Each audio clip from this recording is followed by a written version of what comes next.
and gentlemen, how y'all doing? We're back again today. We're going to continue on our main story quest line. Today we're going to deviate a little bit from the norm because we're on the isle over here of Umbra, and these quests that these guys have, they're a little extra XP, but they're all on this island, which makes it kind of nice. So I'm gonna go do those. I'm gonna do them all because they're just all right here. So I'm in the area, so why not? So we have the quest level 42, Grave Happenings. Otan Yaratan looks to be scared out of his wits. Well, there's some skeletons around. Otan Yaratan says, spirits, wandering spirits all over the island. Got to do something. Ah, in the name of the 12, be gone. They're not going, are they? I don't know what I'm going to. Ah, an adventurer. Thank the 12. I need some help here. The dead aren't resting so easy about these parts. How we're supposed to repair the lighthouse with all this roguery about is beyond me.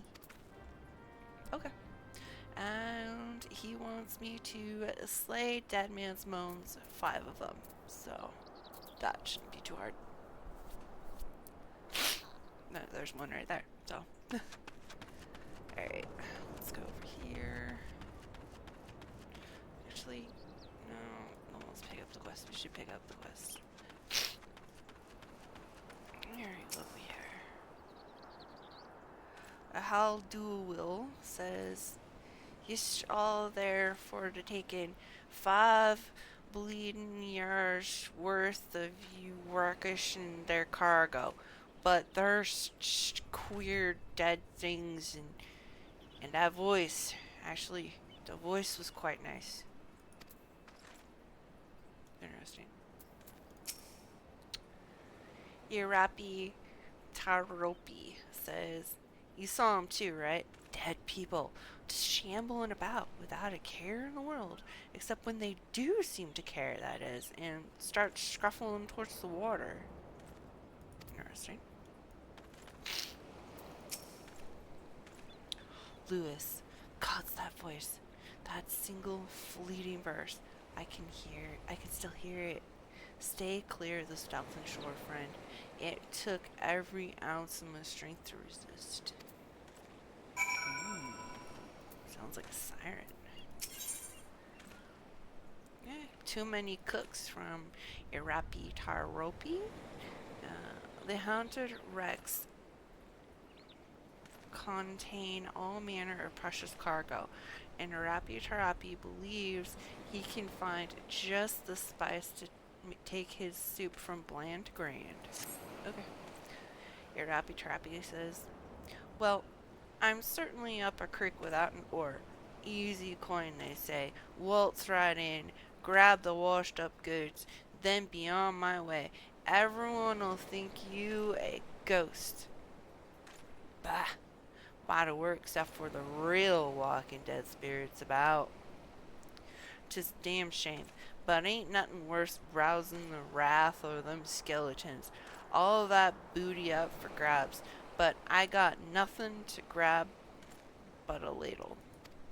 What? A man's gotta eat while he waits for restless spirits to go wandering elsewise. You look hungry yourself. Fancy some of this here chowder? Made it myself. Had nothing to season it with but salt, though, so it's on the bland side. While I tend it, why don't you go to the graveyard right quick and bring back spices? I saw some nice looking Far Eastern stuff before I had to scamper on account of a phantom. Alright, what about you? Pickled and brined. Owl Dual Will is given the quest. Pickled and brined. There are spirits and then there are spirits. I'll do a will craves one while fearing the other. I do a will says this bottle is empty. Weren't that way a moment ago. This is something suspicious going on. Oh look, I spy an adventurer. How do you do, Madam Adventurer? You know that big old lot of sand behind me? Them's the ship graveyard. Currents bring 'em all just wrecked ships and whatever in their loads too. Casks of wine, rum, mead, and brand wine. That'll be for the captain, and I'm kind of a captain. You look real enough. A lot of 'em ain't, you know. This is what visits me. Wouldn't mind except some of 'em are unkind. I need a drink. Here now, take this bottle and fill it with something from over there.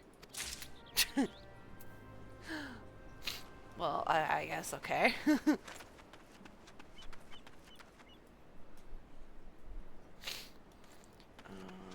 Alright.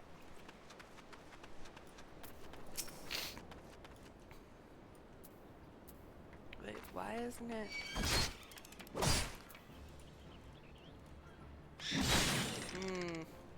Keypad's screwing up on me. Working? There we go. There we go.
You dead man.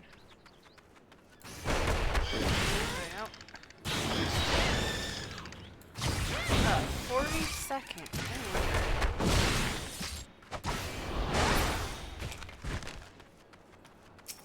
Wish I had something to throw at him. 20 seconds, yeah.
Beach they warned us not to be on.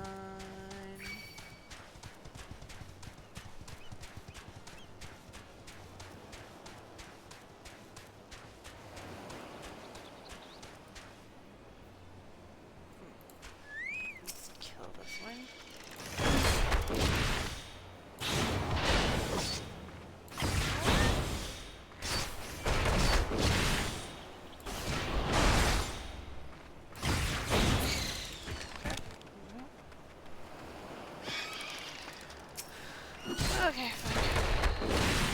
volunteer to meta.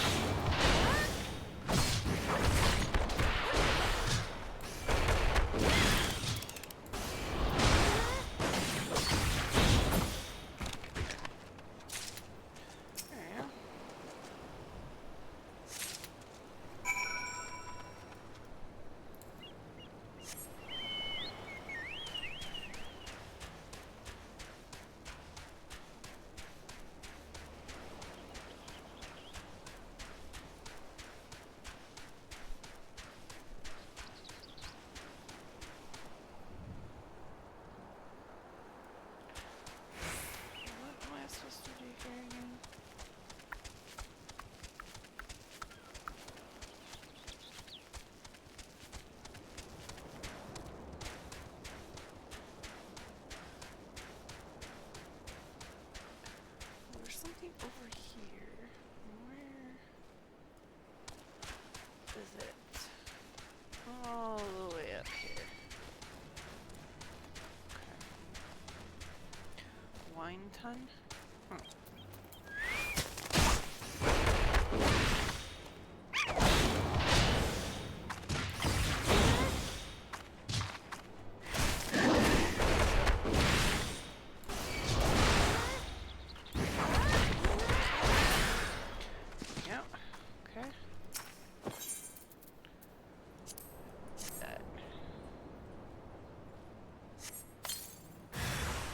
Oh, hello.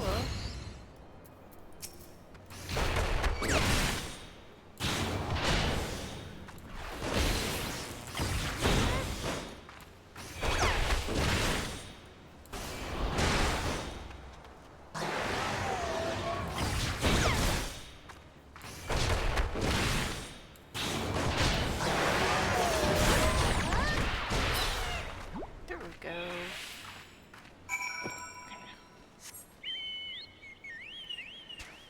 If I'm not mistaken, your spell to turn everything in.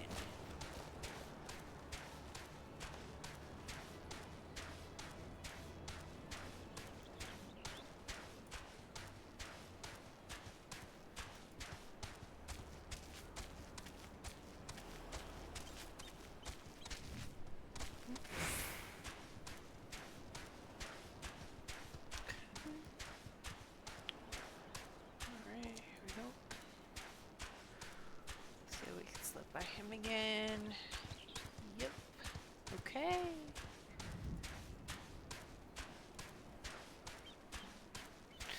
Let's turn into him first. Utan Yaratan. He says, you really got rid of all those moaning sods, didn't you? They're resting better now, I'll warrant. Wayne, sons of trolls. It's been one thing or another around these parts. Ships gutting themselves on reefs, reliable hands disappearing. This used to be a nice little spot, you know? Now the lighthouse busted, and we have things like this happening thrice a moon or worse. Ouch.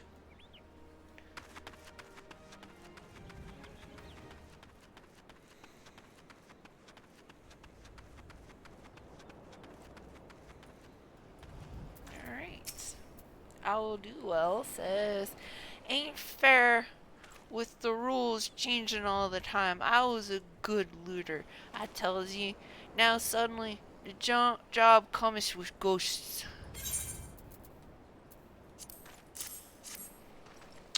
Look here, ye.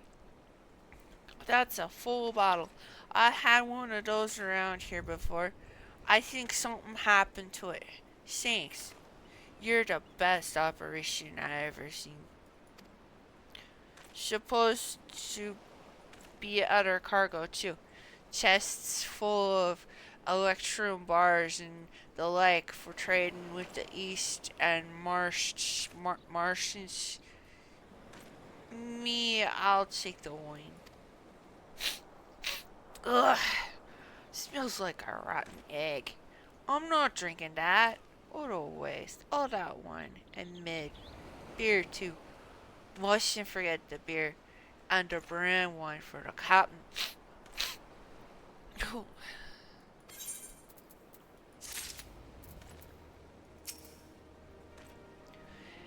Irapi Tarapi says, "You got him? Chowder's coming along nice like. I could always cook a fine chowder." Yeah, here you go. Aha! See? What did I tell you? Knew they were there. I did. I'll just toss them right in, and this'll be a meal fit for an ad me. Oh, it smells like feet. How long's that spice been left in the graveyard anyway? Now I ain't got no supper neither. I told him it was a bad idea. Easy money, they said. Sure will be for the folk on this island. I'll have to pay him for more potatoes and cream. No.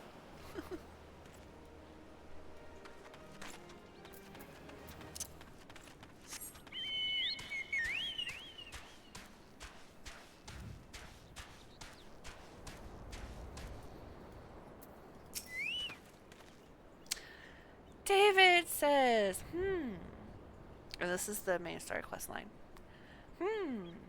This talk of an alluring voice is disturbingly familiar, as if... But that's impossible. They're all dead, aren't they?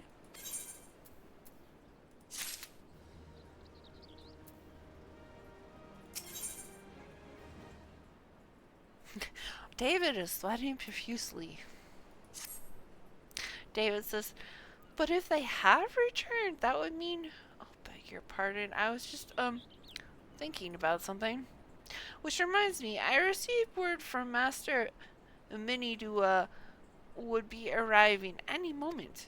Apparently, he grew frustrated waiting for the sweet young lass with skin as soft as phoenix down to return, which I'm assuming is you. I don't know what sort of arrangement you had, but you should probably go and explain yourself.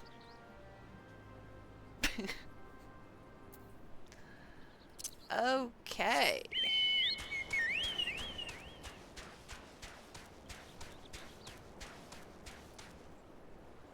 It's the falling over blazer fire thingy. Huh. Mimi Dosa says, what's been keeping ya, initiate? I ain't getting any younger, you know. Some honey-voiced harlot's been calling out to folk what wander near the ship graveyard, ain't, and it stirred up the dead and all? Bloody hells. This takes me back to me days as a cannon boy, sailing under old Mistbeard. But they wouldn't dare, would they? Not after a lesson we learned them last time. Bah, they bloody would. Ugh. Wouldn't they, brazen old biddies? Some folks said as the first purge would be the last, but I knew, deep down in me bones, as this day would come, and come it has. I bet me bum ears sirens behind all this. Nay, not one of the Sagrin variety in it, initiate.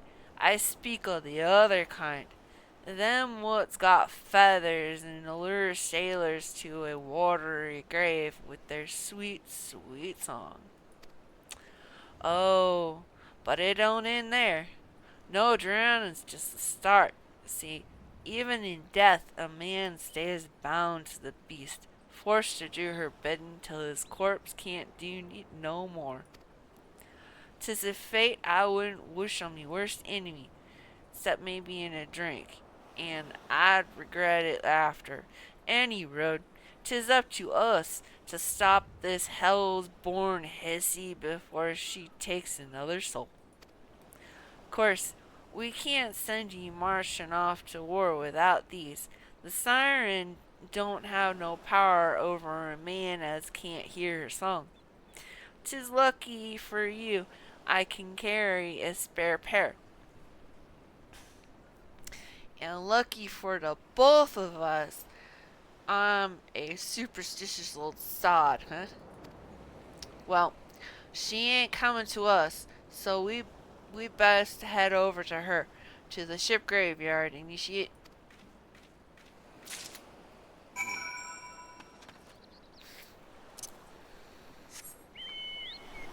Oh, 1 moment.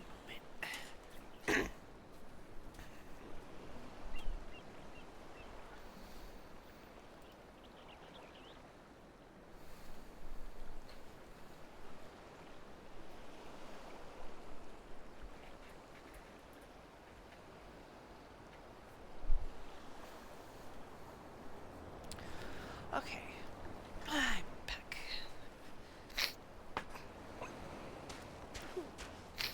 Oops. Why am I?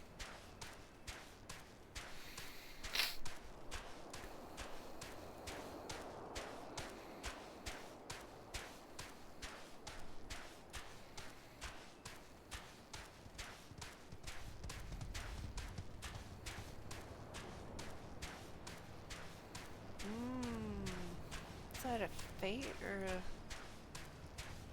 No, that's a fate. There we go. Mimi Dua.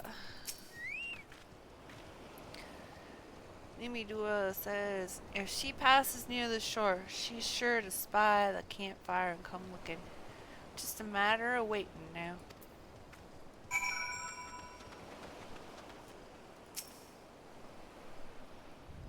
Alright, I'm waiting.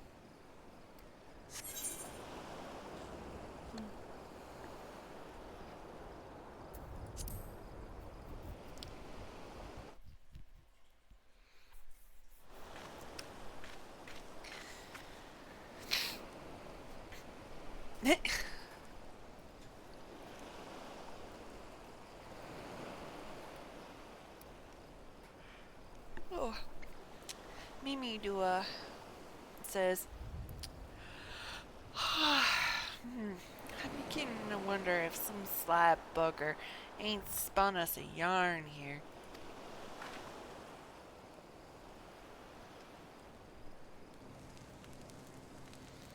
He's nodding off to sleep. Fell over. And he says, quiet. Do you hear that? It's her.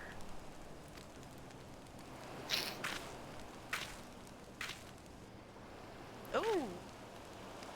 Look out over the water. She's coming. She's coming.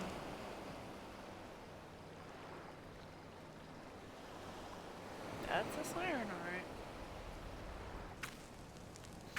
Quick, lass. Shove a man plugs in your ears and get ready for a fight. Soon as she realizes you're deaf to her duties, she'll call on her thralls, and we'll be up to our necks in corpses before you know it. Alright, here goes duty. Okay. Oh, I can't move yet. While the siren says, hither, embrace, mine everything all.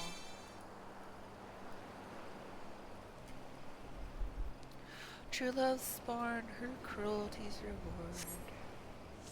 Ah, now I can move. Ah, we have someone dead.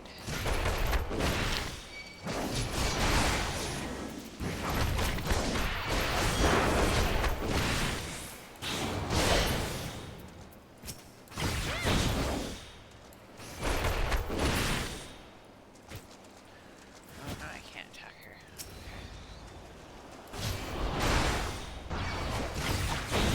So yeah, I can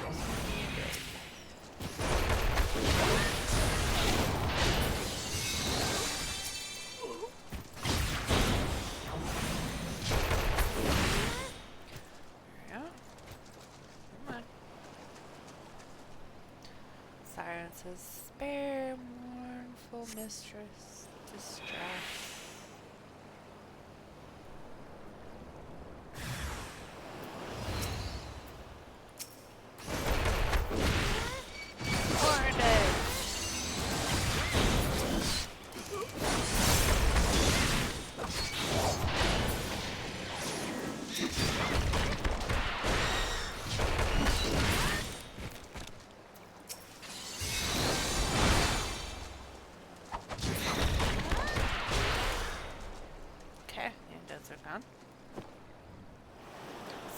says, Milady, last breath, death.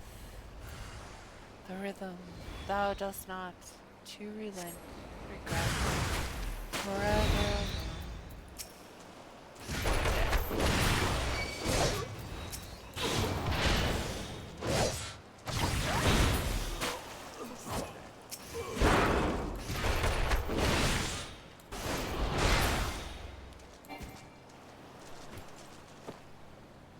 Oop. I don't know what that is.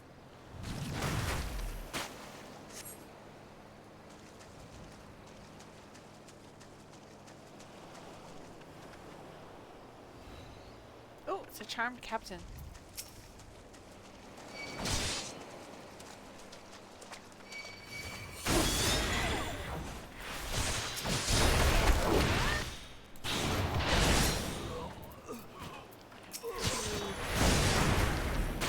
Ow.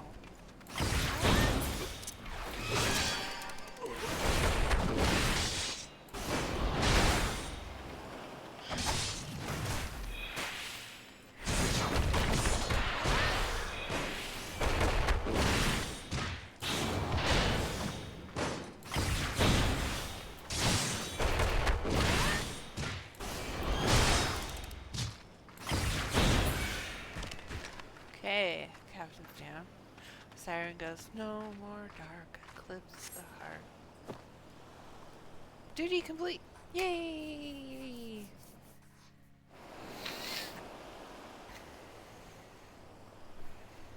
Okay. Let's turn it into Mimidua. And he claps. And says, am I right? Ha, I'm better than that. Initiate. Happy as a soldier in a whorehouse I am.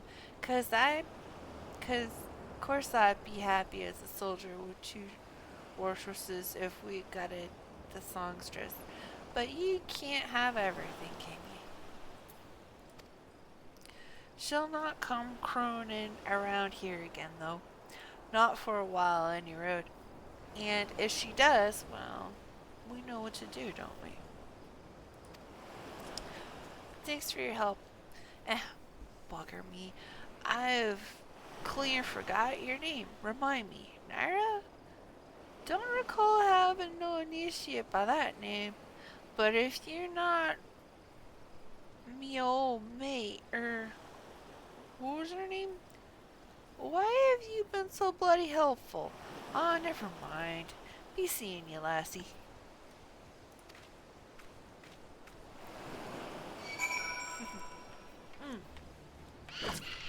You bloody skeleton. Die!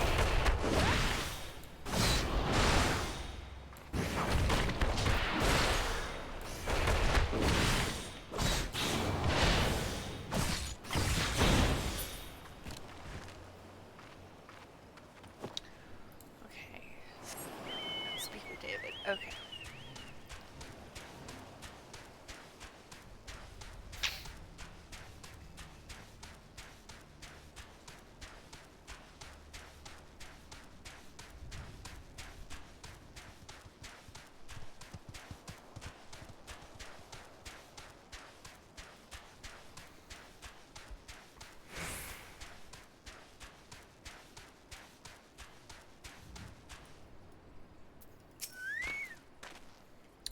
David says, you mean it was a siren?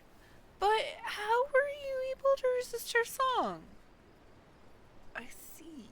I had heard that Master Mimi Duo was involved in the first purge, but I never actually...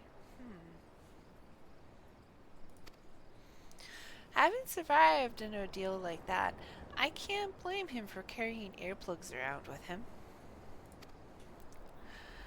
Anyway, I have something for you. The corrupted crystal you wanted, safely sealed within the pot. Just as you requested. Please take it with my compliments. Thanks, David. See you around. Okay, now where do I need to go?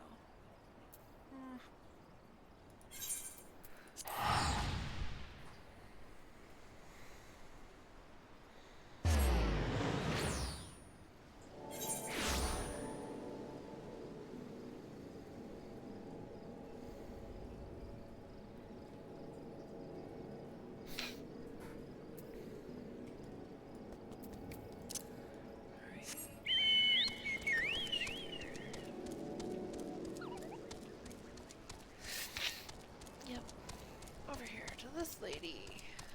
Her name is Sina. Sina? Hey, Sina. Oh, it's you! Welcome back, Nyra. You're looking remarkably hale, I must say, and more importantly, alive. You are alive, aren't you? A weird question to ask a person, but I totally understand. Sina says, "Ah!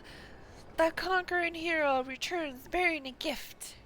Might I have a closer look?" Impressive! Very impressive indeed. Yes, I think you'll be quite pleased with this specimen. Congratulations, Nyra. Seldom, if ever, have I encountered a corrupted crystal composed of such volatile overbalance of fire-aspected ether. What? You wanted a corrupted crystal composed of ice-aspected ether to counteract the effects of a raging wind? Ah, well, this specimen won't help you there. Anyone who knows anything about the elements could tell you that. You'll just have to keep looking, I suppose. Oh, how many crystals do I have to get? My goodness. Okay. Sina says, don't fret now. I know exactly where to find a corrupted crystal composed of ice-aspected ether. An associate of mine in Gordonia has been studying the effects of one such crystal on living beings. Eh? What's with that expression? I thought you would be pleased to hear this news. This is not another wild dodo chase, I assure you.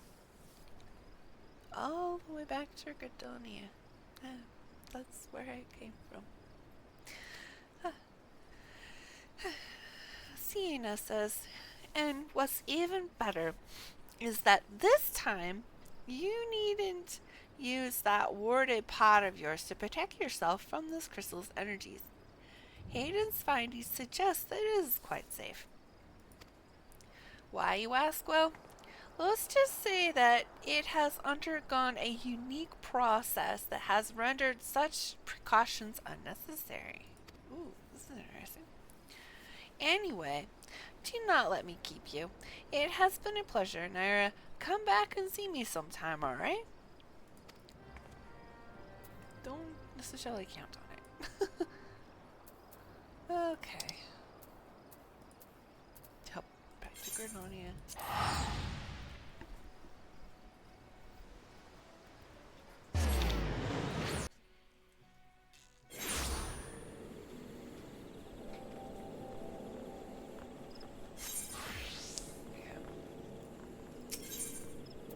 Ethernet. Oh, Gordonia. Click. Empathy. It is over here. Hail, Hedon. Hayden says, greetings and salutations, Miss Wulfenshade, I presume. Athena informed me of your adventures in Owlport. Terribly sorry about the misunderstanding. Though, as Professor Lamberton is fond of saying, no action taken in the name of science is ever truly wasteful. To the matter at hand, corrupted crystals possessing the properties you seek could be found in abundance at the standing corpses following the calamity. Alas, that is no longer the case, and while there is at least one stable crystal that remains to be found within the Twelveswood, precisely where it is at any given moment, more difficult to say. Permit me to explain. You are familiar with the Spriggans, yes? The furry little rascals that are wont to seek out ores and other stones. Well, one such creature with an infamously insatiable appetite has single-handedly devoured every crystal in the 12's wood. Fortunately for you, these crystals take an eternity to digest, assuming they can even be digested, and I am reasonably confident that one still resides within his gut. It's quite fascinating, really. My theory is that this Giggity first consumed a corrupted crystal when you couldn't care less about all this, could you? Yeah, got it in one. Yep. He then continues, to the point then. Giggity seldom makes his presence felt unless there is particularly fine fodder to be had. Therefore, we shall require a lure, and I have precisely the sort of lure. I have precisely the sort he will find impossible to resist. Simply place this true heart. I shall save the story of the origin of its unusual name for another occasion. Outside the Spriggan's lair, and await for the opportune moment to pounce. As for the method by which you retrieve the crystal from his gut, I shall leave that to your discretion. I think a knife will work just fine.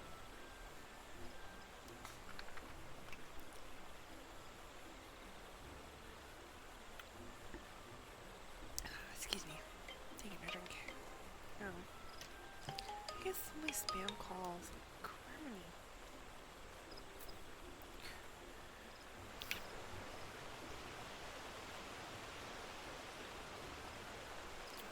Okay. Am I dying?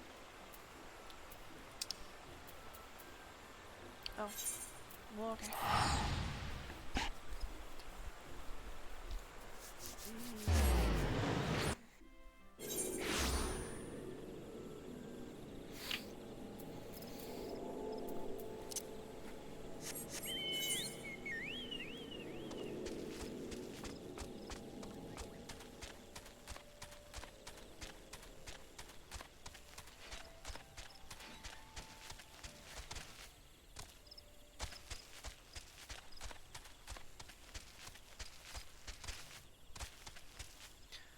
I need to go up.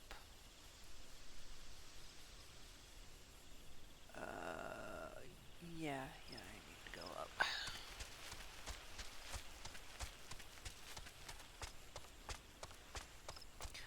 Upsy daisy we'll go.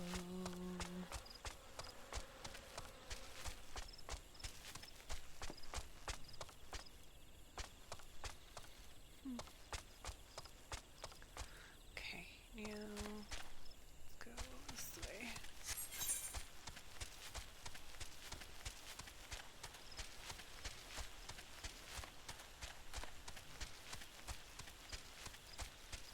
Wait, no, we need to go, yeah, this way.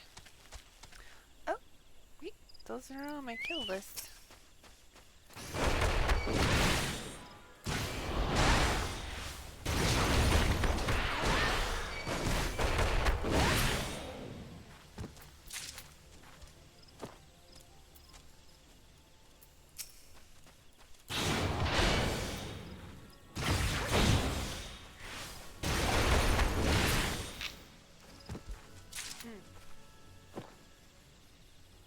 One more of them.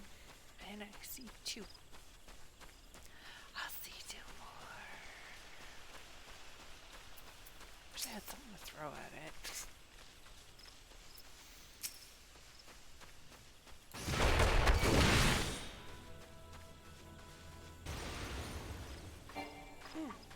It's blowing ice.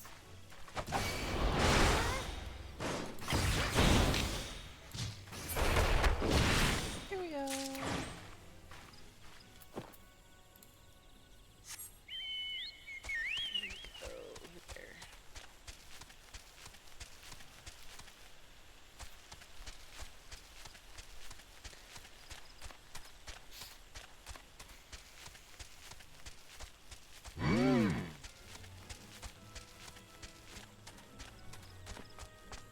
Oh yeah, I have to go down into a little cave. Or there's a new cave over here.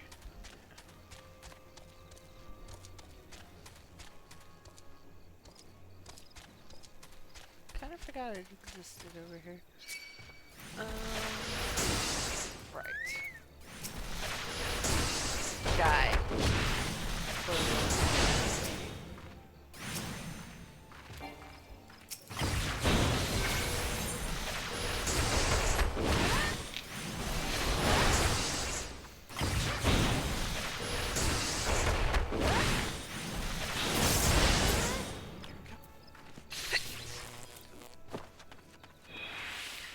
Hey, destination's right there. Whee!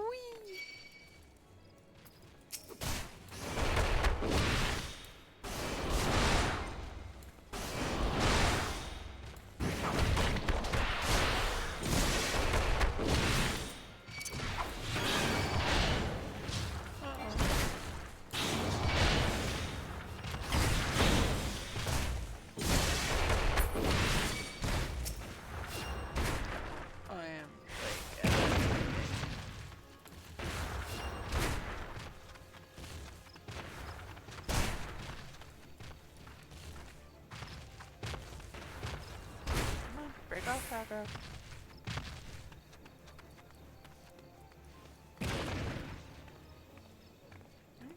Break off, aggro. You don't want to run back.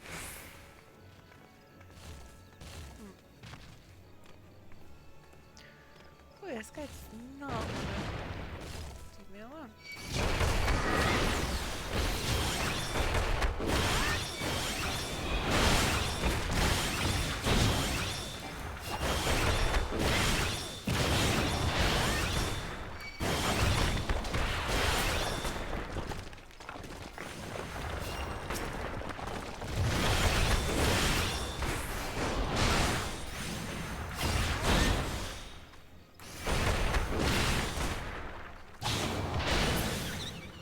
There we go.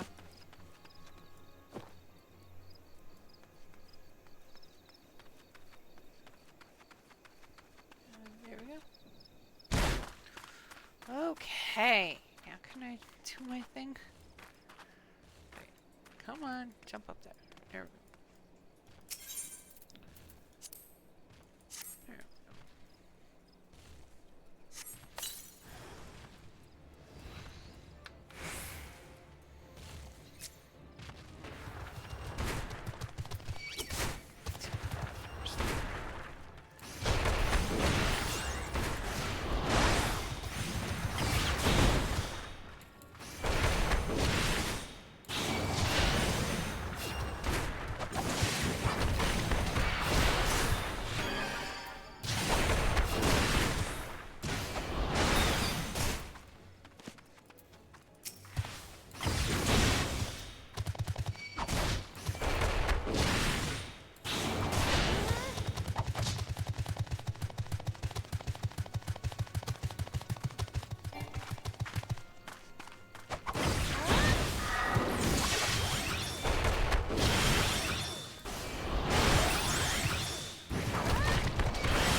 Okay. Now I need to go back to... Oh, I'm short a little.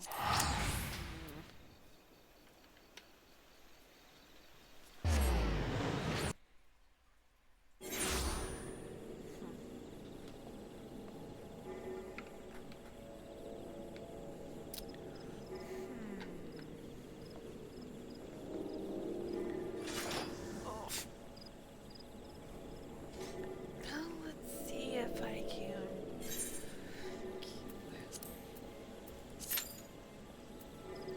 30 minutes, folks.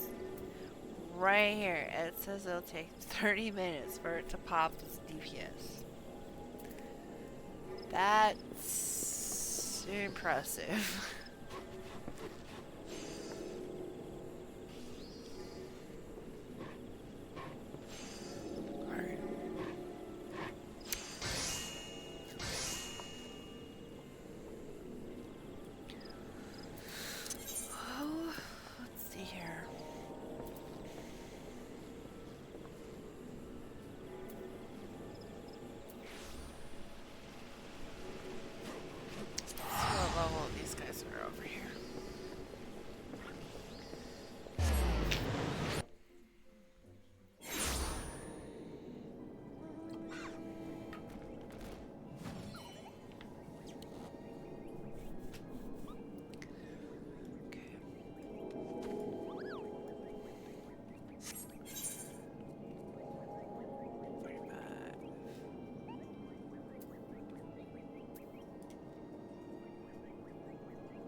No. Okay. Egg. Boiled egg.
Not gonna lie, that was kind of fun.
We need to go find the key.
Got the key. Got the key.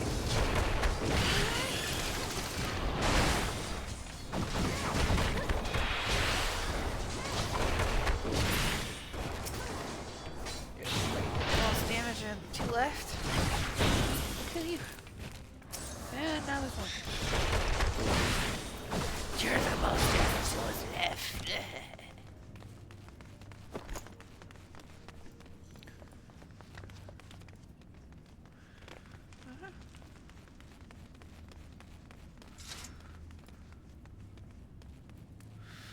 That guy was gonna pull more. It's like, no. Why?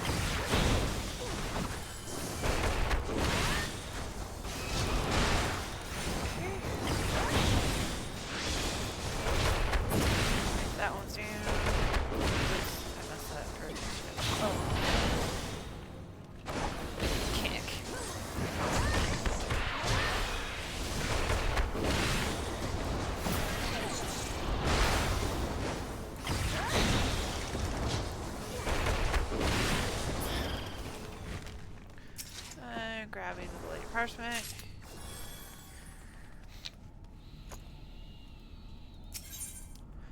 And down the rabbit hole. That's weird looking.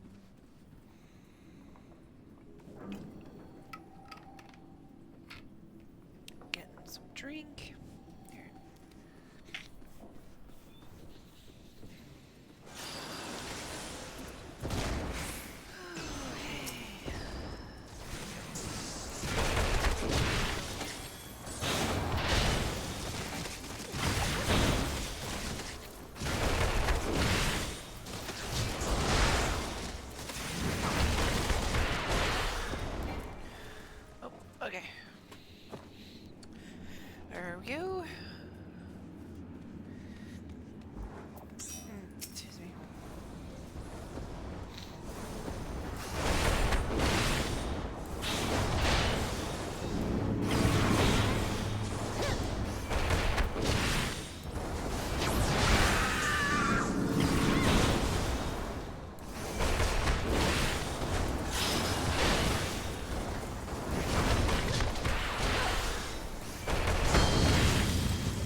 level ups through that?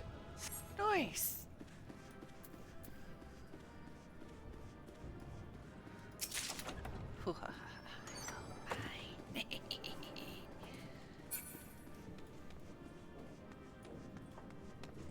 Yeah, I don't want to bother.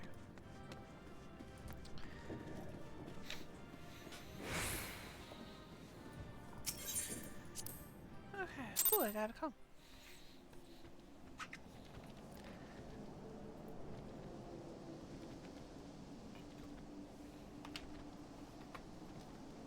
Alright. Okay, we need to go back to Redonia. Do this real quick. It only takes a second.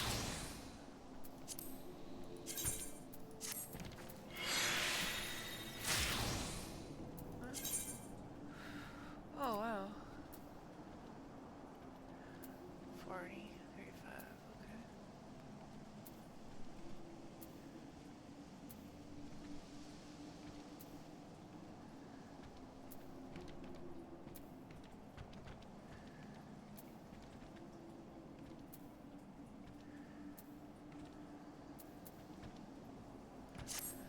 Except that earring.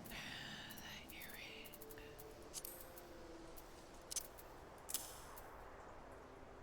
Yep.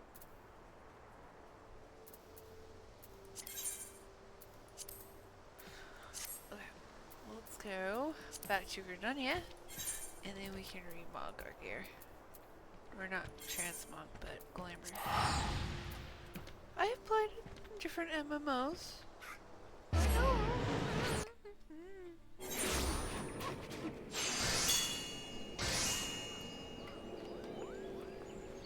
I like a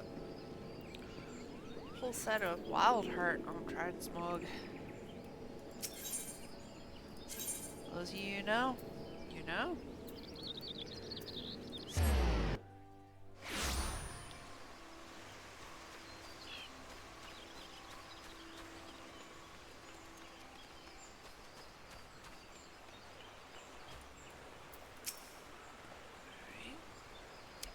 Hayden says, "Ah, pray do not sneak up on me like that.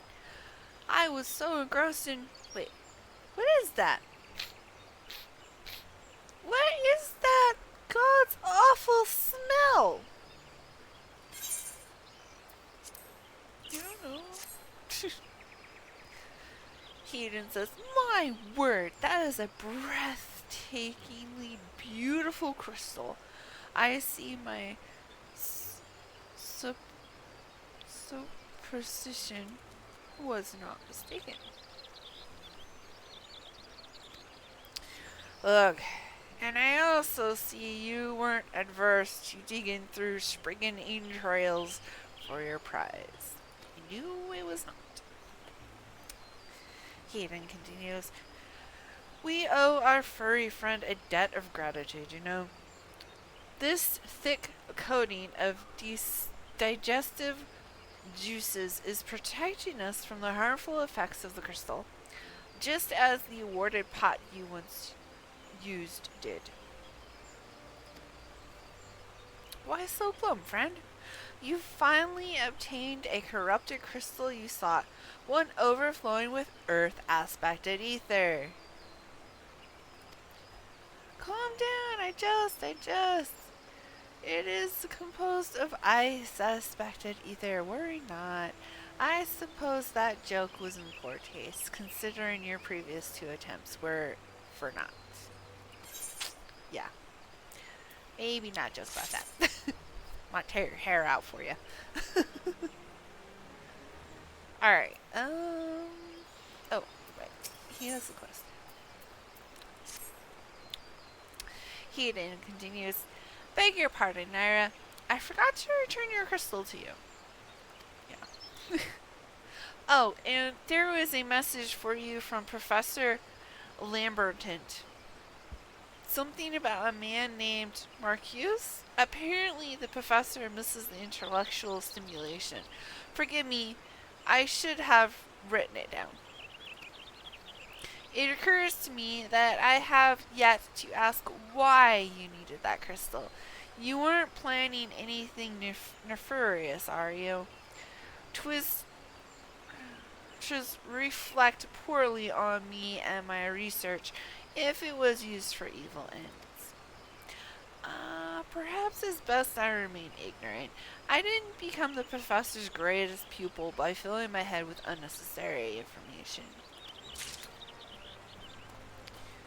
Well, it could be interesting to your pursuit, but, you know. Sid. I need to talk to Sid. Where'd that laser shot go? Oh, there it is. I found it! It's right here. Here we go. Okay, Nugradonia. Oh. Better late than never. Broadening horizons? It's broadening horizons.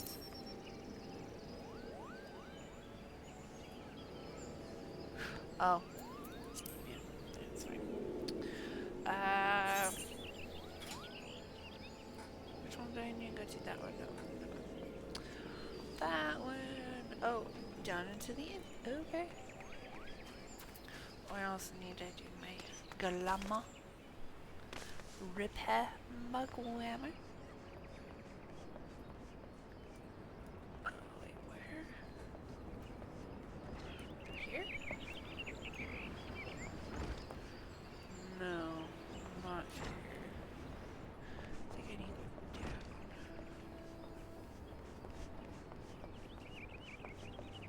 Oh, here we go. Airship ticketer. Lionellis says, "Greetings, madame. Do you wish to proceed to your vessel?" "Yes, I do. Thank you." Wish I think that's where my quest has me going. Yeah. Yep, that's where I'm going. Yep. Let's, real quick before we talk to Sid, let's the glamour plate.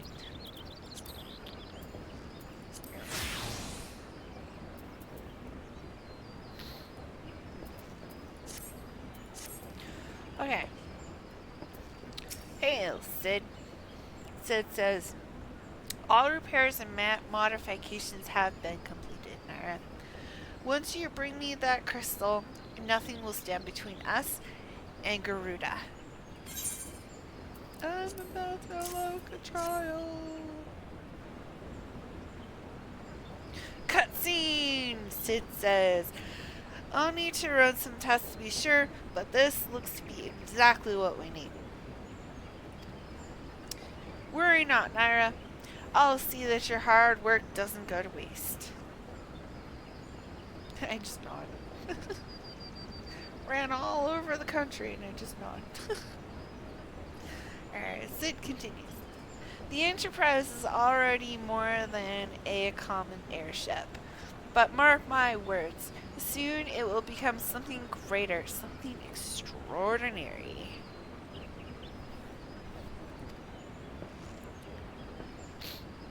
This is me.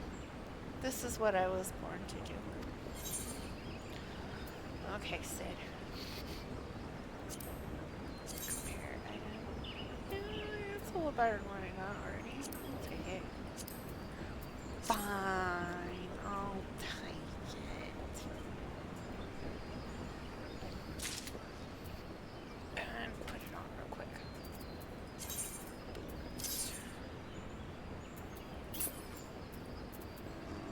What did I just get? Buckskin moccasins, yeah, that's it. Oh, those boots. Those are actually decent.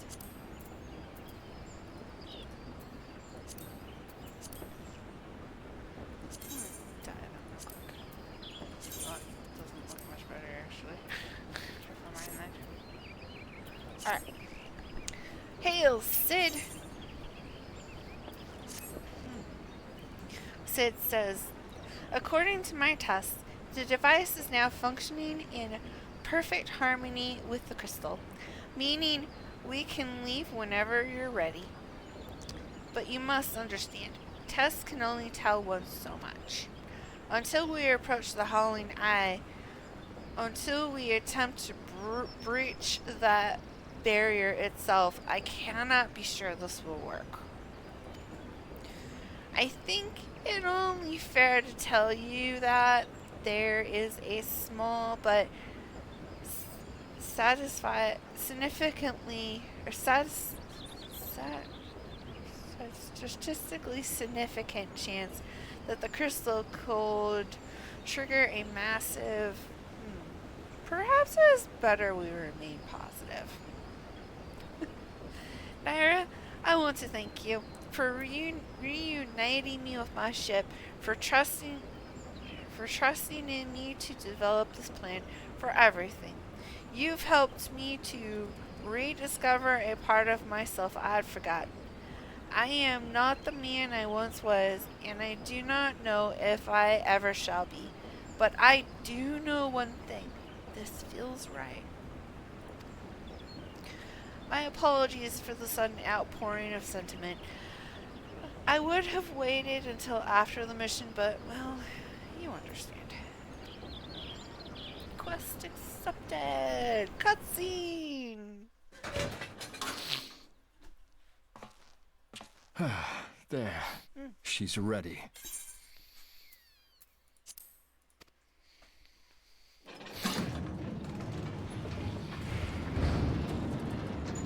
Ah, she stirs. That voice on alpha mode sounds terrible. That's better than no voice though.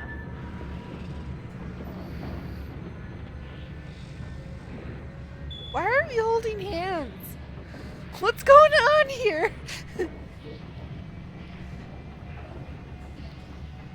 To Kurthus, and an audience with the Harpy Queen Garuda.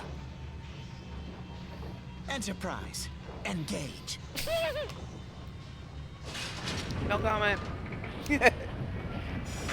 But look at the sails on top of it when it pulls away.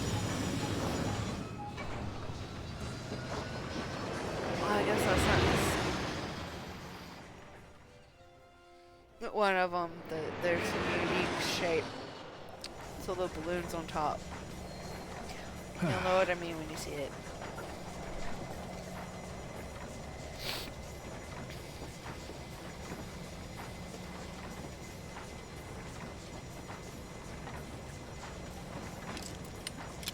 For a second there, I thought I was going to take his hair off. Oh look, he has a bindi. Damn it.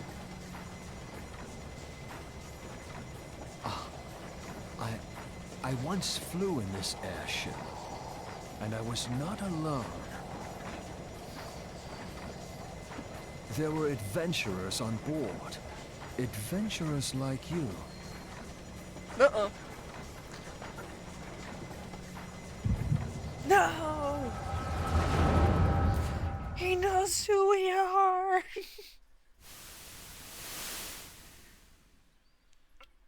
Just how long have I worn these damn goggles? Well, if you don't like them, don't wear them.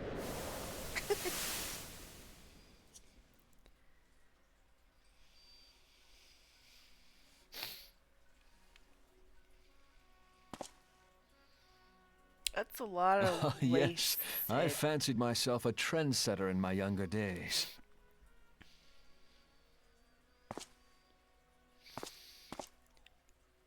The young prodigy, admired by all, exactly like his father.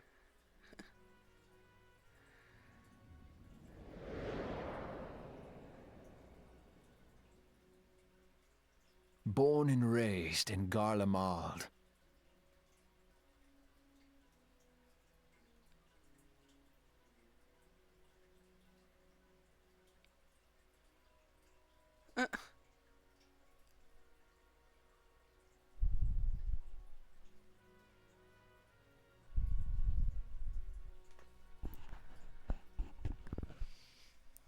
It was only natural that the precocious young student should become an engineer.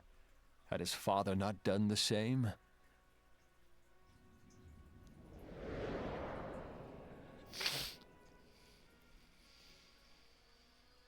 Father, when did we stop seeing eye to eye?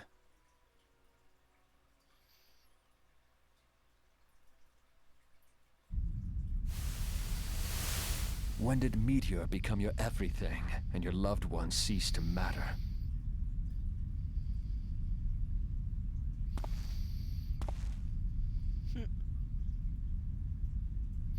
Those are interesting shoes you're wearing, Sid.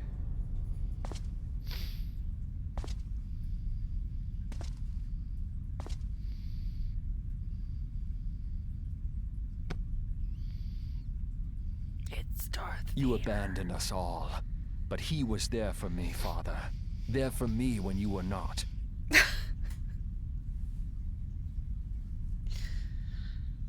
Though he proved no better in the end. Gaius was just another man, with an all-consuming obsession.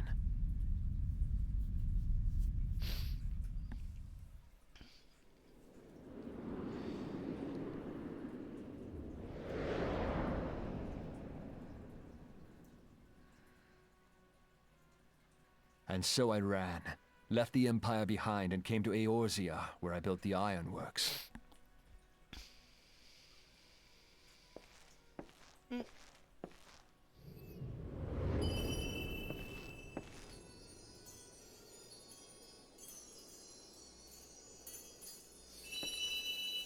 What is this? Oh! Why am I glowing and glittering?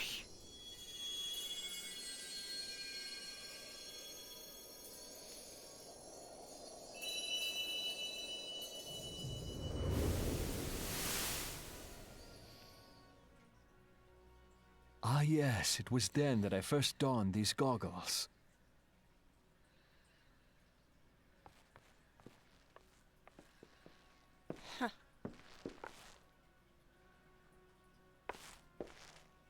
Eorzea opened my eyes. It was home to so many manner of people, each with their own hopes and dreams. People worth saving, and so I fought beside them. I wanted to prove that my knowledge could serve a nobler purpose. I wanted to prove that there was another way. And it all began that day when I found my new home.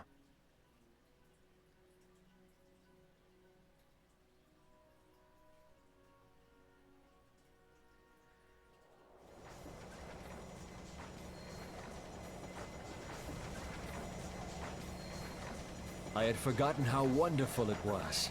The wind in your hair, the endless sky. That light. It was you, wasn't it? It's surprising how few people know this, but all pure-blood Garleans have a third eye. Perhaps mine helped me recognize you, or perhaps it was just a lucky guess. Huh. How did you know? The Enterprise was made for this. To carry Eorzea's protectors into battle. I am proud to be able to call her my own. Sid? What exactly do you remember? Alphinaud, my boy. Sorry to have been such a burden.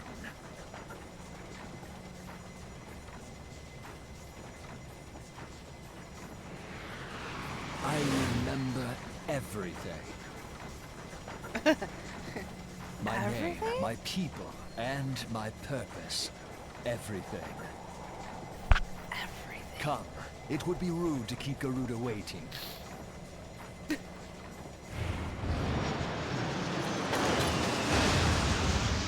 Oh, there's the eye.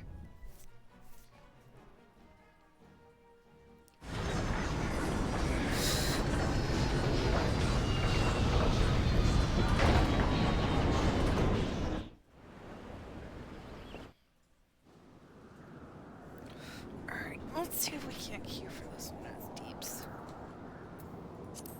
Guys, we're here.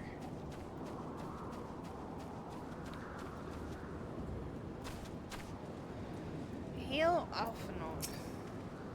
Alphinaud says, all our efforts, all our travails,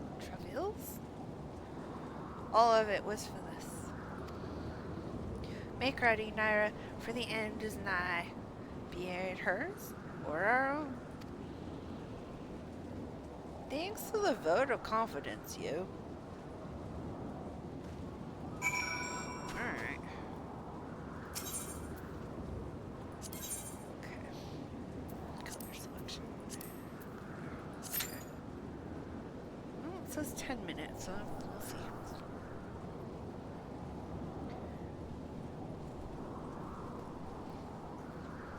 I am going to go refresh my drink, and I will be right back.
Okay, I refreshed my drink. My nose is still.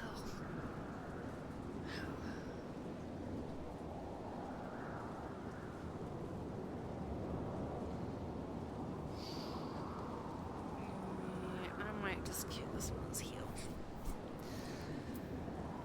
I don't want to though, because I don't want to get behind him in level 44. Looks like tomorrow, if we hit 45 today, it looks like tomorrow we're going to be doing job quests. Because I got a couple spells to get through the job quests, and then I'll start getting some armor too. When I hit 55, then I'll get the chest piece. But, yeah.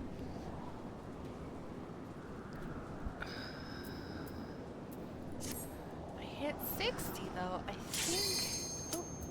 think I'll grab a gunbreaker, because I do light tanking, I'm not averse to it.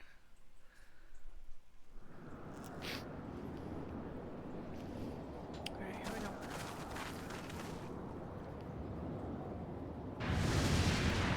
Garuda. Who dares intrude?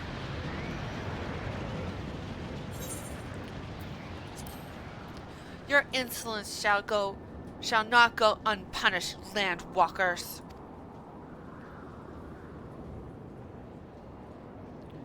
Alphinaud says, 12 preserved. She's huge. Sid says, as I live and breathe. I nod. Maybe.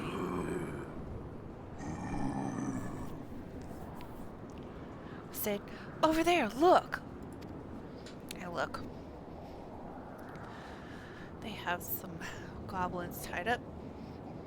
Oh, and some Amaja tied up as well. Sid says, Amaja and Kabul prisoners? But why would the Ixo bring them here? Garuda laughs. Wherefore come you hither, foolish mortals? Ultimatum says, Garuda! We are come to put an end to your reign of terror.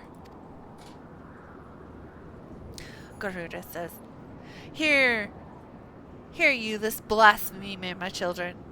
These landwalkers would bring me low. You, who are bound to crawl upon the earth, shall revere me, for I am the wind. Sid says, Did we not take to the skies and slip your defenses?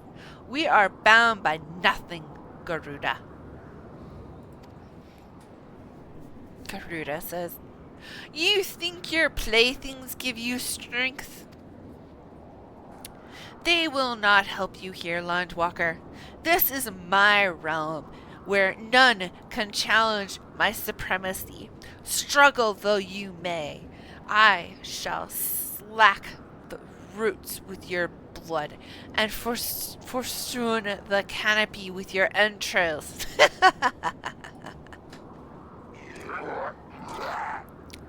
The Exili chieftain says, Squawk! Slay the unfeathered ones we shall. As an offering to Garuda they will serve. Uh-oh. Oh. These two are going to take our room. Sid says, Leave the Excel to us. We will keep them distracted while you deal with her.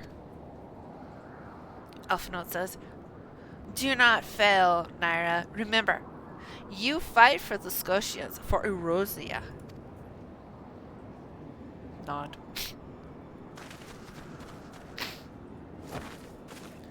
And we pull out our weapons. Garuda says, This worm would die by mine own hand. Come then, I shall grant you that which you seek. Oh, she's throwing feathers around.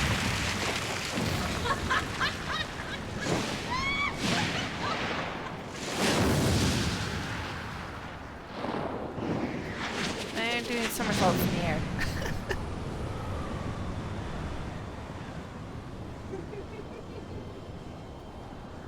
Ooh, it's a creepy grin.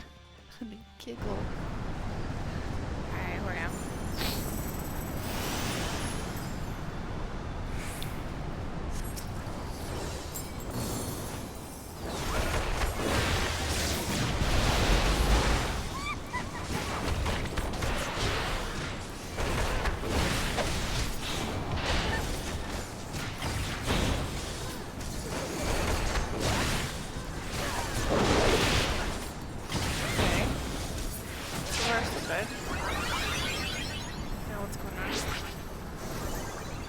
Hiding. Okay.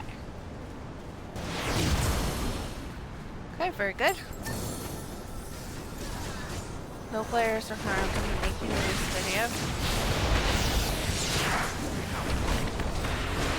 Oh, right.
Garuda says, no, no, no, no!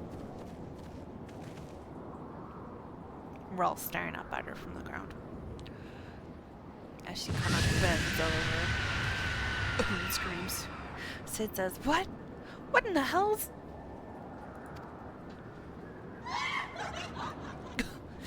Garuda giggles. This is my realm. You have no hope here. None. None. Do you truly believe you could defy a god, Landwalkers?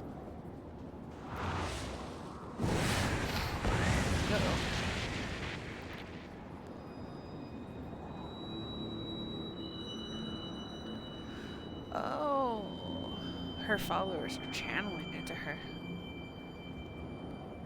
Garuda continues, my power is limitless, my children legion. And they have rendered onto me a wealth of crystals.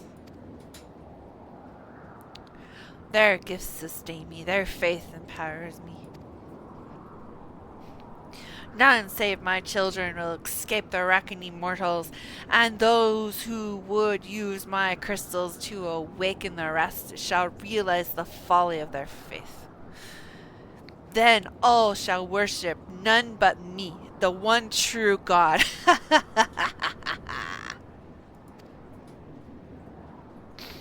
Sid and Alphinaud look at each other, and Alphinaud says, of course, worship! So long as the Ixo will keep praying, she will never fall. Sid nods. Then let's stop them. Then they run off. Oh! Garuda tries to stop them with a burst of wind and says, no harm will come to you, my children.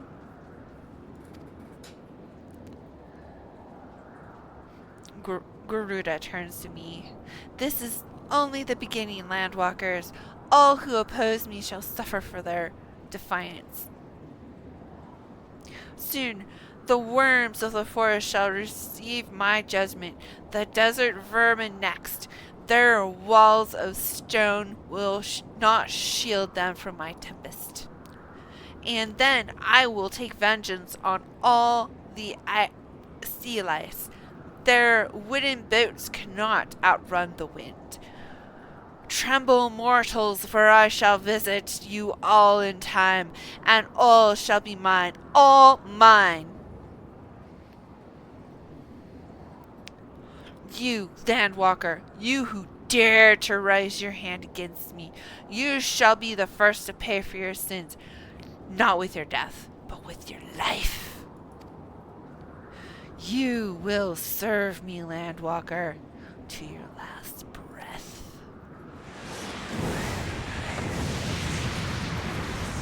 She's assaulting me with wind.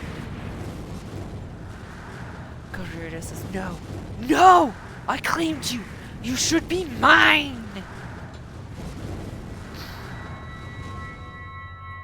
I'm shining.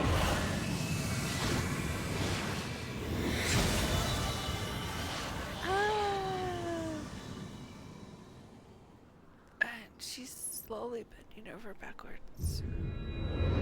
There's a light in her chest now. And a crystal comes out. The crystal is now floating down to me.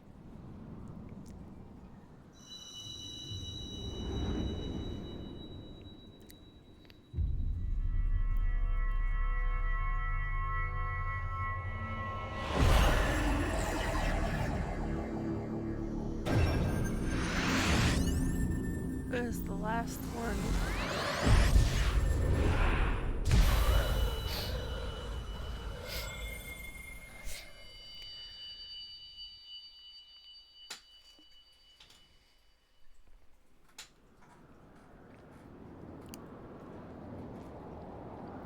Garuda says, what are you? What have you done to me? Oh, she's wobbly in the air. Garuda says, no mortal should possess such power. This is impossible.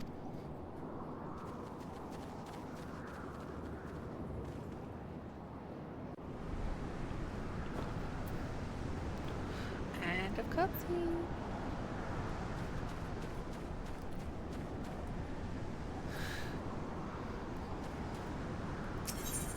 Leave duty.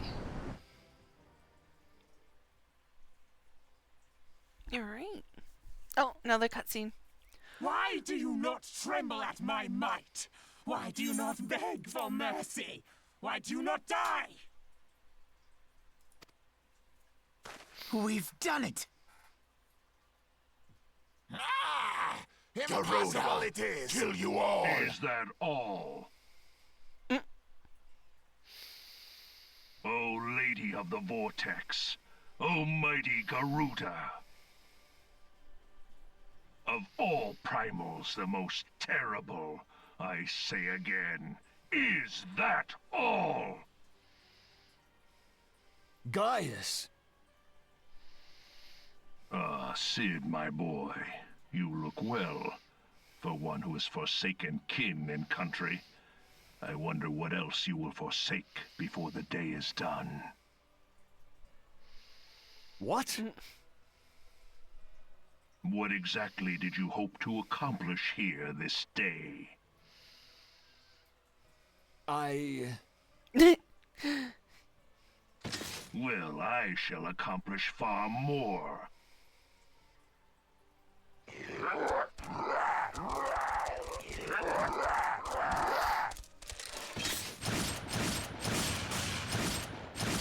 Oh, he's got a gun on his wrist.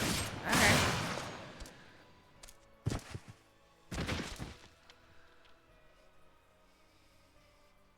Is that all? Is that all? Insolent mortal! I shall make you suffer! That foul stench! I see now. She has touched you! Very well.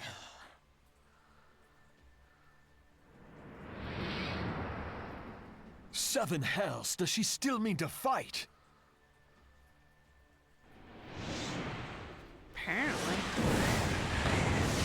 Our Lord of the Inferno Almighty brought us succor in our hour of need. Oh. Save us, Titan, Lord of Crags! Ah, it hurts our soul! The pain! The pain! What is she? 12 preserve. She cannot mean to. Turn into followers? No. Eating their souls?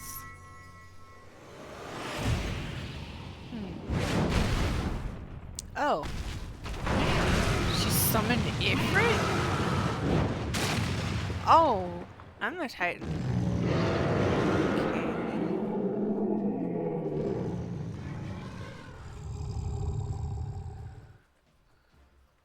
No. No, this is all wrong. Stop gawping, boy. We must run. Well,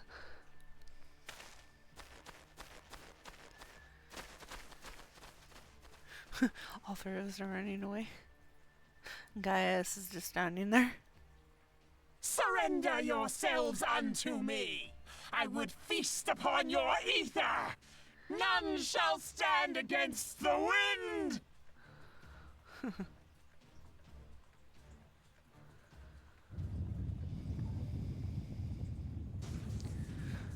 We've cut over to an airship. No, it's not an airship. Bear witness to the glory of the Empire! Contraption is being lowered down out of the sky. Think like Power Rangers, Robobot or something. But more like a centaur.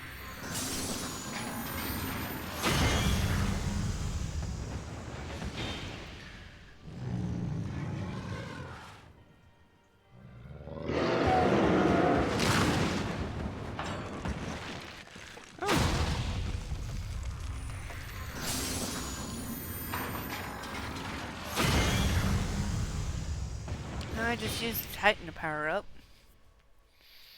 It is you who will suffer, Garuda.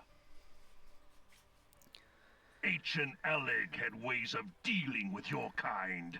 Now, look on their ultimate weapon, Icon, and despair.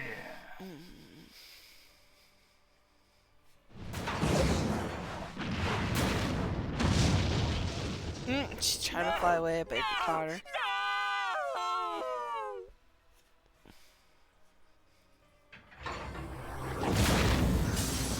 Oh, he just bit her head.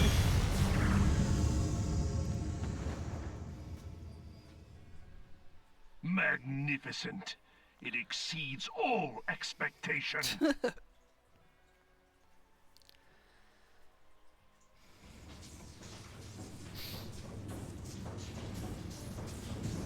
With each primal it consumes, it grows more powerful. A marvel, is it not?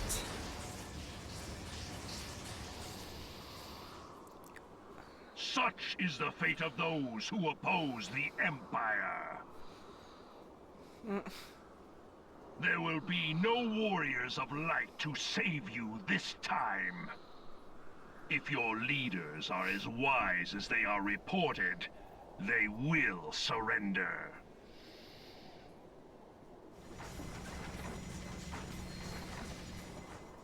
Your skills are impressive, but they will not be enough.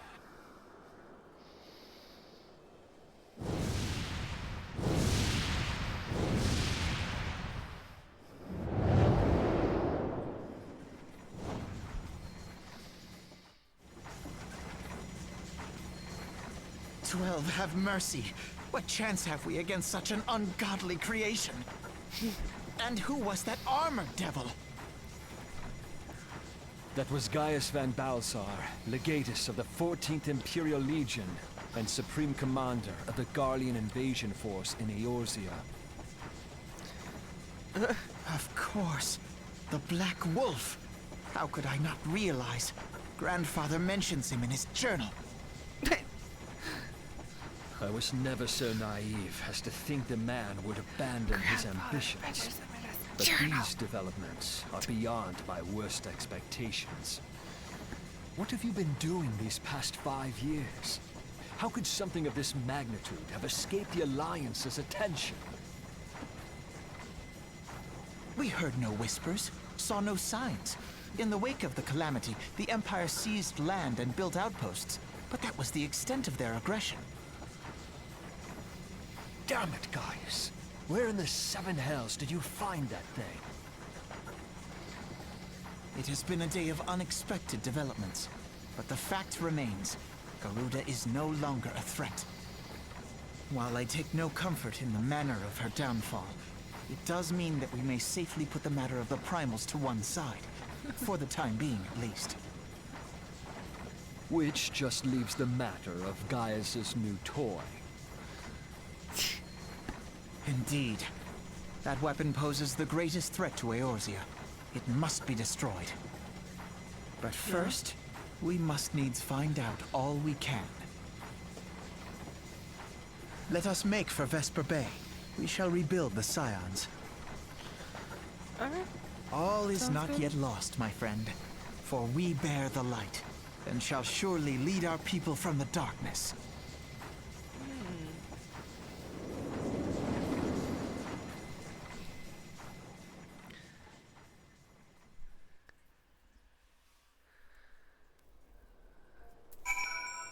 Okay. Hail Alphinaud. Alphinaud says, well, that was an experience I'd rather not have again. Something has been troubling me, Nyra. Shortly before the Black Wolf took center stage, when Garuda attempted to claim you as her own, I could have sworn I saw... but I'm sure I was mistaken.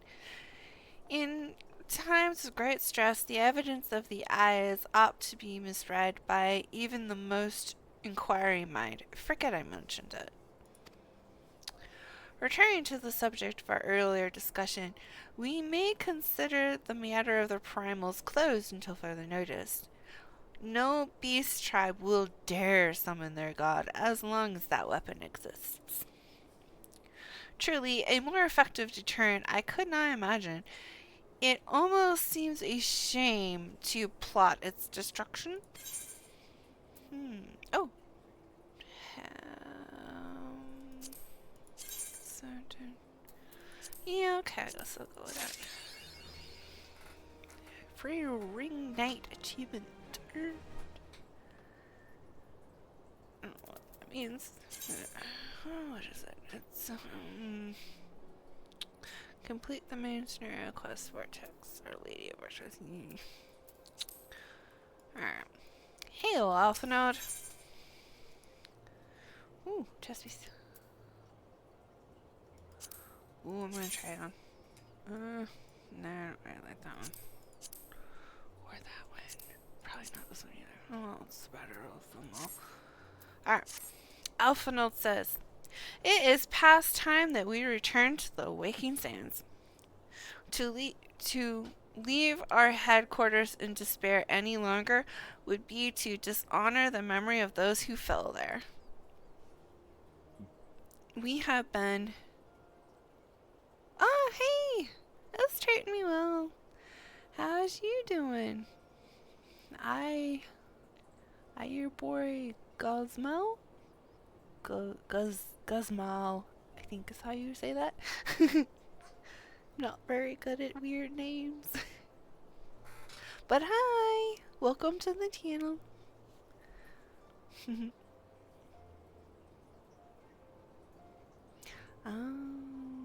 I'm just doing main story quest line and around me wakened.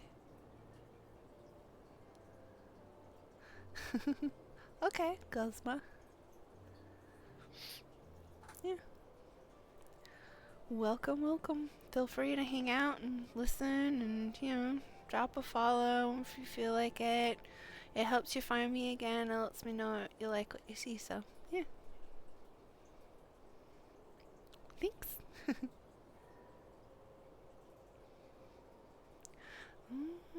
Post Shadowbringers. I haven't finished all my storyline on my main. I should do that. But I'm like, yeah. But yeah. So, yep. Cool. Welcome to have ya. Thank you for the follow. Appreciate it a lot.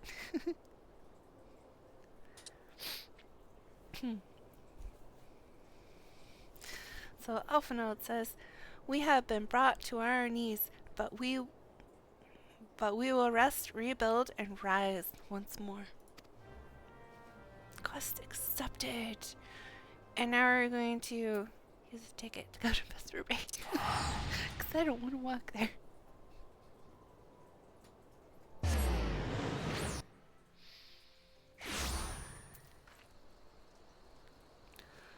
Okay. Waking Sands. Waking Sands. No Totoro. Where Totoro went? Wait. There we go. Yes.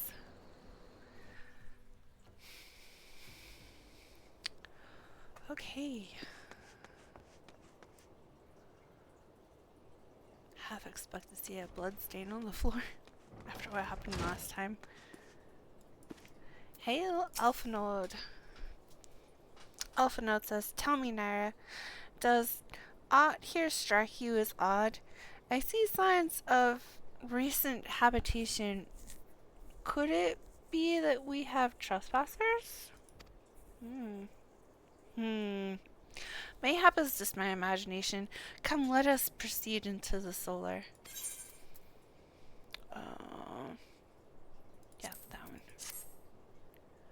Cutscene! Okay, so the... Oh. So it tells us to wait. Oh.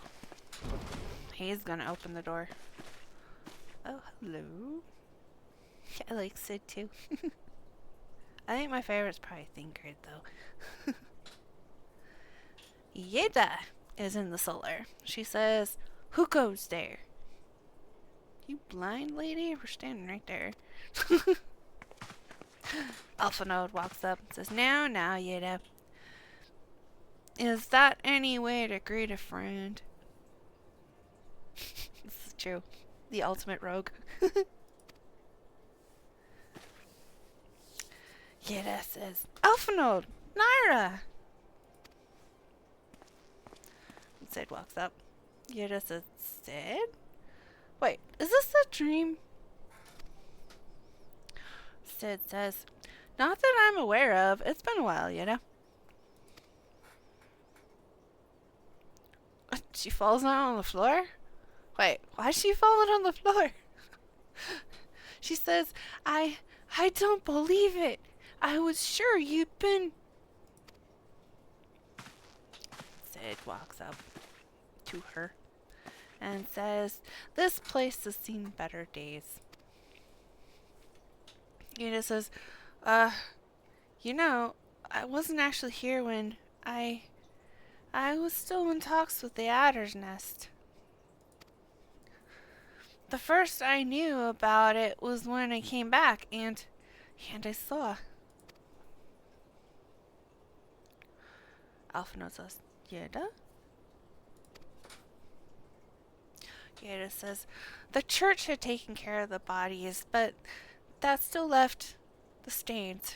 It was hard to know where to start. If Y'shtola hadn't been here to help me. Alphana goes, Y'shtola is here too? Yeda says, Yes, but she's not here right now. She's gone to Uda to meet a man who might know what happened to the others. Palomino and Minfilia weren't among the dead, according to the church. Y'shtola thinks they were taken elsewhere. Oh, click. There we go. Alphanode's thinking very hard. He says, Upon the orders of the Black Wolf, no doubt. Sid says, Why would he want them?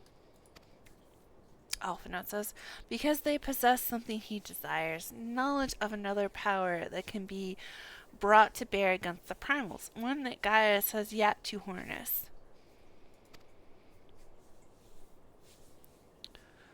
The Echo. Oh no, everybody's surprised. Alphanode continues, Gaius will be aware of its existence, as well as the immunity it grants to the gifted to the primal's influence. Powerful though his Allergen weapon may be, he would doubtless desire such protection. That would be handy. Alphano continues, He means to use Minfilia to gain an understanding of the Echo. None of which explains how the Empire came to know the location of the Waking Sands in the first place. No matter. The Empire has shown its hand, and now we must act. It is up to us to rebuild the Scotians and save Erusia. Can I count on you, Yeda? Why are you questioning her? Yeda says, What? Oh, yes, of course. Whatever you need. Alphano turns. We can discuss our next move upon Y'shtola's return. For now, I say we rest.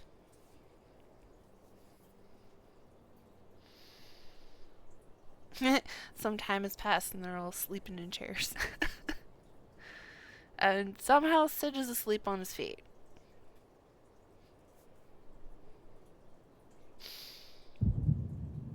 The Echo. Feel. Think. This is true.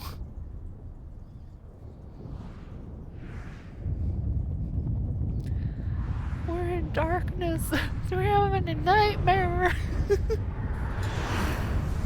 Oh, we are having a nightmare. Okay.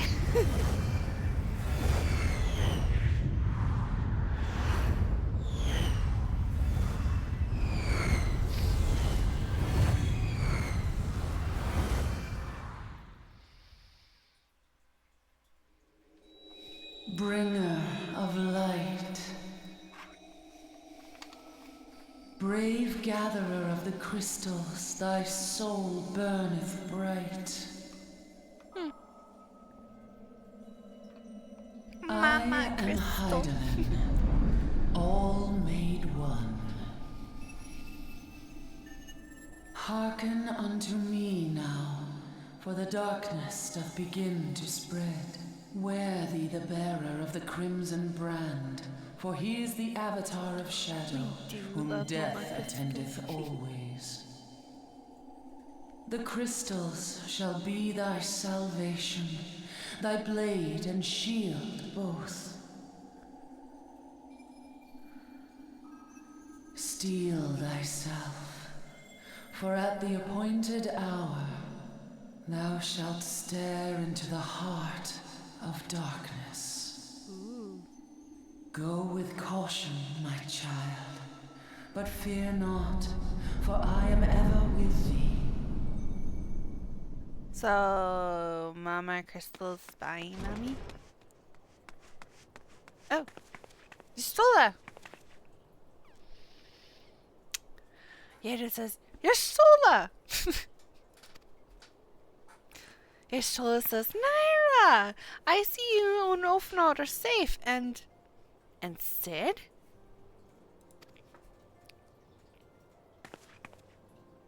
Sid nods.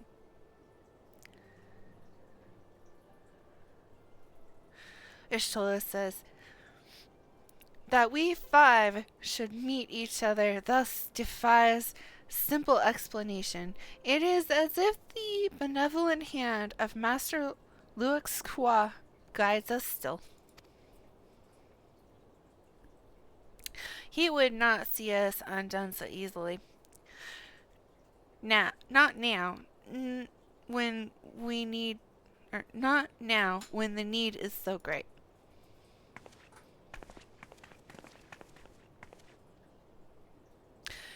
Y'shtola continues, I know when Mephilia and the others are being held. We should have led with that. Alphina goes, where? Yeah, spit it out, Y'shtola. Y'shtola says, an imperial stronghold in the heart of Mordahona. Castrum Centri.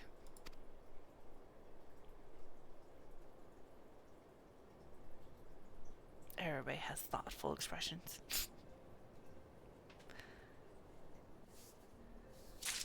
Alright, looks like the end of the cutscene. And quest complete. Okay. Hail, Y'shtola. Y'shtola says, the rescue of our allies will be no small undertaking, Nyra. Even under normal circumstances, breaching the defenses of an Imperial Castrum would be a highly dangerous proposition. But now that Castrum Centri houses prisoners whom the Garlemald deem valuable, we may be confident that they have taken additional measures to ensure the stronghold's security. Yeah, of course, count me in too. Y'shtola continues, if we are to free our friends, we will require an effective strategy, and if we are to formulate an effective strategy, we will require intelligence. Y'shtola, did you get dropped on your head? Of course we need them. Okay, she continues. I believe I know a man who may be able to assist us in this. Lord Portulain of House Dorndare. He is stationed at the Observatorium in Corthos. Let us go to him and beseech his aid. Okay. Corthos. Wait, that's... yeah. Let's do it this way. There. There we go. Don't close that. There we go.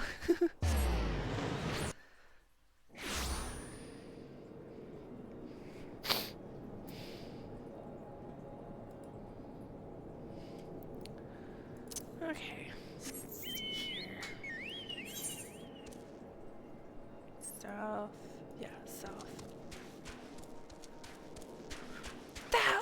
away.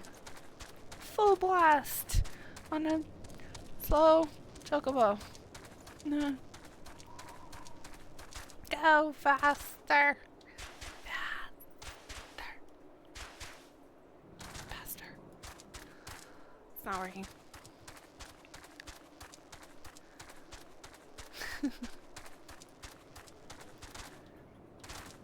Boinky, boinky, boinky, boinky, boinky.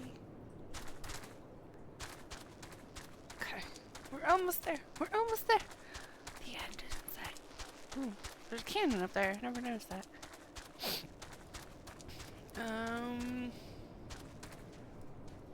Here somewhere. Oh, right, yeah. The observatorium is in the tower. I knew that. I knew that. I really did. I have to. Okay, you caught me.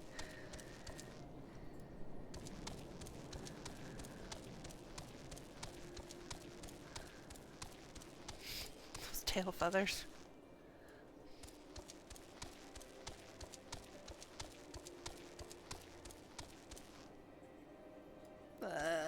Up more, I guess? No, it's not up here. Okay, I'm going crazy. Let's see here. Okay, not in there. That means it's... Where? Is that a door? No, it's not a door.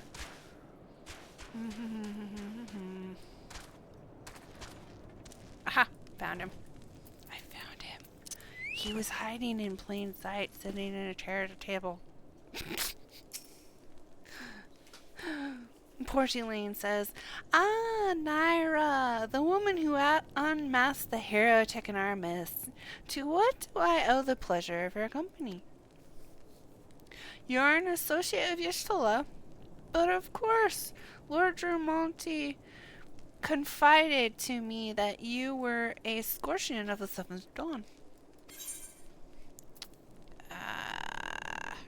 Sure, I'll take those.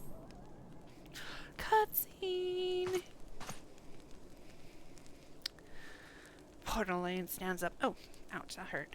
Stands up from his chair and says, "Castrum Centri? What interest have you in all?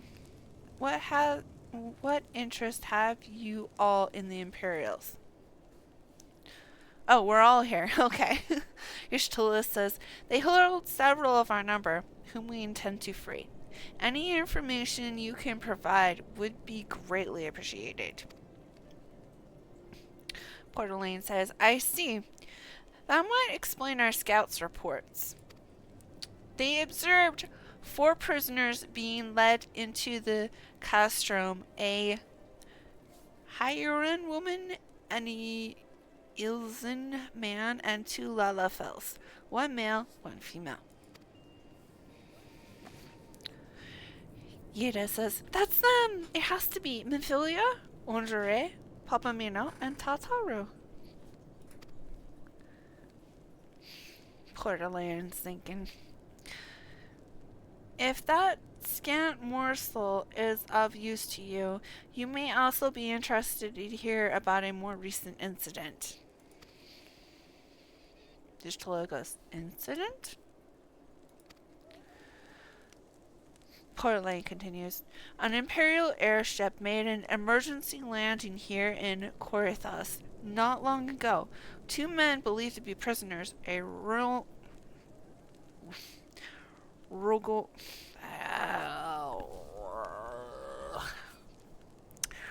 Rogidian and a Lalafel, were seen fleeing the craft." Sid goes, "What did you say?" Portalain says, "A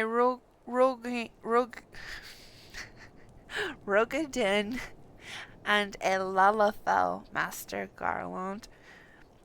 Neither wore imperial dress. Both seemed disinclined to wait for rescue, hence our assumption that they were prisoners." Sid says, "Well be damned. It's Briggs and Reg. Trust those 2 rascals to escape." Sid turns to me and goes, "We must find them, Nyra, and soon." Yes, yeah. I might have to go practice stand in front of the mirror and hold 9 yards. Sid continues. The Imperials will not rest until they are captured or killed, and if Briggs were given the choice, I fear he'd take the latter. Portalane says, freeing those held in Castrum Centri will require substantial planning and preparation. As such, it is an endeavor that will admit some slight delay. The matter of the escapees, by contrast, will not. Shortly after the prisoners vacated the airship, our scouts observed Imperial troops setting off in pursuit. It is likely only a matter of time before they catch them. If you wish to see your comrades again, you had best act now. Y'shtola says, if, as has been suggested, the Garleans took our fellow Scotians prisoner in hopes of understanding the echo, it seems reasonable to assume that they will not be executed until such time as the study is complete. But Biggs and Wedge are not Scotians, nor do they know aught of the echo. As Lord Portalane said, this may prove our only chance to rescue them. I say we seize it. Everybody nods. Sid goes, thank you, everyone. You won't regret this. Quest complete.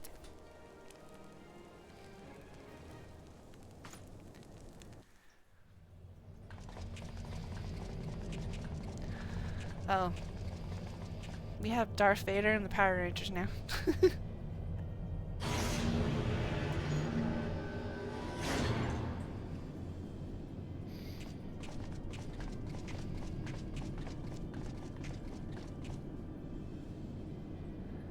The whole squad. Yep. Including their Megazoid or whatever.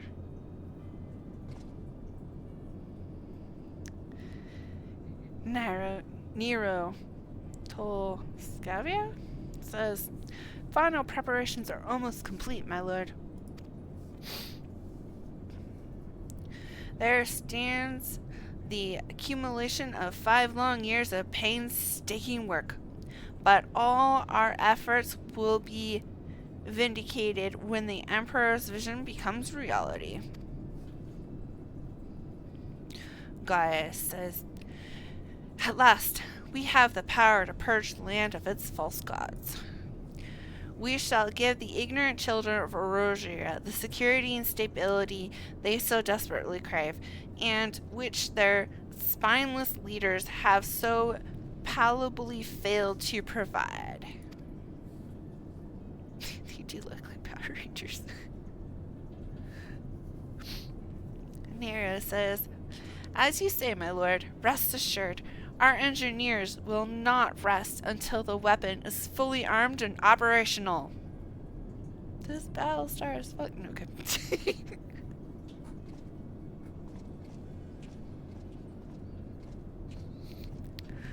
Gaius says, Rehit Hatton, you depart for Castrum Occidens at midnight. Why at midnight? You will command the Western Front in Vilbrand. The Erosians will attempt to interfere with our plans. You will see that they do not.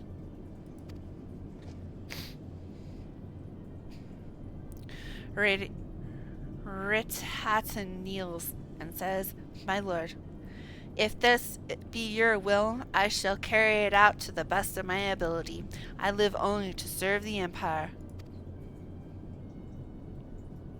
Yet, forgive my impudence, but is it proper to give command of half our forces to a... Gaius says, I have given you nothing Prefectus. You have earned it. That will be all. Dismissed. Ritz-Hatton says, yes, my lord.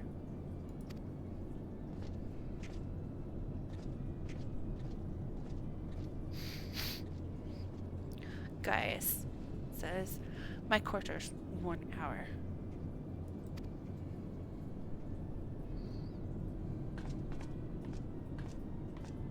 You're telling her to come to your quarters in 1 hour.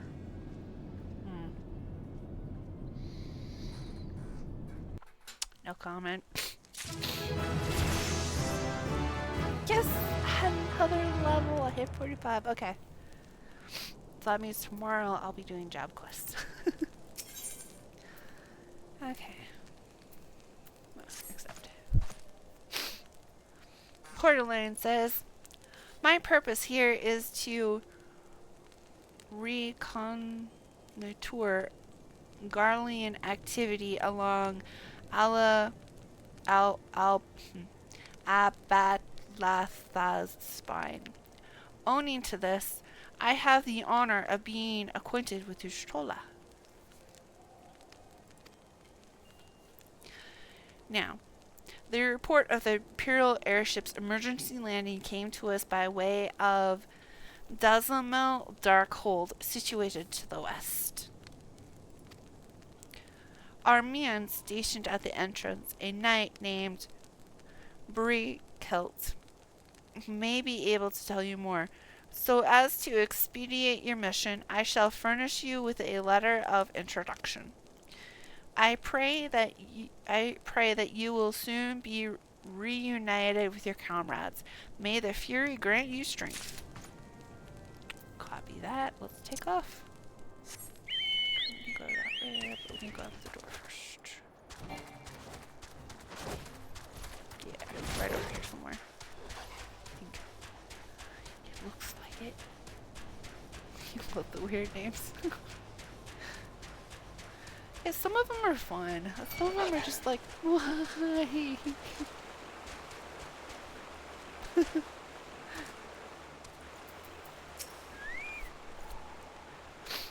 Hail, Brickelt. Brickelt says, you stand before Garlemald Darkhold, the subterranean fortress excavated by the great Ishgardian house of the same name. None but authorized personnel may enter. I'm authorized. Brickelt continues, a letter from Lord Portaline. So, you have come about the Imperial airship. Yes, that is correct. He continues, according to our scouts, the vessels had scarce touched the ground when a pair of men, captives by all accounts, burst forth and bolted. Imperial soldiers have since been sighted in the area, seeking to recapture them. What? The captives are like to be your friends, you say? Then let us pray that they are yet a step ahead of their pursuers.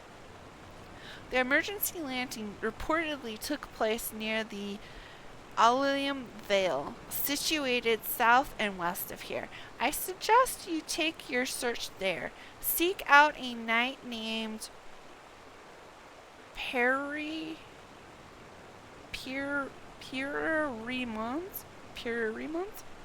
He should be able to assist you. Okay. Now we need to run down south, halfway across the map.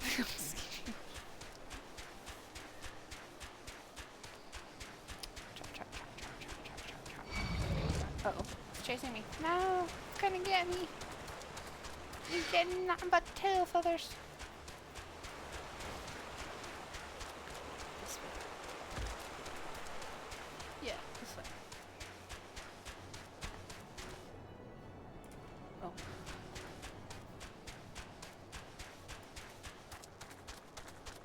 Right in here.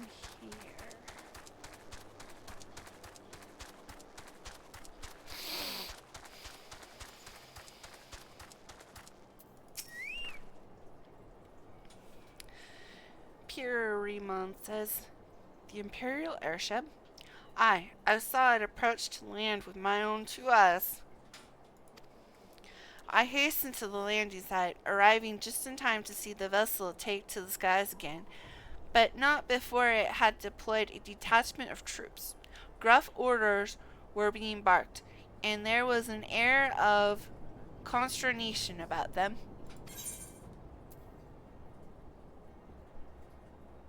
So we'll take those.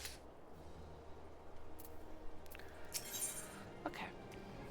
Sir Pierre Remons wants to share with you what he knows of the 2 fugitives. Okay. Pierre Remons says there were prisoners aboard the airship, it seems, and they seized the opportunity to flee when the vessel was forced to land. The Garleans who were deployed formed search parties and proceeded to scour the wilderness. In order to alert our forces, I returned to my post. To find evidence that someone had been here in my absence. Whoever they were, they tried the door but to no avail, and decided to go elsewhere. In all, I marked 2 sets of footprints, one large and one small. If you search the area, mayhap you will be able to follow the footprints to their owners.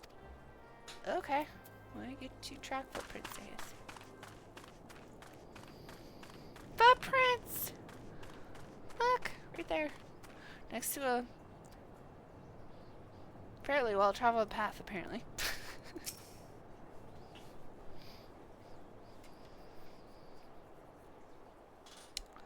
We're surveying the area. There's the next set of footprints. Actually, I'm gonna go like this.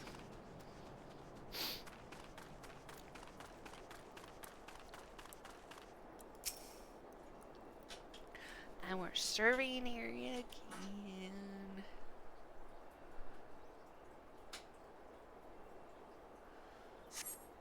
Alright. And over there. And we have Jogon, which is nice. Huh? Hey, you said there's one large and one small. This is only one set of footprints. Where's the other one? Huh. More footprints!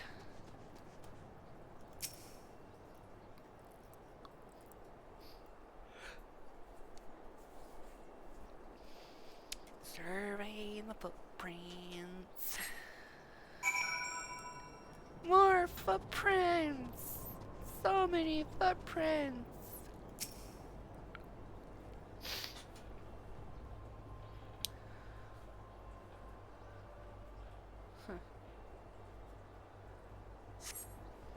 Search the area for more footprints. Oh, there's a turn in over here. On the bridge. Or, no, under the bridge. I see it there.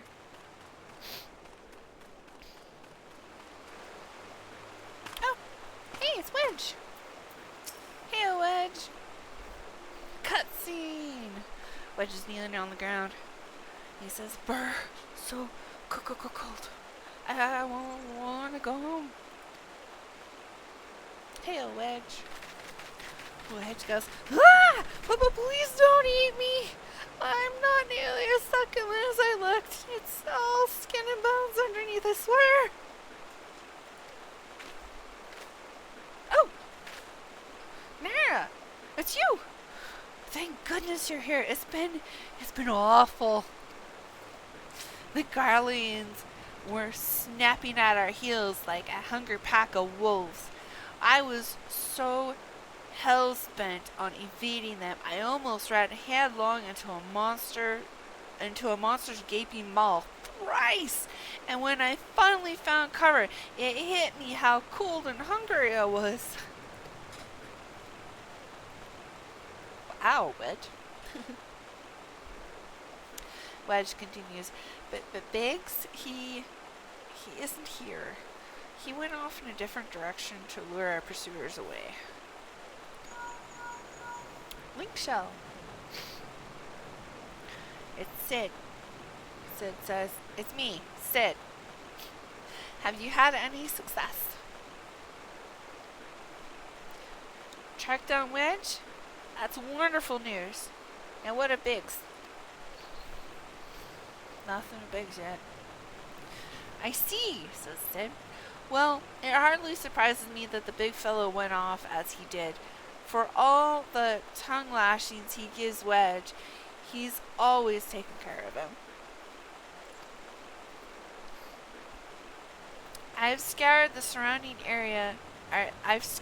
area surrounding the Darkhold, but have nothing to show for it.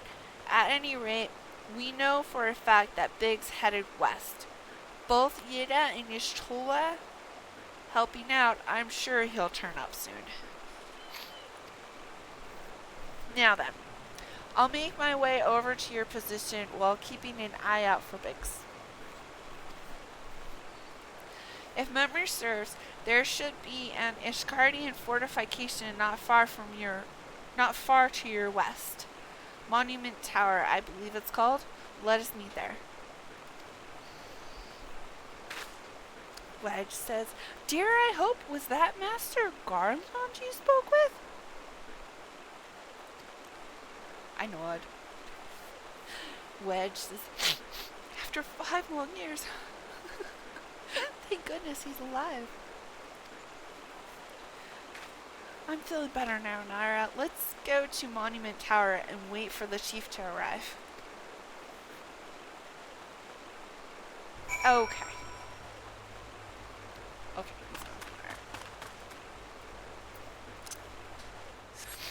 That way. Okay. This the way. Onward.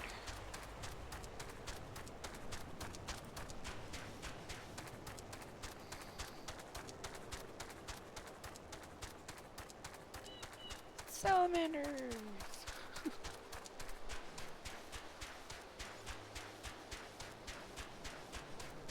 Okay. Here we go. Inside? Yeah, we can go inside. Okay. Here we go. A belly! Hail! Cutscene! Abeli says, "Well met and welcome, adventurer. What brings you to this frozen corner of the realm?"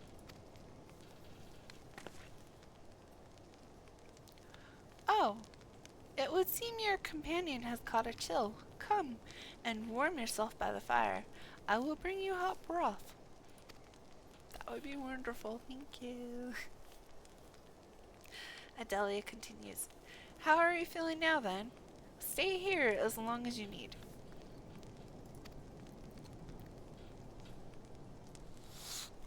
"The same goes for you, friend.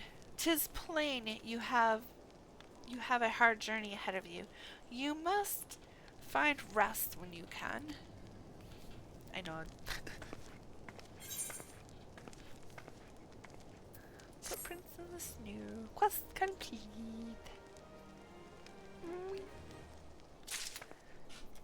What was that? Oh. That come from. Get out of here. Okay. Oh. Hail, Wedge. Wedge says, "I'm fine now, thanks to you, but I can't bear to think that Biggs is still all alone in the cold, with Garleans on his heels. He lured the enemy away for my sake, and now he's suffering for it. I hate to have to rely on you again, Nyra, but do you think you could search for Biggs? I haven't the slightest notion where he might be at the moment, but maybe, just maybe, the people here have seen something." Alright, I'll ask her. "Hey, Abeli." Abeli says, a Rogandan gentleman dressed in the same manner as your companion? I'm sorry, but he did not come by here. Let me think a moment. I would not rise your hopes unduly, but there is a cave situated a short distance to the south. We call it the Fury's Gaze, and it may be worth a while to investigate. I make this suggestion only because your friend seems like a selfless sort. Rather than drawing the enemy to this tower, maybe he elected to pass us by. That would be nice of him. Alright, let's have a look-sees.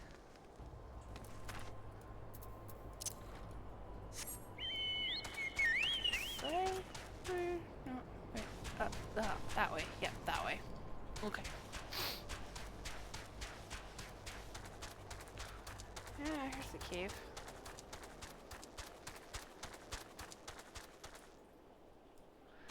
Destination. Surveying. I see nothing out of the ordinary except little weird will-wisps. Weird crystal. Oh! Hi! Oh, I can target him. Oh my god.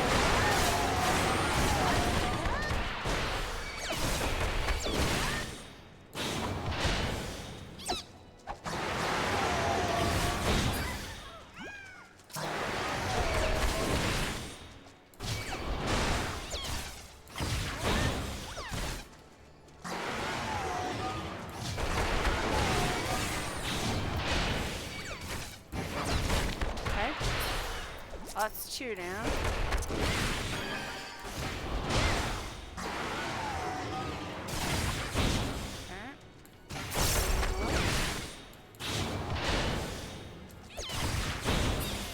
Okay, there we go. All three. Oh, nothing in the cave.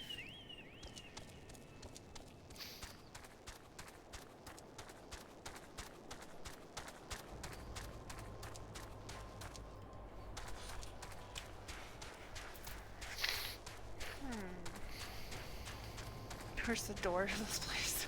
There it is.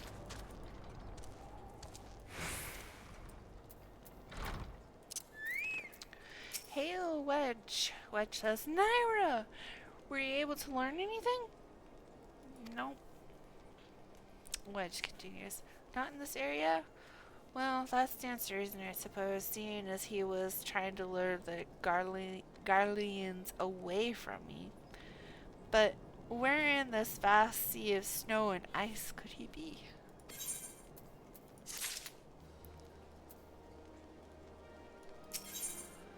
Yeah, we'll find out. Wedge continues. We can't give up, Nyra. We must find Biggs before he succumbs to the cold or is recaptured. Don't know what else would be good. Wedge continues. There must be someone in this tower who can help us, even if it's only to tell us where else to look. Ask them for me. Ask anyone who will listen, and hurry. Biggs' chance of survival grows slimmer by the moment.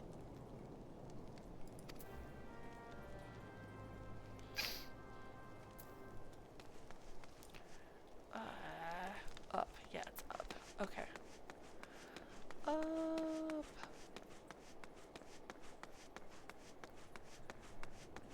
Up, up, up, up, up, up, up. Up some more. Apparently.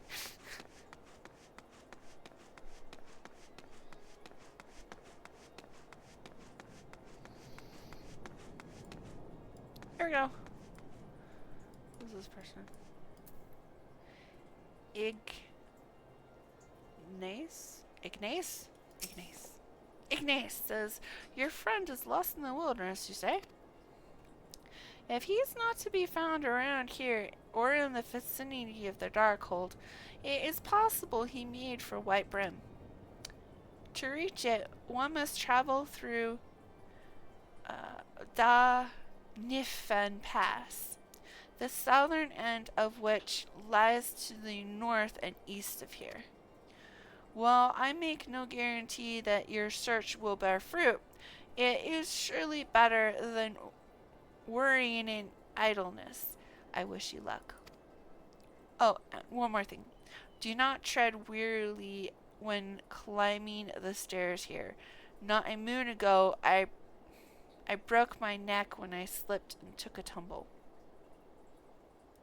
You broke your neck? You look fine to me.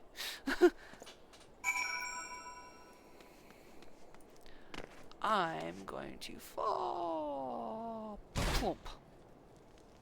Fine. Honest, I'm fine.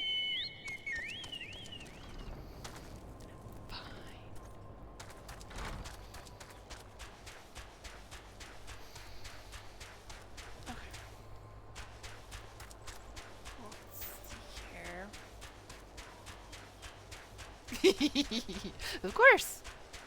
I know it's fine.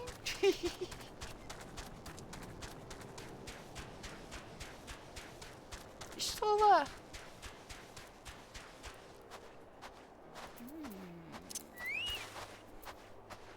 Let's see here. Let's do this real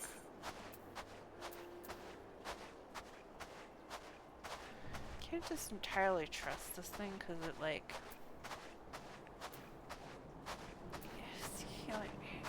Hearing no. That one's better. Maybe slightly, but still better. Go like that. Okay. Okay.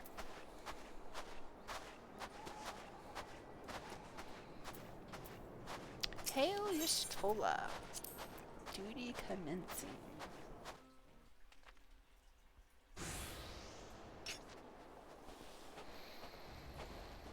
From Biggs.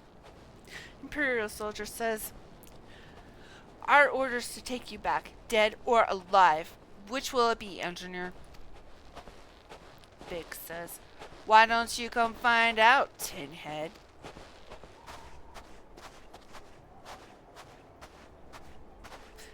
Yeah, you gotta be careful when you're a tank, because it will take your tenacity gear off on you. Y'shtola says, ah, Nyra, it is well that you are here. The situation is grave.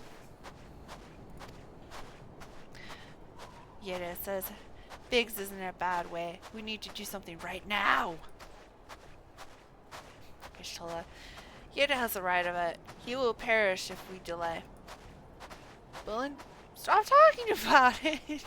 Y'shtola says, with me. And we all run off. Whee! Imperial soldiers all turn around. He's not alone! Kill them all!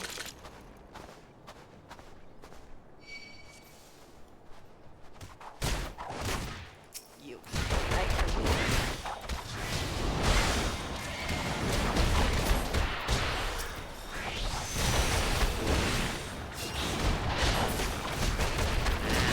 Got you.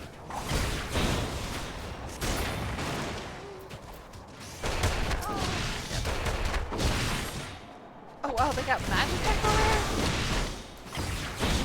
Okay then.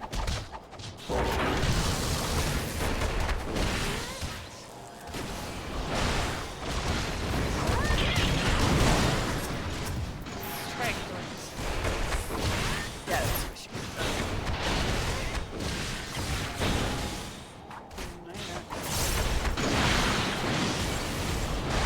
I'm definitely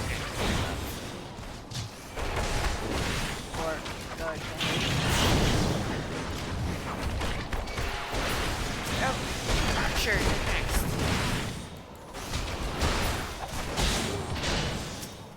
Oh, let's get you.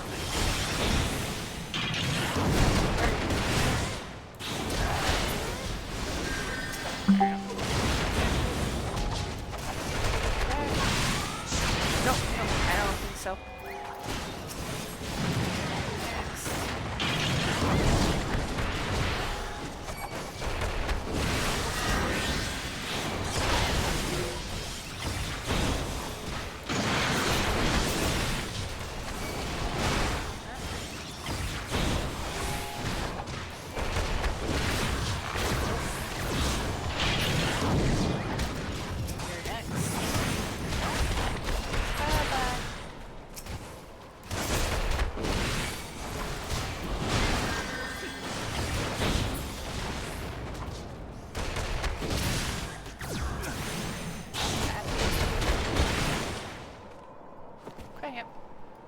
Activity complete. Yay!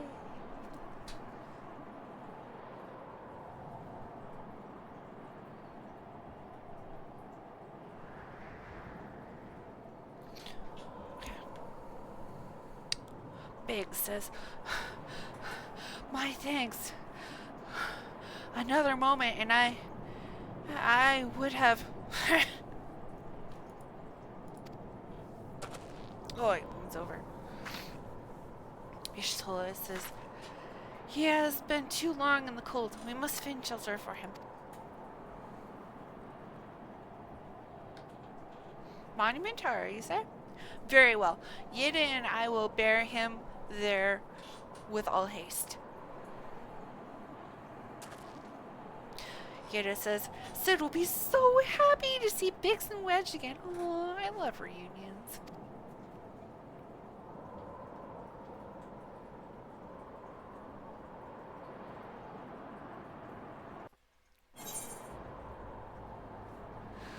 Okay.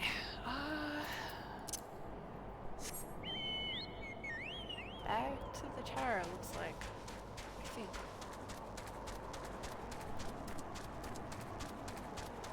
Report to Wedge. Yeah, or back to the tower. Almost Wedge moved. Well, I found Biggs. How about that? Yes. Alright. Here we go. Hail, Wedge! Cutscene.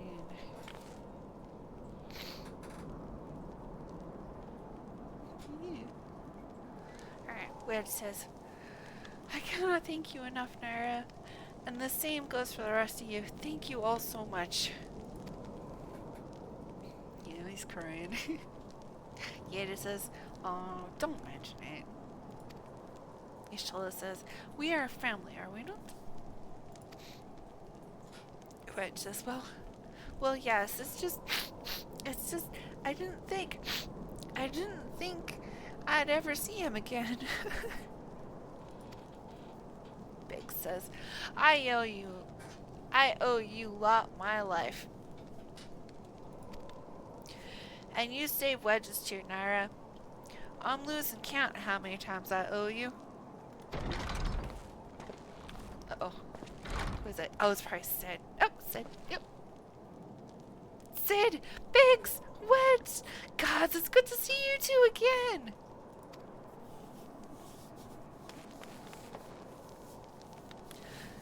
Oh, they both run over him. That big guy comes down on his knees. He's like even with Sid when he's on his knees. Wedge says, Chief, it's you! It's really you! Biggs says, in our hearts, we knew you were still alive. But to finally see you in the flesh...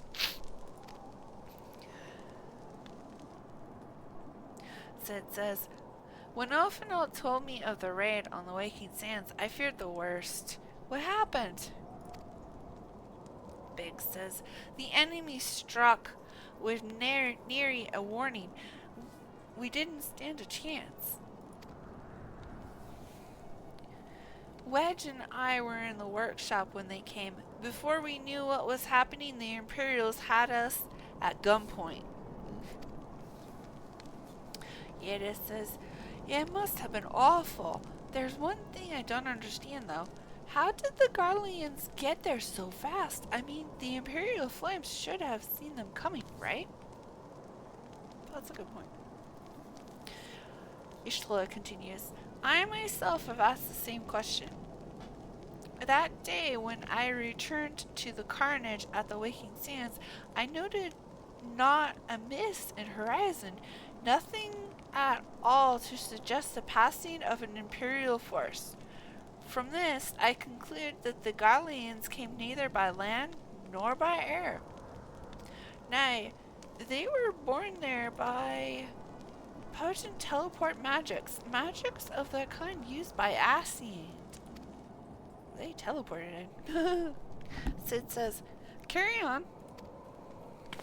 Wedge says, We were bound and blindfolded and bundled into the cargo bay of a waiting airship. I can't rightly say how long we were aboard, but when the time came for us to disembark, we found ourselves in the midst of an imperial stronghold, Castrum Centri. Upon arrival, we were marched off into the main complex. Biggs and I were thrown into a detainment cell together, while Minfilia and the others were taken elsewhere. That was the last we heard from them. Sid says, Castrum Centri.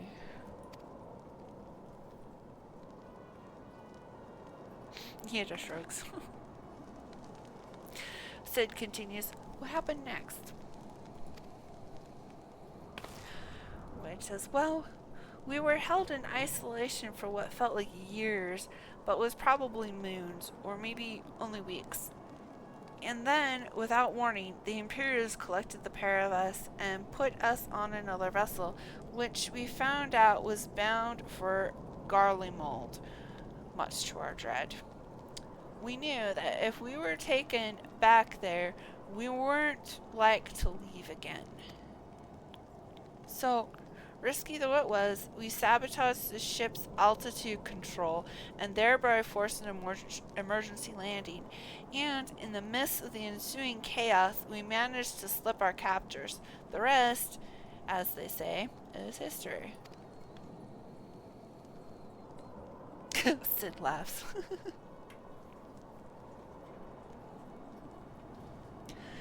Sid says, if I didn't know better, I'd call that a likely story. Sabotaging the altitude controls of an airborne vessel, that will have been Biggs' handiwork, like as not.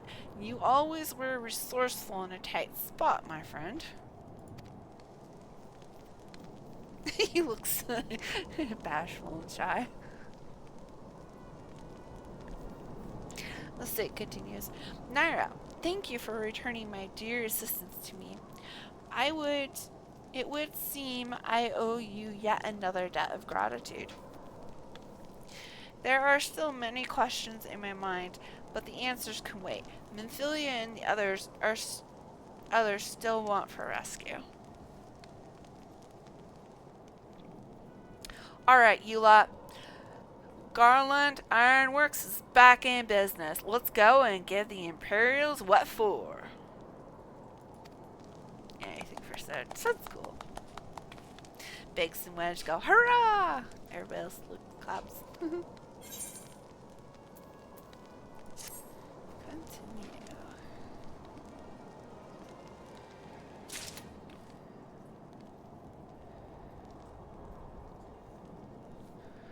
Okay. Hail Sid. Sid says, thanks to you, Biggs and Wedge are with us again. Now, we must find a way to rescue Minfilia and the others. Gods know, we've kept them waiting too long already. Based on what we've learned, I believe it's safe to say they're being held at Castrum Centri. Let us convene at Revenant's Toll in Mardahona. 'Tis as good a place as any to prepare and better than most. The road leading east then south will get you there. When we arrive, let us seek the advice of the local adventurers. We're bound to learn a thing or two that will benefit our mission. Okay. Fortunately, I have been there.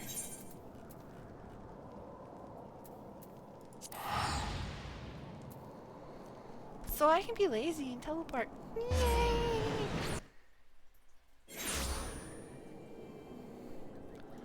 Alright. Here we go.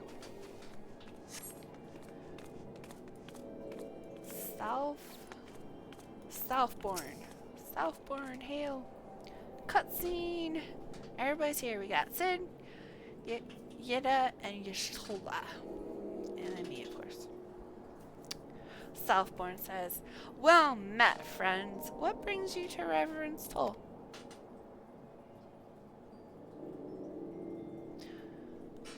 Did I hear you rightly? Your friends are being held captive in Castrum Centri, and you want to rescue them. I don't mean to discourage you, but that might prove difficult. The stronghold has been on high alert of late, with armored patrols seen about the perimeter around the clock. Not even a fly could get within 100 yelms of the walls undetected. Ishtola says, if the Garleans were alerted to our coming, we cannot know what they will do to Minfilia and the others. We must act with the greatest stealth. Sid says, aye. It has to be good old-fashioned infiltration. Yeda says, but with security so tight, how are we going to smuggle ourselves in? With the laundry. Ha ha ha. No, just kidding. Sid says, why, I have a mind to walk through the front door. Oh, that's all?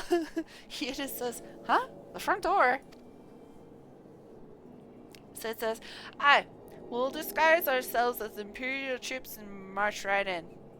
I mean stormtroopers. Oh, wait. Sid says, for this, we'll need a few sets of Imperial uniforms, a suit of Magitek, and impeccable timing. Southbourne says, heh, that's a bold strategy, but it just might work. Where we are, there's certainly no shortage of opportunities to borrow the equipment. Knowing these Imperial bastards, they won't even suspect that we savage Erusians would think to use their technology. There's that. Sid says, then it's settled. I turn and nod at him. Silafborn says, if you're determined to go ahead with this, I'll recommend you speak with Garlemald.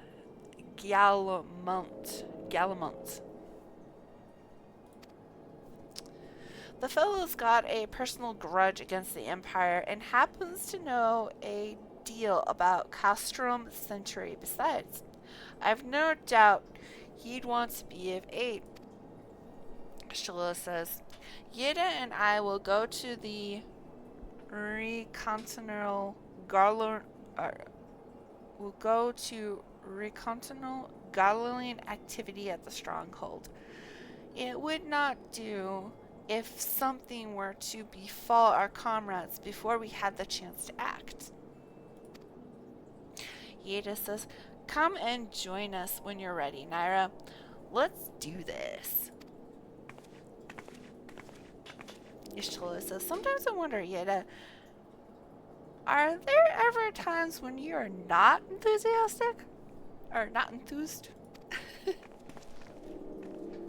Yeda says, I'm not enthused, Ishtola. You're beginning to remind me of Papa Mino.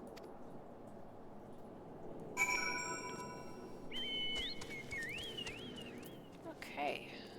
We need to go over here.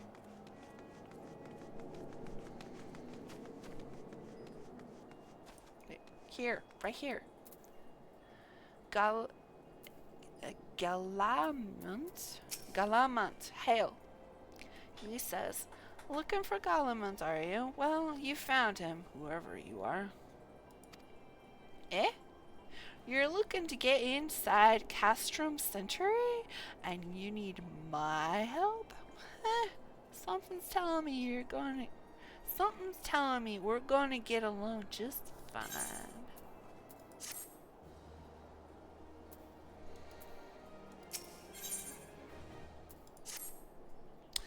Garlemald continues, so you have friends at Castrum Centri you want for rescue. That Self-Born knows me too well. You can count on my help. I've got a score to settle with the Imperials, and I never pass on an opportunity to get back at the Warsons. But enough about me. Let's talk strategy. Rescuing folk from captivity's right delicate business. A single oversight, just one blunder, and it's all over. You can't leave any room for uncertainty. For starters, you need to confirm beyond a shadow of a doubt that your friends are where you think they are. You don't want to risk your neck only to discover they've been moved elsewhere. But how can you find out, you ask? By following these instructions. If you approach Centri from the east, you'll see a swampland to your left called the Tangle. Get in there, never mind all the marbles, and navigate your way to the southwestern corner. You'll come across some drainage pipes coming down from the stronghold. Don't ask me how I know, but one of them leads back up to the command tower. If you listen closely, might be as you can eavesdrop on some of the happenings within. Once we know for certain your friends are there, we'll move to the next stage of the operation. Now, get going and Godspeed. Alright.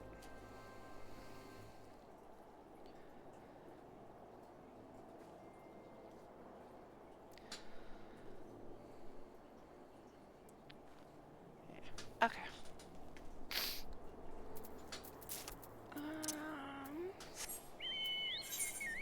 Okay, so we go this way. This bird is so slow.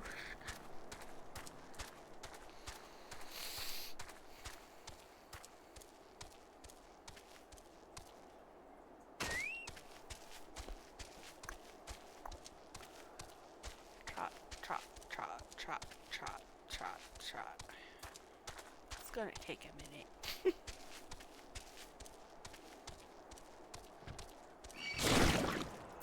Oh. You. Stop it. Leave me alone. I don't kiss frogs.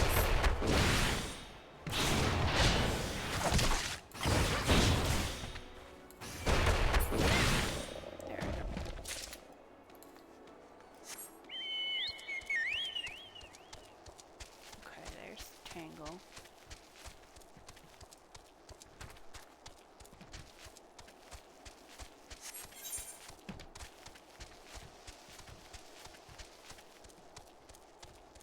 Just anything.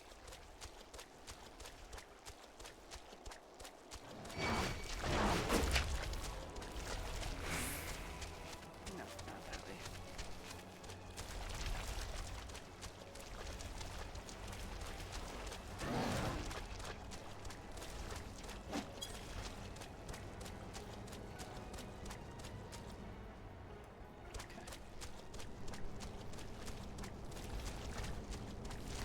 There's the pipe. Oh, looks like someone may have escaped from here sometime. Huh. Okay. Interacting. Rating type. Oh. Oversized mosquito. Oh, okay. Of course. Yeah, just sit there.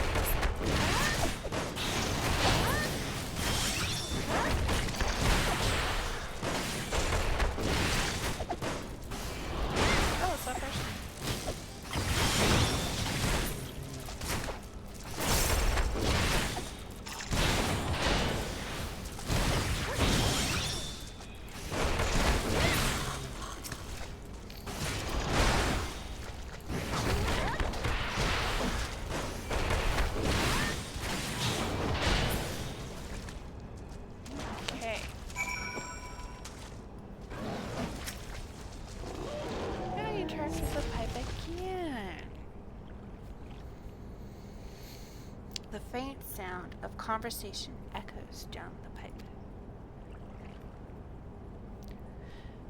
Collected voice. What of the captive? Does she still refuse to speak? Youthful voice. She may as well be a deaf mute for all the information we've gotten out of her. Gruff voice. The others aren't much better. The Elysian gets on my nerves most of all. Every time he opens his mouth, it's only to spout gibberish. Youthful voice. I do wonder, why is the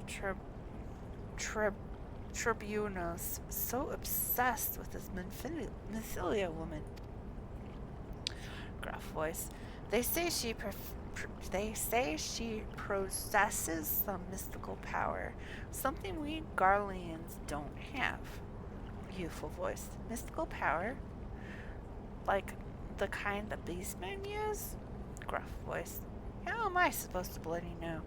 If you're so curious, why don't you go ask the Tribunus yourself? Youthful voice. As well try to tumble her.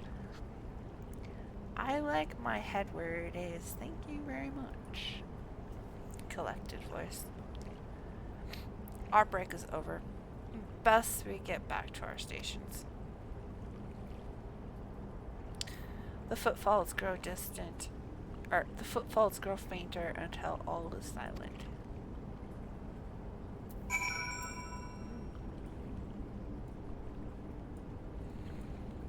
I'm going to be lazy.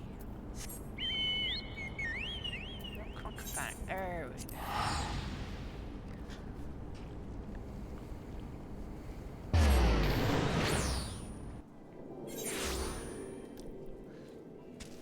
Hail Alphinaud. Alphinaud says, "'Tis good to see you again, Nyra. I've given to understand you have conducted some reconnaissance. Tell me, what were you able to learn?" So Menphilia and the others are indeed at Castrum Centri. Their presence thus confirmed. We may proceed with the mission. While ye were afield, Cid took the liberty of devising a plan of action. Pray, have the details from him. Hail, Cid. Cid says, "Good work, Nyra. As Alphinaud has already told you, we've plotted out a course for the rescue. The gist of it is unchanged. We disguise ourselves as Imperial soldiers and infiltrate the stronghold. Garlemald is looking into ways to procure a suit of Magitek. In the meantime, I need your assistance with some preparation of my own. Menphilia and the others are counting on us, Nyra. Let's not keep them waiting any longer than necessary." Hail, Cid. Cid says, "While Garlemald goes about devising his plan, we need to see to some preparation of our own. It wouldn't do if the Imperials were to discover that they're short on armor. To prevent this from happening, I'm going to put together a makeshift communications jamming device. The explanation is like to get a bit technical, so bear with me. Imperial forces communicate at a distance via electromagnetic waves. Simply put, voices are borne upon etheric lightning energy that permeates the air. Now, the hill-sized cluster of corrupted crystal to the west has been observed to amplify the self-same energy. By making use of this property, we should be able to drown out Imperial voices.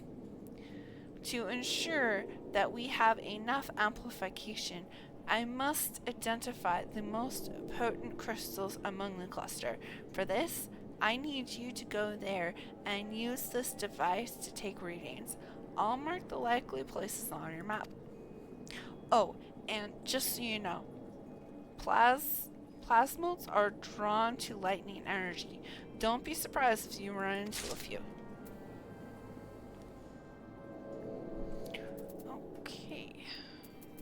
go take some readings.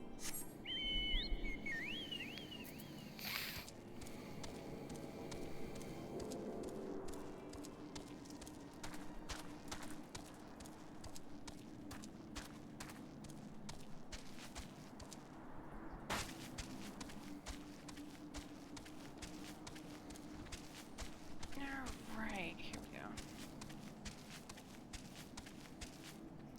Alright, prime location. Let's use the reader on it. And there's one of those things you want to know about. Kill it.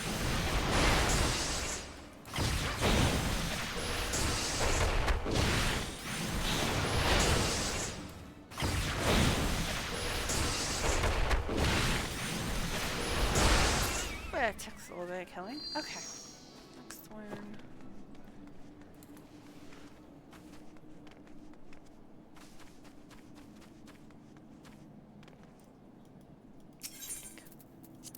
Use.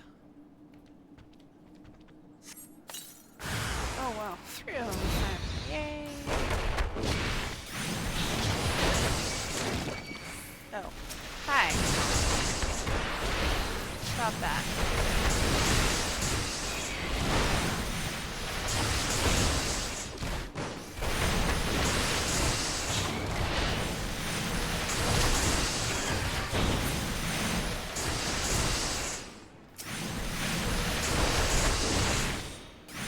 Back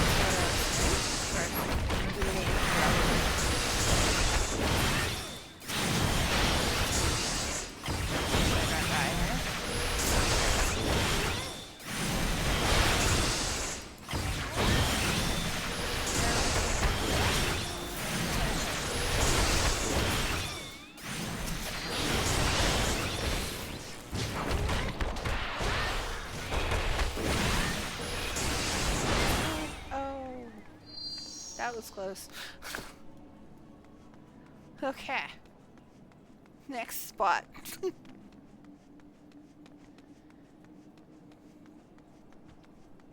Let's wait a second. Oh.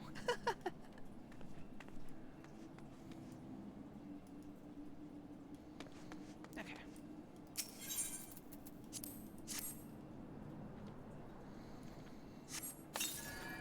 Alright. Oh, nothing popped out at me on that one. Okay. Yay. We're gonna kill you. Because I don't want interruptions.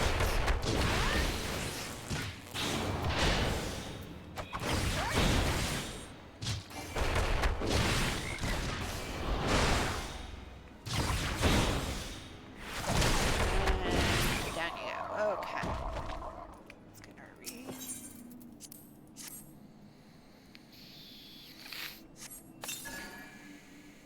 Oh! Nothing popped out. Okay, that was nice.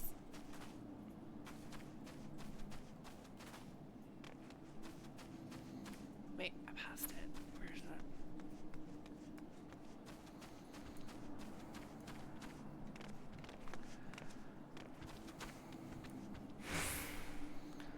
What? There's a hole down there. Oh, there it is. It's up there.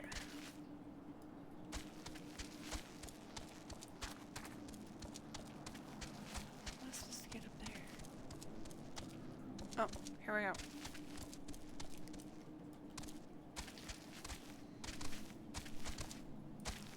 There's a hut up here. Huh. Boop. Okay. Use.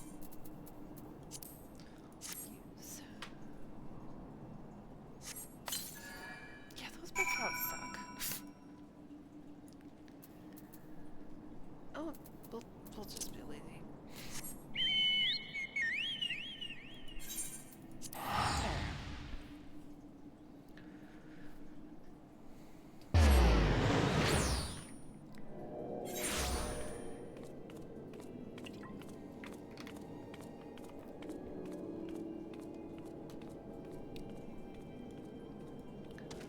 Okay. Hail Sid. Sid says, you have the readings? Excellent. Here, let me see the numbers. Oh, wait, no, here. No, there. Yes, 4 of these crystals to suit our purposes, though I pray that we won't have need of their power. My thanks, Nyra. Okay. Oh. Can I? Yes.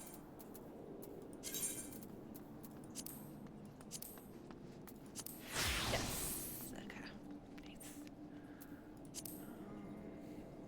Yeah. Okay. Hey, Garlemald. Ooh, Imperialist loot. Hi, Barnstormer. Garlemald says, clean the wax out of your ears now, 'cause there's something I want you to do by way of preparation. The plan's to have you enter Castrum Centri all decked out in Imperial duds. But a disguise is more than just the clothes you're wearing. You also gotta act the part. At the very least, you need to know how to perform a convincing Imperial salute. First impressions, everything, as they say.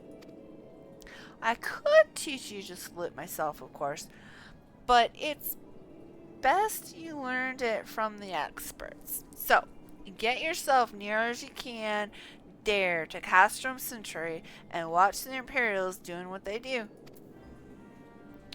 Yeah.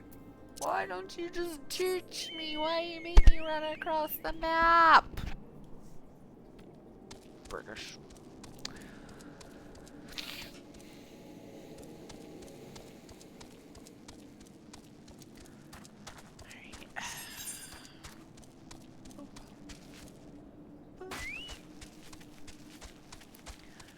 Gotta run across the map.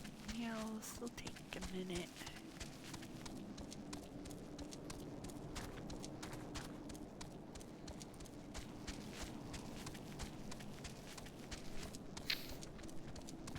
No, I don't want frog legs.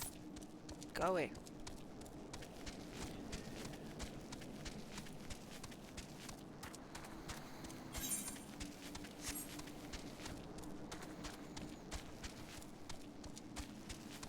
Don't want mud puppies either. No, he found me. Run away.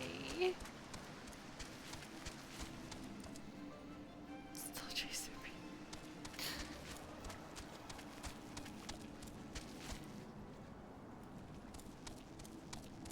Can I get up here? Yes. Yes, I can.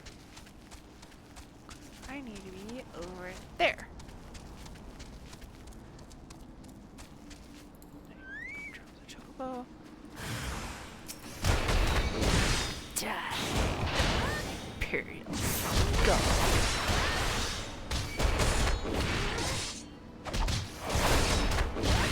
Yeah.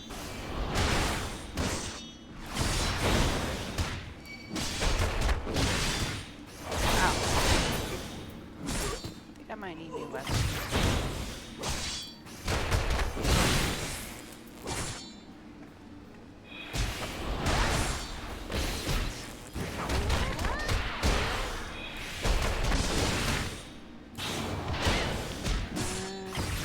Gross? Almost. Yeah. Here we go. It's still purple. No, destination. Okay. Waiting. Ooh, cutscene.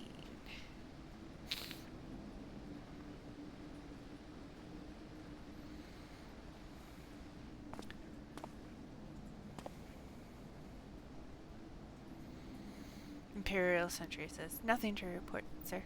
After he salutes. The other guy salutes back. It says, Imperial Desurian. We have received an anonymous warning that insurgent forces are near. We must redouble our vigilance. I shall recommend that patrols be increased.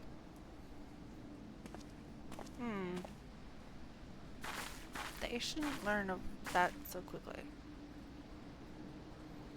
You forgot to do the leg thing, Nyra.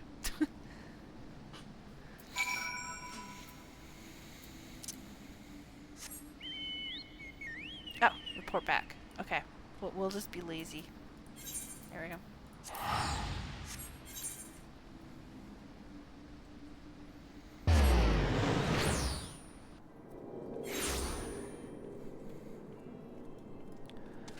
Okay.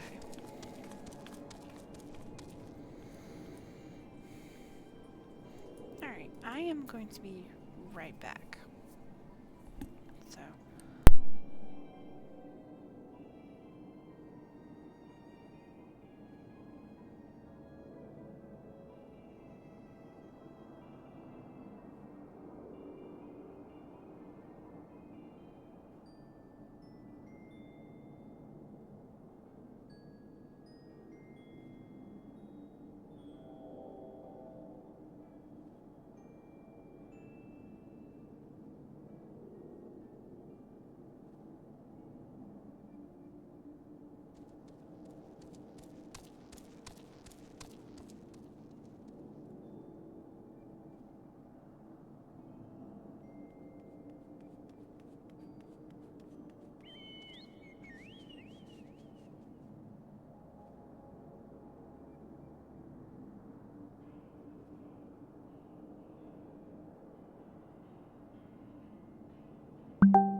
Hey, sorry about that. I had to take care of something real quick. Alright. Heal, Garlemald. Garlemald says, so did you manage to learn the Imperial Salute? No. Best you don't demonstrate. I am liable to fly into a rage and crack skulls. I'll just take your word for it. You have learned the Imperial Salute. Yay! Ooh, and I'm level 46. Nice. Okay. Sark Malalark. Hail, Sark Malalark. Sark Malalark says, you are called Nyra Wulfenshade, yes? I have heard of your plight from my friend Garlemald.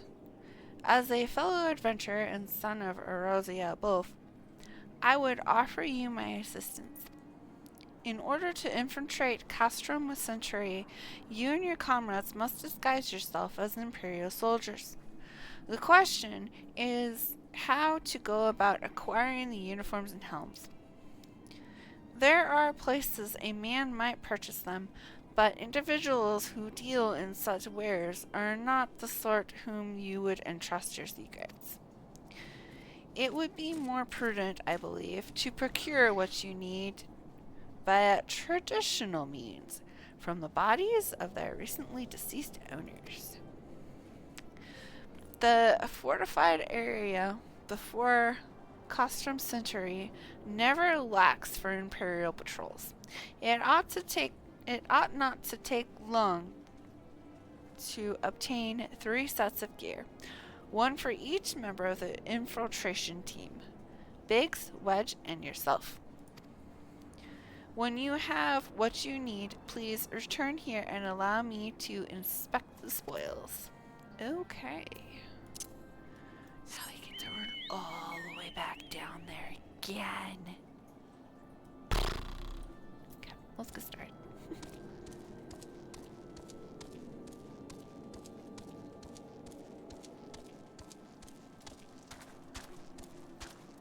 You have left the sanctuary.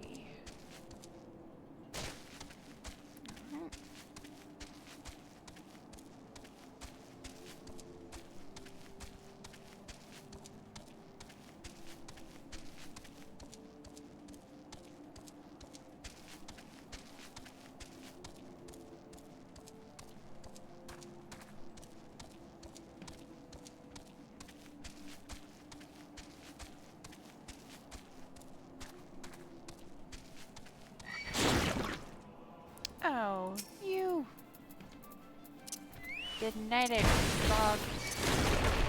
Oh. Oh no. No, no, no, no, no. No, no. Uh-uh.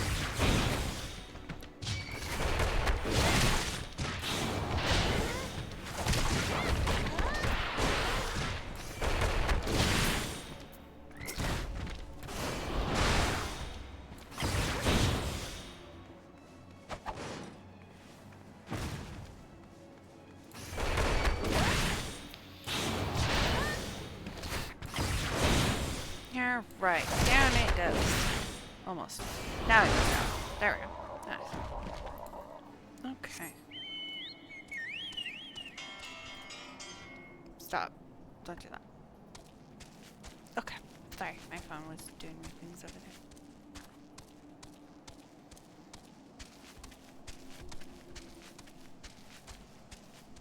Oh, come on.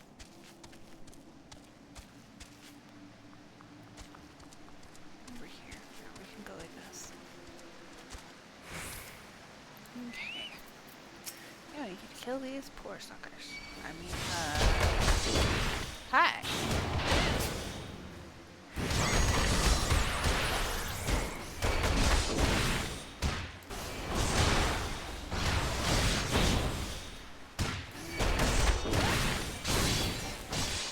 Oh, stun me. Ugh. Whatever. 2 out of 3, or 1 out of 3. Both.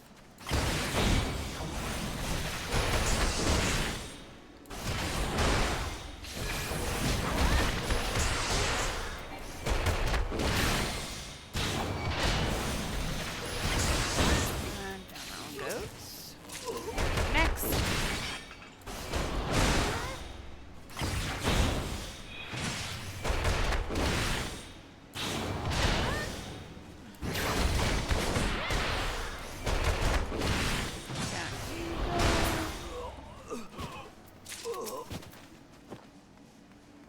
Come back here. Stop walking away. Get over here. Take your lumps.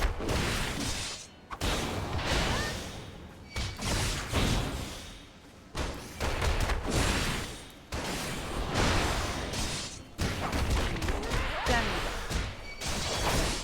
Down you go.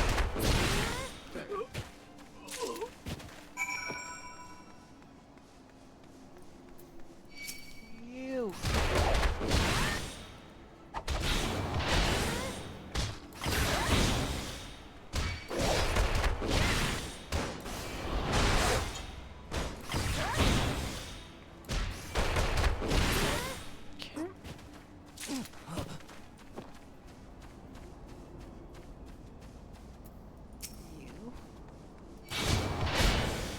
That's how good.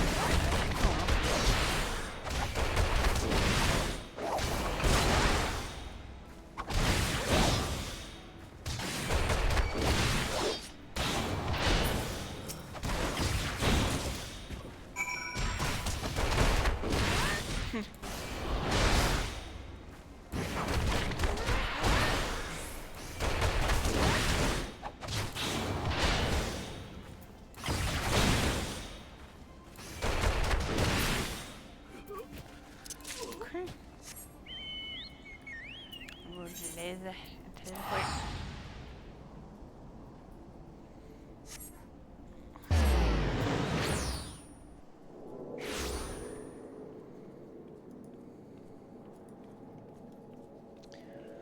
Okay.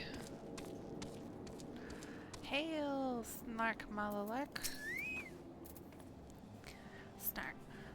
Snark Malalek says, were you able to obtain 3 sets of Imperial equipment? Yep. Here you go.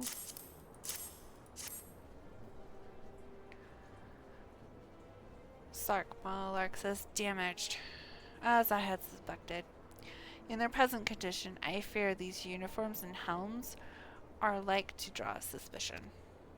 They must be repaired, if only superficially. Fortunately, the blacksmith Igignolf at the Diamond Forge in Rowena's house of splinters would be able to hammer them into shape in no time. I've also sent word ahead and have been assured that he is expecting you. Worry not. We have already impressed upon him the need for utmost secrecy as to the nature of your mission. Sweet. 46? Yeah, okay.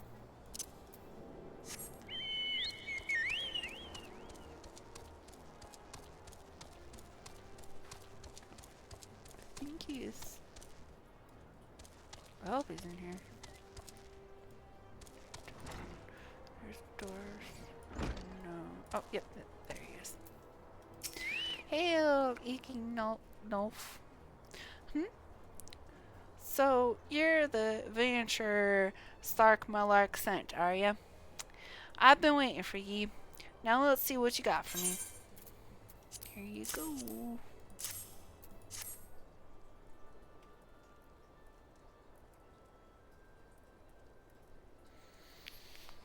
Cutscene. Ignolf says, I see, yes. I reckon I can hammer these back into shape for you. After all, I owe my friend Sark Malark a favor or two. Took care of old Ignolf back in the days before I fell in with old Rorina, he did. Did he know he's the son of one of the wealthiest families in the Sultanate? Wouldn't expect someone like that to end up in the life he did, but I suppose he always felt the adventurer's life calling him. But here I go babbling on when there's work to be done. Just hold your horse birds for a moment or two, and the great Ignolf will have ye geared looking good as new. Sweet.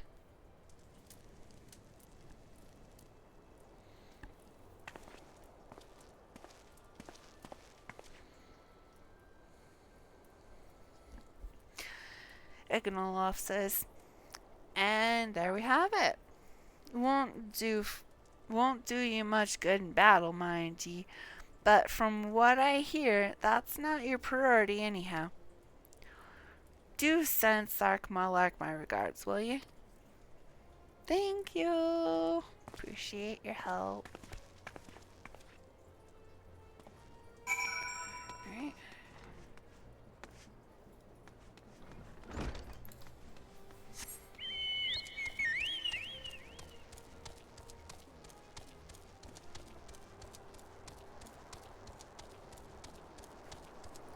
Hail, Sark Malark. Sark Malark says, have you had the uniforms and helms repaired? Yep. There you go. He continues, yes, these will serve beautifully.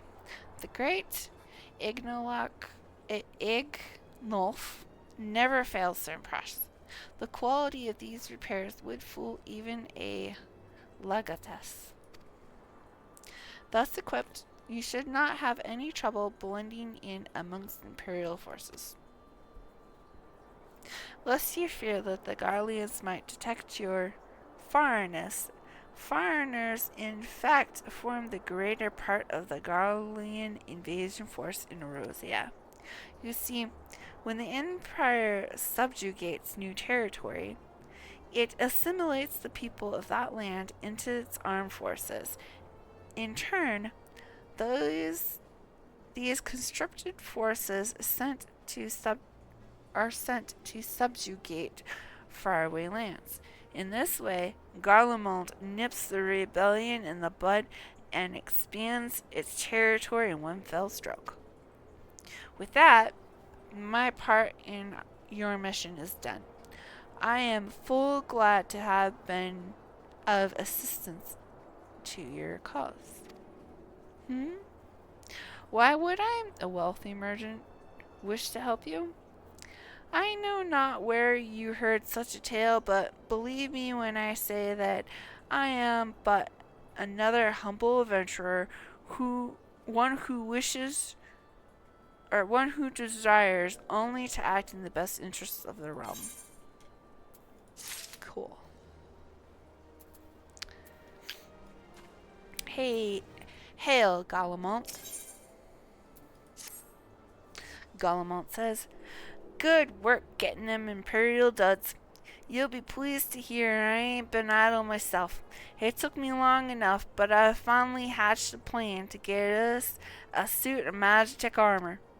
Now, from what I've seen, Castrum Centri deploys a Reaper for most of his patrols. Trouble is, the patrols themselves are irregular, meaning random routes and random deployments, and hardly any of them can come anywhere near Reverend's Toll. So, hoping to coax the Imperials out of their shells, I took the liberty of feeding them a bit of old false intelligence. Told them insurgents had designs on their stronghold. 'Tain't far from the truth. Now, I come to think of it, anyway, we should start seeing more patrols than we have up till now. What you need to do is approach one of these patrols dressed up in your shiny tin suit and alert them to the enemy's presence. Haven't done that, you'll want to lure them as near Reverend's Toll as you can. Like as not, though, they'll be weary of adventuring far from their own walls. If they do need a bit extra encouragement, use the smoke signal here. Fletched fresh from an Imperial scout. They'll come running when they see that. And when the cavalry arrives, you hit 'em hard. Take off with a Reaper. Simple as that. If I ain't mistaken, there's a patrol sweeping the perimeter right now. So run along, eh? Oh, and don't forget to salute. Alright.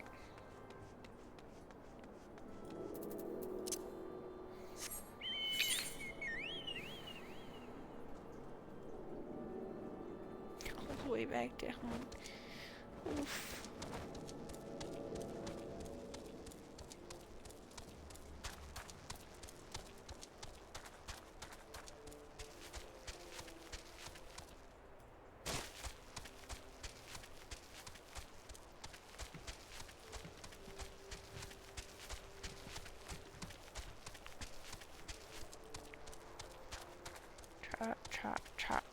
Chop. Oof, this is a little bit of a run.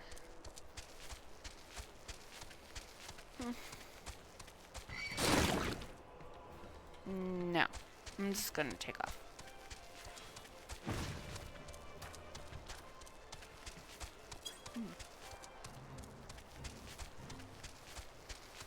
And right over here.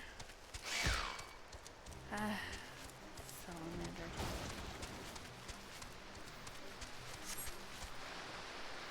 Still chasing me. Okay. Ooh.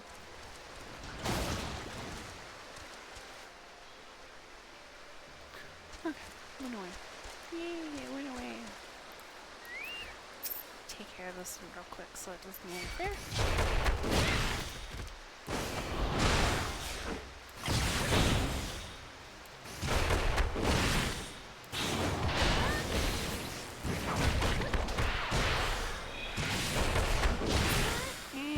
Put it down. Okay. Oh, I need to put on my stuff down here.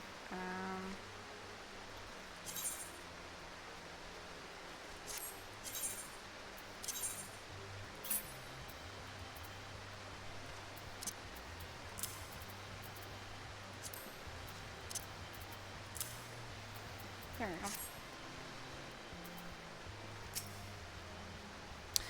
Hail, Imperial Centurion. Imperial Centurion says. From another patrol, are you?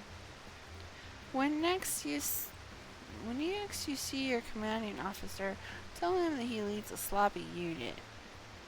If any of my lot forgot to salute a superior officer, they would be on their ass faster than you can say latrine duty. Oops. Wait, where? Oh, there it is. It's a faker. Okay. I saluted him. Imperial Centurion says, "Carry on, soldier." Insurgents gathering to the east, you say? Yeah. Imperial Centurion continues, "Judging by your description, they are well beyond the perimeter. But I will not have it said that I was remiss. You return to the scene and keep an eye on those insurgents. Should aught go awry, use your smoke signal to call us." Okay. Ignore the chocobo.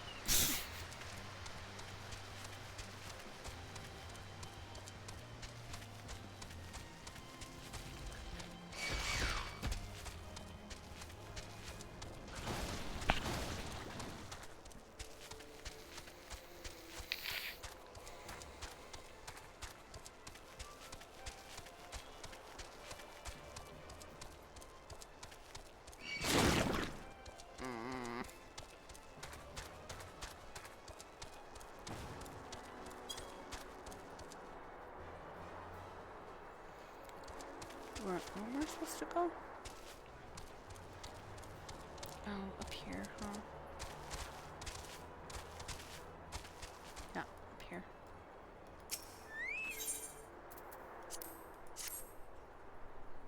It's gone away! I need to be rescued! Ooh, duty.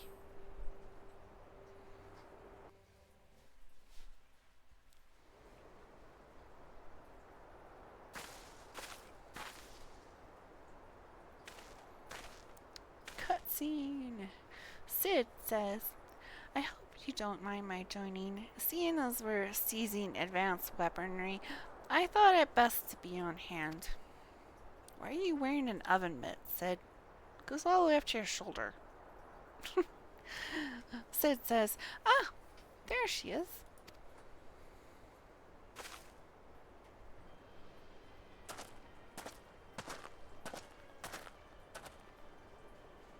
Imperial Centurion says, "This is the place, but where is the enemy?" Imperial Signaler says, "Sir, over there." Imperial Centurion says, "Send in the Reaper. Let us make an example of these insurgents."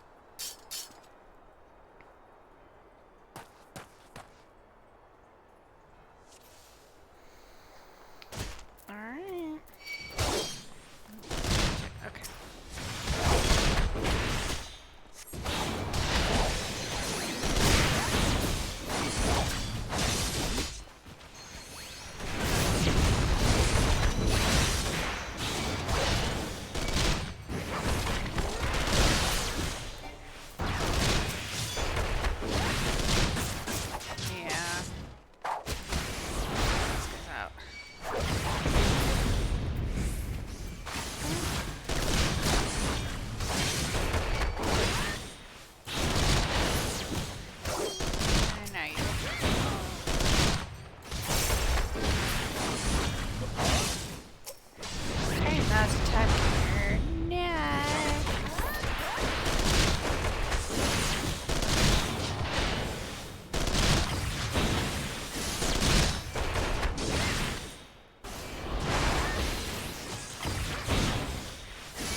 Duty complete. Yay!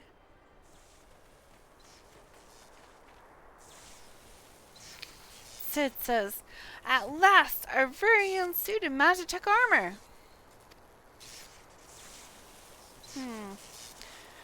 Not wishing to look a gift horse or a gift chocobo in the beak.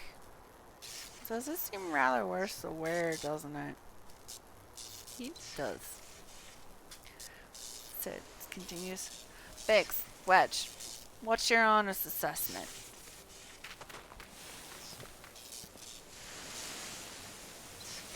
Biggs says, well, there's the fact that she's smoking, of course. But looking past that, I'd say she was structurally sound. Wedge, I don't like the way these legs are buckled. I hate to say this, but the salver mechanism may be damaged. Biggs says, but aren't those things protected by Ilm's thick armor plate? Wedge says, yeah, they are, yes. It's odd. The casting seems to have taken a blow. I suspect we're dealing with a faulty part. Biggs says, well, whatever it is we're dealing with, we're not resting until it's fixed. Not one wink of sleep. You got that, Wedge? Wedge stands up and says, oh, I was on the cart chocobo. Biggs says, I heard that. Sid says, a hall has been set aside for our use in Reverence Toll. That's where we'll carry out the repairs. Look for us there, Nyra. Okay.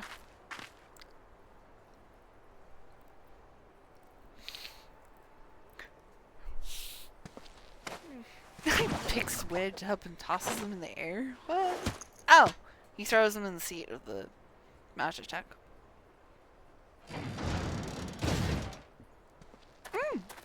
It's moving. Oh, it's limping, but it's still moving.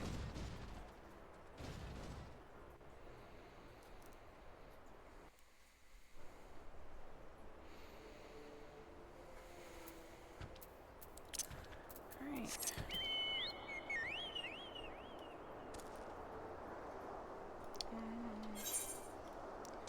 Yeah, back up the hill.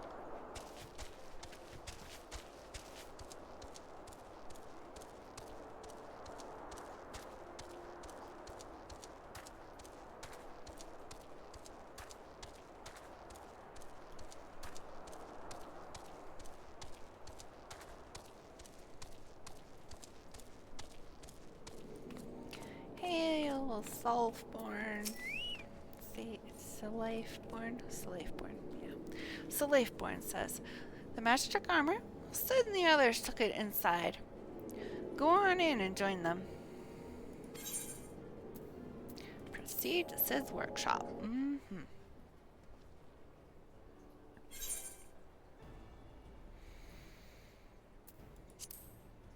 We got that music in the background. The one that means the story is progressing. Hail, Sid. Sid says, we've now had time to take a closer look at the Reaper. Our preliminary diagnosis was correct. She's structurally sound, but her servo mechanism is faulty. You needn't worry, though. Biggs and Wedge will see her restored to her former glory in no time at all. Give those two something to mend, and they will think not else. They'll think of naught else until the job's done. 'Twas a marvelous thing to behold, provided you remind them to visit the privy.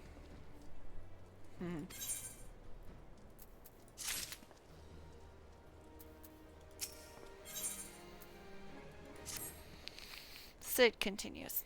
The repairs are the repairs are progressing apace. It shouldn't be long now before Briggs and Wedge complete their work.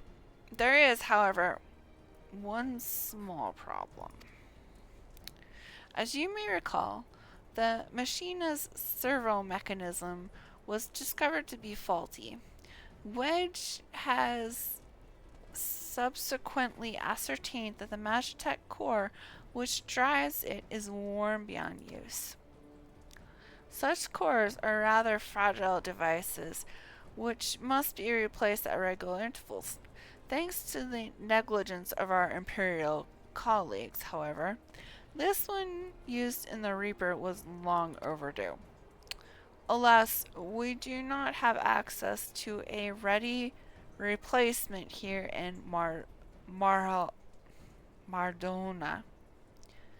But all is not lost. Wedge thinks he may have identified an alternative solution. Go and see him, would you? He'll explain the details to you.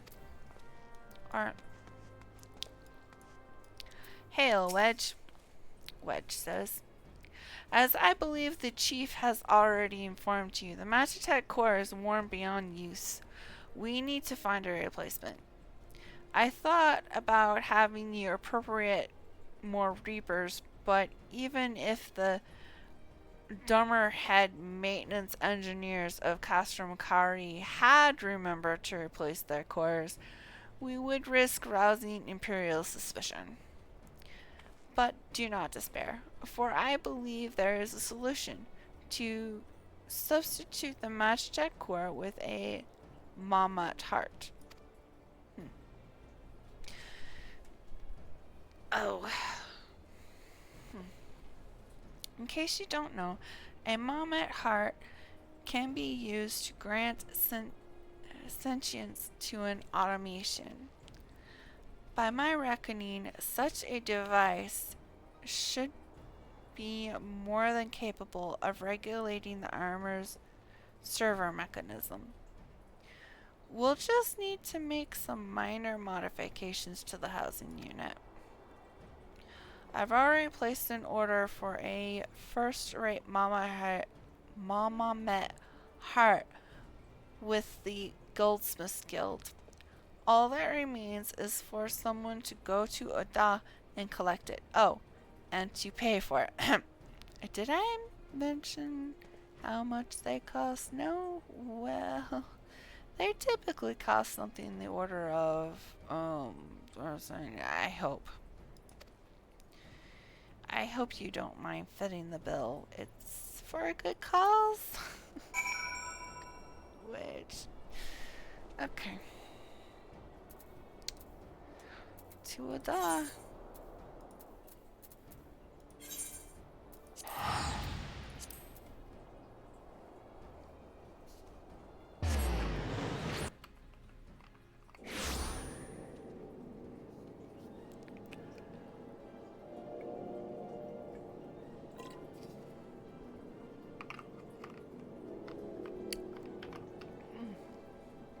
Okay. Goldsmith.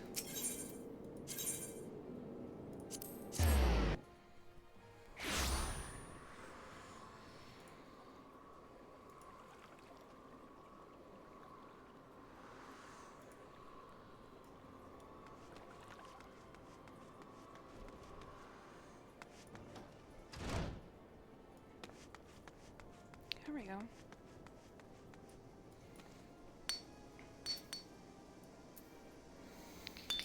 Heal. Serendipity? Serendipity says, hello there. Come to collect a Mammoth heart, you say? Then you must be here on behalf of Garlemald Ironworks. I've taken the liberty of picking the finest example we have. A heart fit for a pricing among marmots, or a heart fit for a prince among mammoths.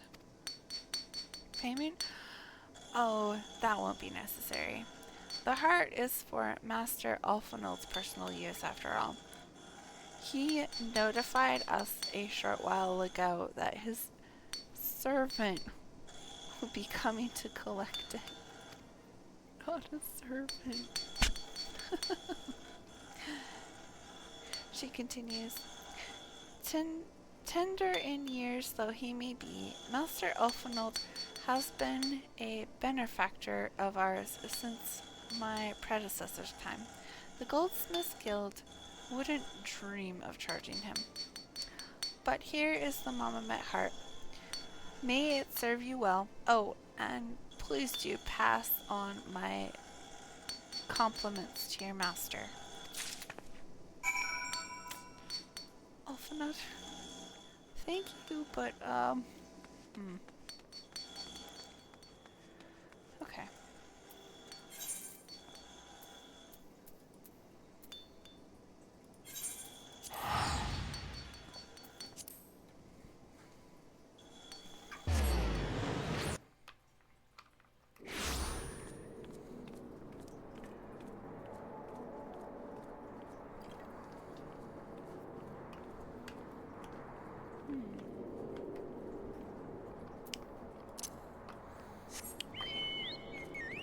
Here we go. Slathborn, hail! Slathborn says, want to go in? It hardly needs saying, but try not to be seen. Proceed to the workshop, yes.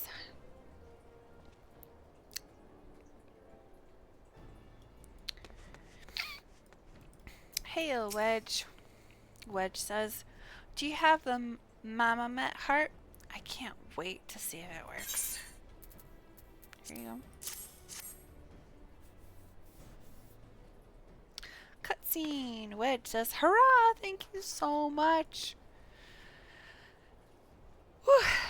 But this is magnificent. It must have cost an emperor's ransom. No, actually, Ulfenhold said I was a servant and he gave it for free. Wedge says, free of charge, courtesy of Ulfenhold? Coming from an influential family certainly has its advantages. Wedge continues, but without further ado, let's give it a try. I've already modified the housing unit, so it should slot right in.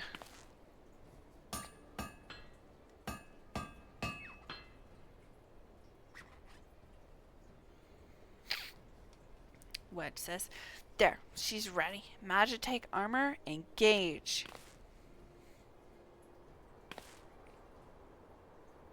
Or not. She just needs a loving tap, I'll wager. Smack! Oh, she's spinning the life. Maybe? Oh, no, she's standing. Wedge says, yes, she's alive!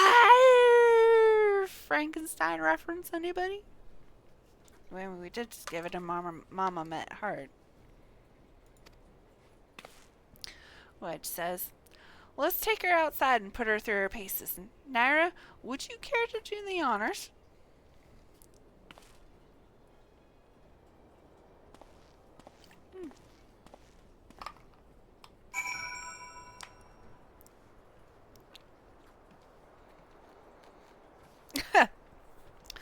The quest name. Every little thing she does is Magitek. Alright. Hail, Wedge. Wedge says, hop into the pilot seat. We'll begin as soon as you're ready.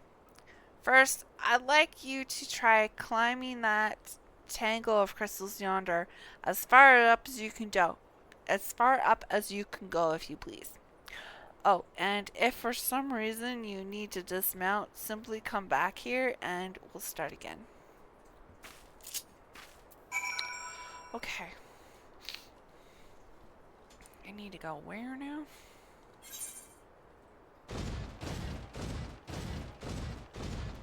Whee!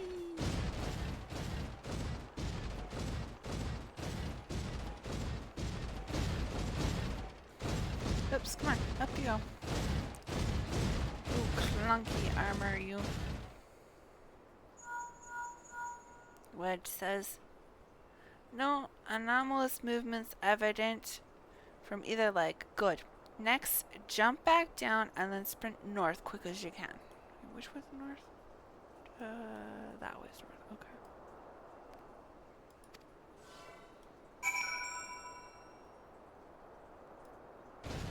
Okay.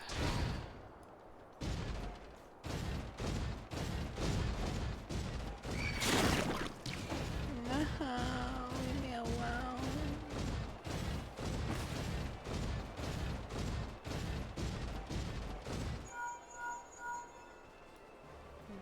Wedge says, leg joints absorbing all impact without incident. Excellent. Please make your way back, Nyra. Okay. Jump.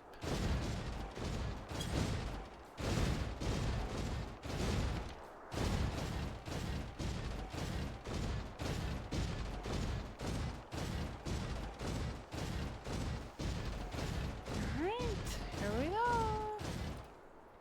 Wedge says, the torso remains stable during vigorous motion. Excellent.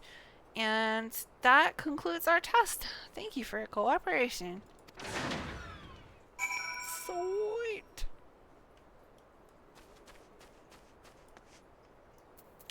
Hey, Wedge. Wedge says, here is a summary of my findings. The drivetrain is in sound condition. With some fine-tuning, we can expect a noticeable improvement in performance. As for the servo mechanism, I'm afraid it's not nearly as responsive as it should be, and I'm at a loss to explain why. The Mama Met heart is in pristine condition and should be installed correctly. Perhaps its inner workings are simply too different to operate harmoniously with the armor's other mechanisms. Whereas Magitek cores serve only to conduct impulses, Monumental hearts enable automata to process the information collected by their sensors as feelings. Maybe she just doesn't feel like part of the team. In which case, we should all do our best to make her feel welcome. Aww. Welcome!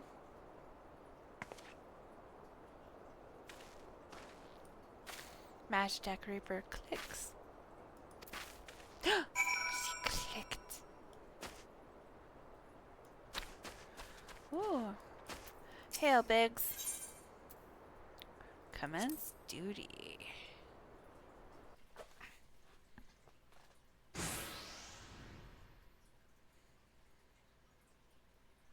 Biggs says, daft as it felt, I gave it my best. I've welcomed myself to a bloody standstill. What were you expecting it to do anyway? Bob us a courtesy?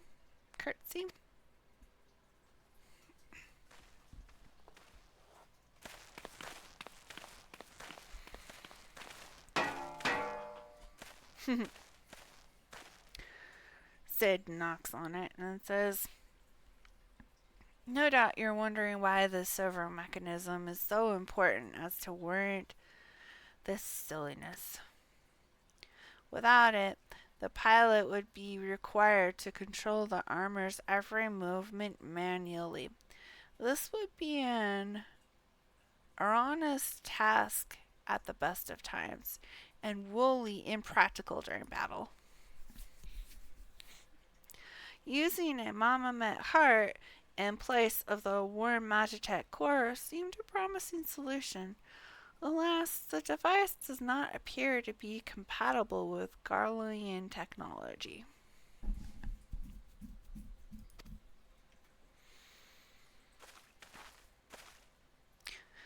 Sid continues, which, are there no other ways we might demonstrate our appreciation to our friend here? Wedge says, I'm at my wit's end, Chief. She just doesn't seem convinced. We could try a little dance, perhaps. Or cheer our heads off?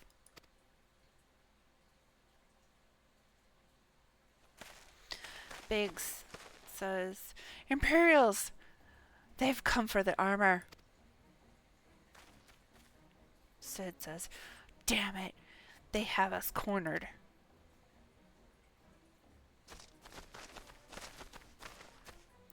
Imperial Centurion says, there's the Reaper!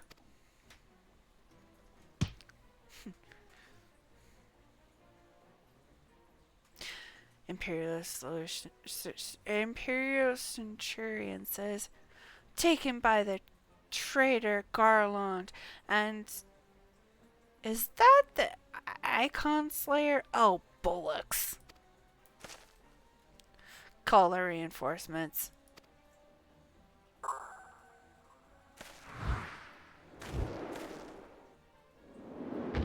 Sid says, the hell you will.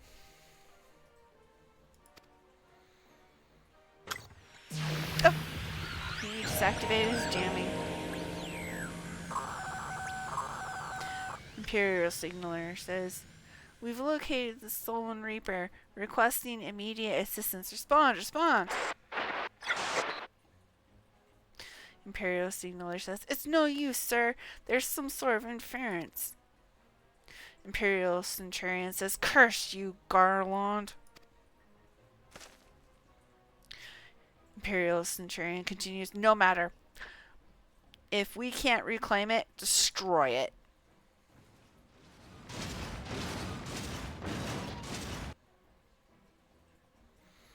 Holy hells! Nyra, protect the armor at all costs! They nod.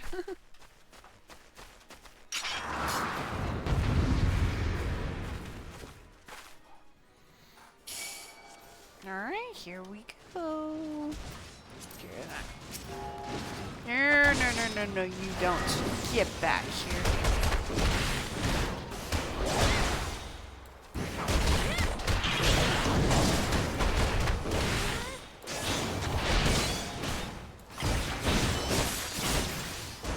I'll get it. There we go. Turn you away. Yep.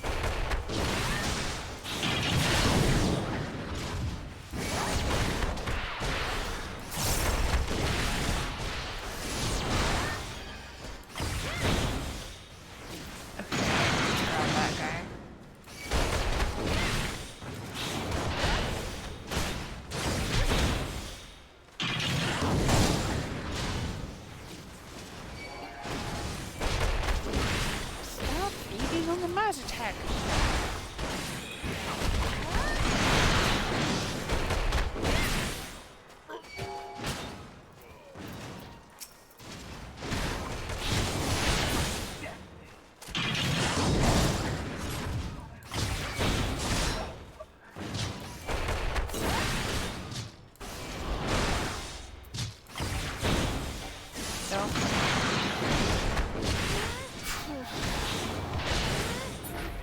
There we go.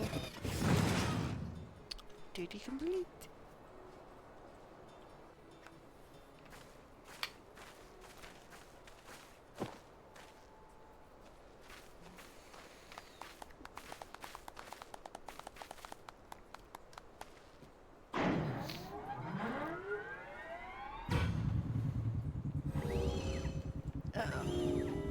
Oh, Magitek's looking at us.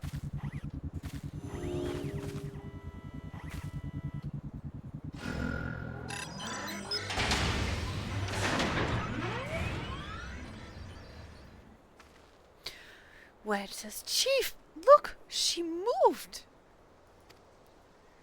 Sid says, aw, now she designs to grace us with her presence. Sid continues, it took us a good while, but we're finally ready. It's time to infiltrate the Castrum Centri and rescue our comrades.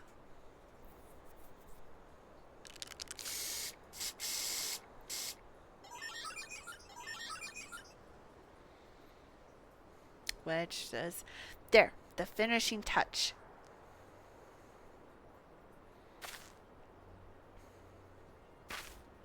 He spray painted graffiti on her.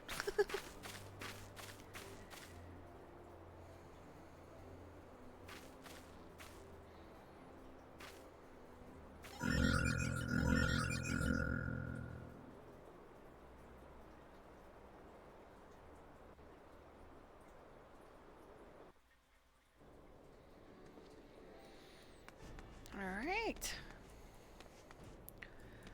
Hail, Sid. Sid says, "The servo mechanism is now fully functional, and all it took was a simple fight to the death. Remind me not to install a Marmot heart aboard the Enterprise, would you? Much as I love her, I would rather not be required to profess it before boarding. But enough of that. Let us see to our final preparations. Thanks to Biggs and Wedge, the Reaper is as good as new. We're as prepared as we're like to get."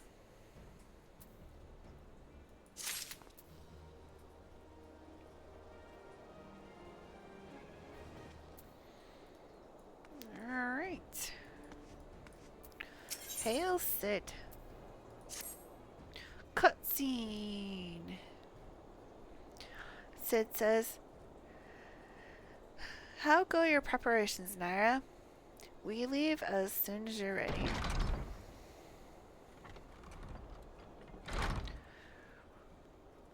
"Garlemald, you came."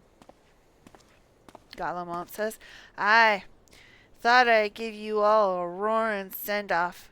'Tis the least I can do for the fine men and women what are about to make my lifelong wish come true." Sid says, "Well, we'll do our best. It occurs to me, for all the help you've afforded us, we know little and less about you. What did the Empire do to earn your ire?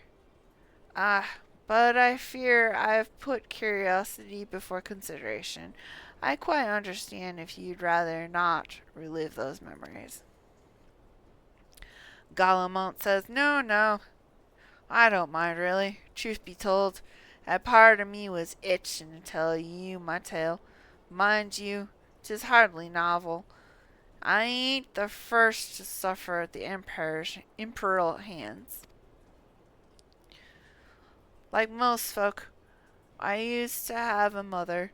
She was sweet and caring woman, with a smile never far from her face.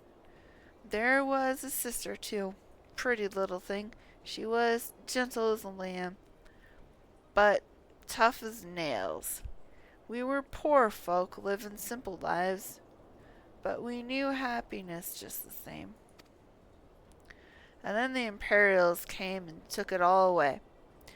When Ala Amigo fell, they put my family in a camp. Being a lad, I was made to do hard labor, while my mother and sister were forced to do far worse. They hid their suffering from me as best they could, but I knew, and the thought of it drove me mad. We had to escape, and so I hatched a plan to get us out of the city.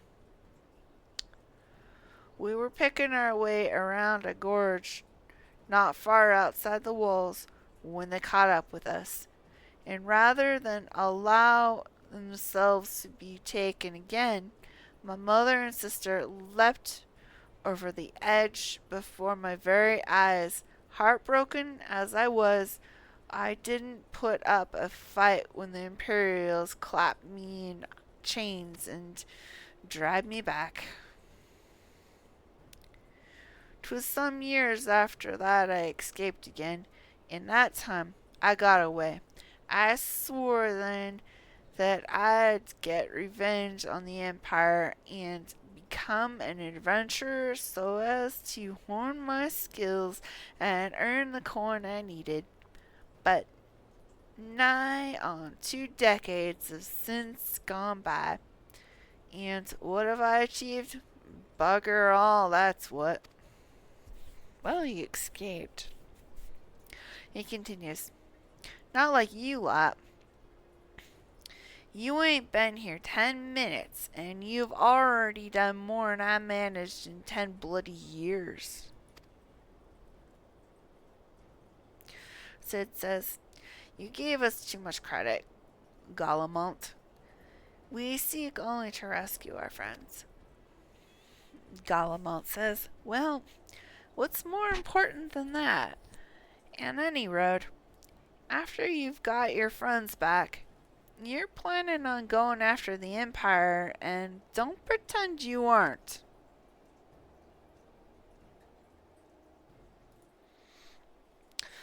Garlemald continues, I've helped a few folk take on the Imperials over the years. Every time I have, it's helped stave off my appetite for revenge. But this summit tells me I won't be going hungry for a while. What with everything you've got planned, Sid says. And you are sure that will satisfy you? If you wish to strike back at the Empire, with your own hand, you need only say the word. We would be glad to have you with us. Garlemald says, tempting though your offer is, I'm afraid I must decline. I swore I'd get revenge on the Empire, 'tis true, but I've long since realized that the front lines are no place for a man like me. There's some as would call me craven, but I prefer to think of myself as a realist. My talents lie in scheming, you see, not swordplay. Helping folk like you is how I can make the most difference. But that's quite enough storytelling for one day. Best not keep your friends waiting any longer. I'll be praying for you for your safety and success. May Regler give you strength.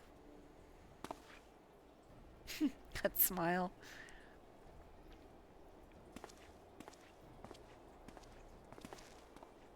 Sid says, wherever the Emperor goes, misery inevitably follows in his wake. For the sake of all who call Erosia home, we must put an end to Gaius's ambitions. But first, we have friends to rescue. Biggs, Wedge, and I will lie in wait east of Castrum Centri, just outside the Stronghold's patrol perimeter. Join us when you're ready. Oh, and don't forget to wear your disguise, or this will be the shortest rescue mission in history.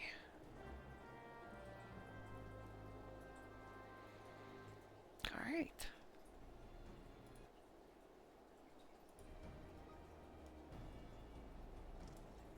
Okay, where do I need to go? Oh, out. Exit the workshop? Yes.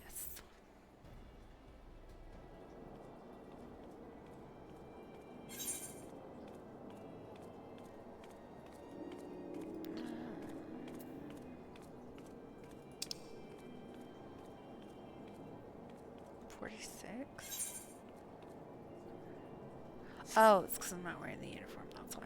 Okay. No, it's fine.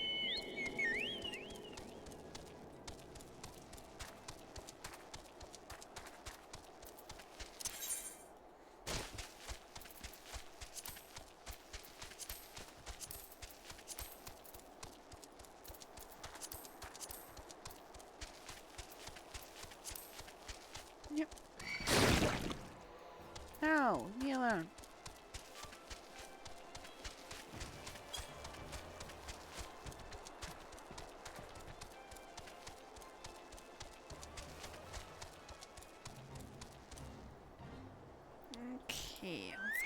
Mud puppy.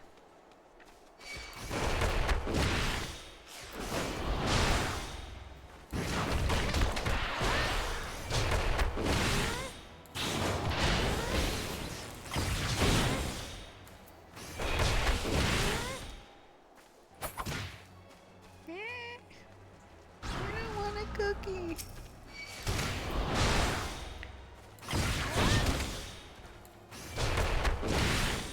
No cookie.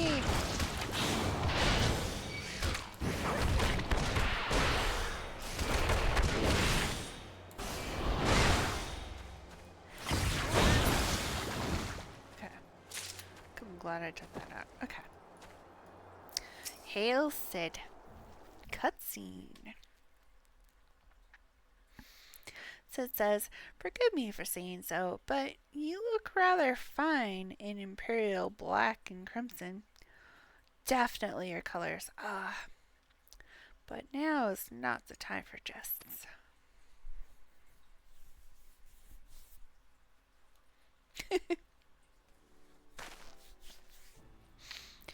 Sid continues, "Let's review the infiltration plan. Castrum Centri lies just beyond. A short while ago, an Imperial patrol left to do its rounds. Ulfenold and I will create a diversion out here and keep them occupied for as long as we're able. Meanwhile, the three of you enter the stronghold posing as the patrol returning from duty. Should Ulfenold and I prove less distracting than hoped, I will contact you via per link. Be ready to beat a hasty retreat." Okay.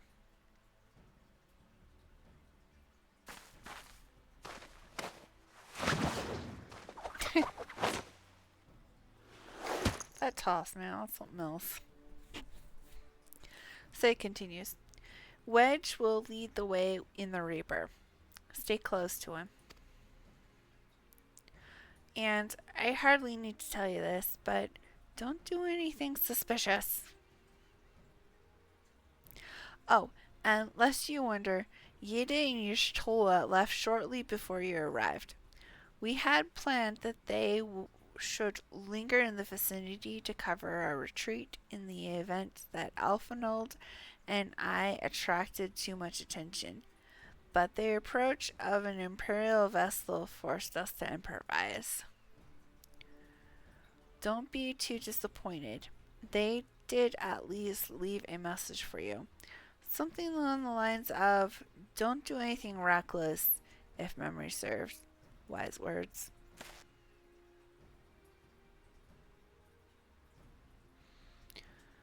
Alright. The Imperial Patrol should be returning any moment now. You best be off. Good luck, Nyra. May the 12 keep you. Alright, let's go.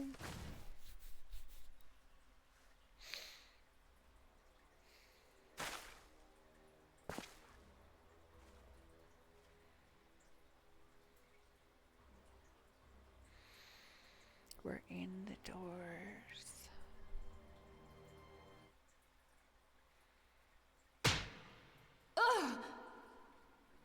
You have spirit. That I will allow.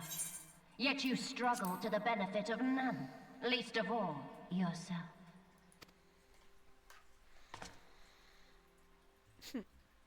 This echo of yours intrigues us. We desire only to understand it, and for that we need your help. You wish to be rid of the icons, do you not? You would have saved yourself a great deal of torment had you accepted our aid from the beginning.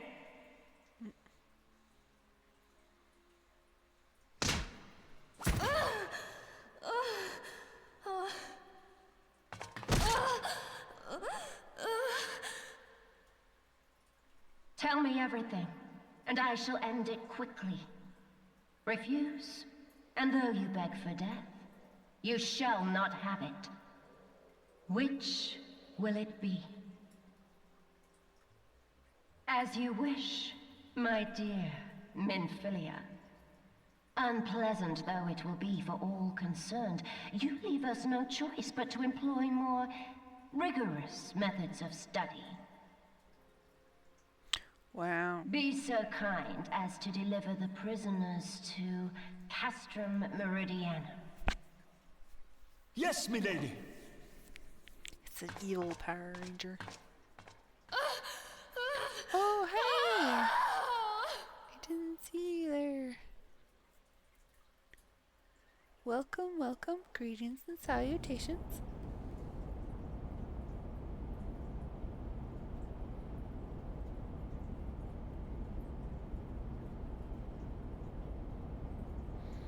Yeah, that was a little weird, wasn't it? Okay, where are we? Oh, here we are. Okay.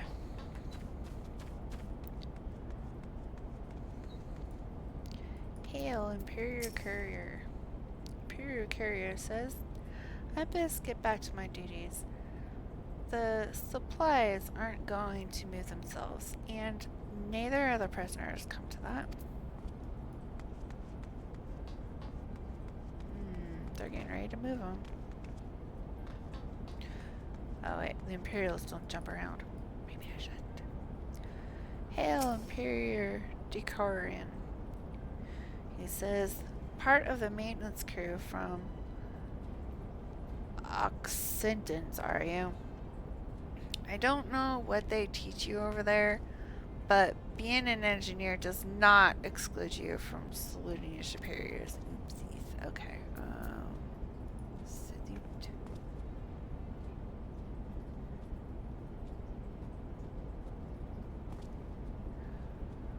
Okay.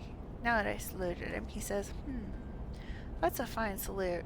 Part of the maintenance crew from Occidents, are you? Welcome to Castrum Centri, engineer. These UK actors make me cheer for AI actors, which should be equally baffling in their performance. Yeah, they could do a lot better. I don't know. Though any actor is probably better than none. Okay. Imperial Decurion continues. What? Prisoners? Ah, you've heard the rumors then. Yes, they're being held in the storage tower, but I strongly suggest you pay them no mind. You were summoned here to work, not to go up at Erosia's defeated heroes. Now, show a bit of enthusiasm, or I'll have you reported. Oh, I didn't salute the other guy, did I?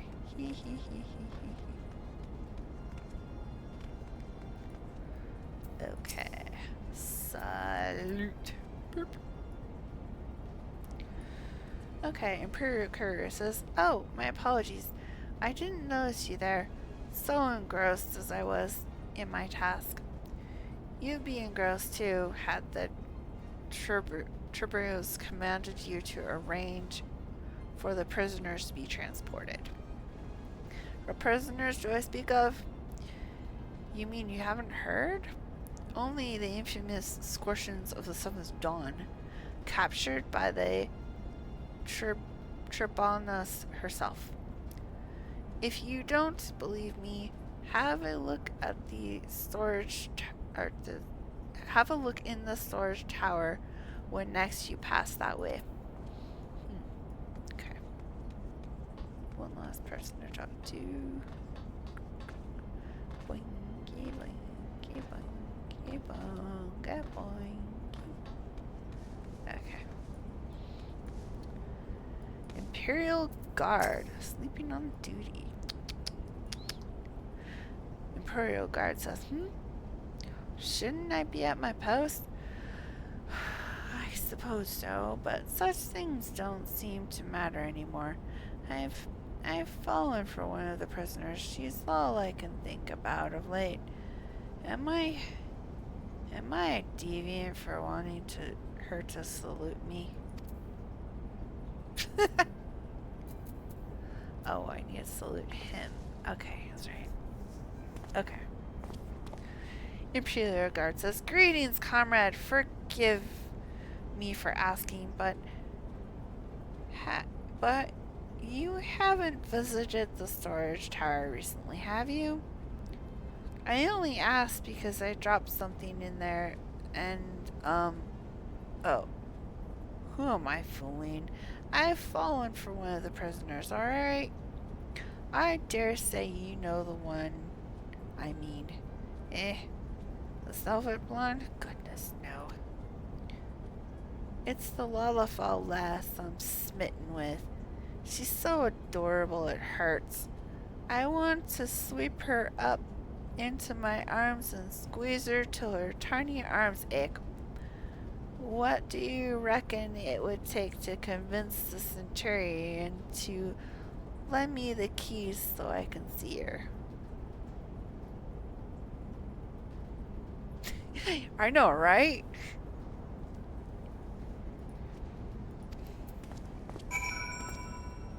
But don't let the Lalafells hear you calling them kids. Alright, there, we go this way. Yep. Okay. What happens if I don't salute him? Imperial Centurion says, "Why are you not at your post? If you have business, salute me before opening your mouth." Salute. Imperial Centurion says when saluted, "What's this? You need access to the storage tower? What business have you there?"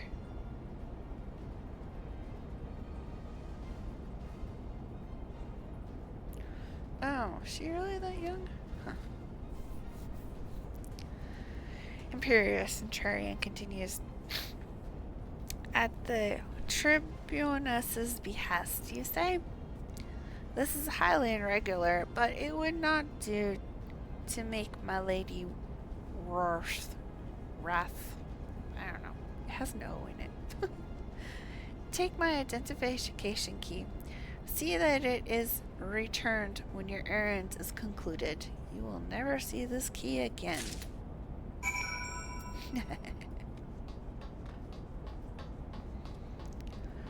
Biggs!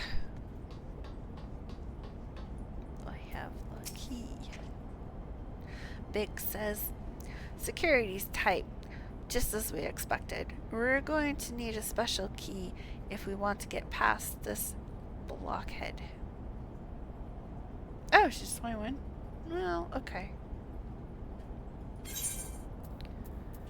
There's that key.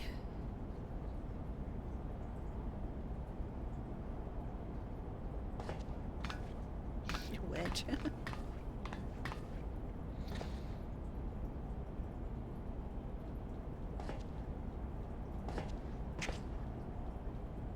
All right.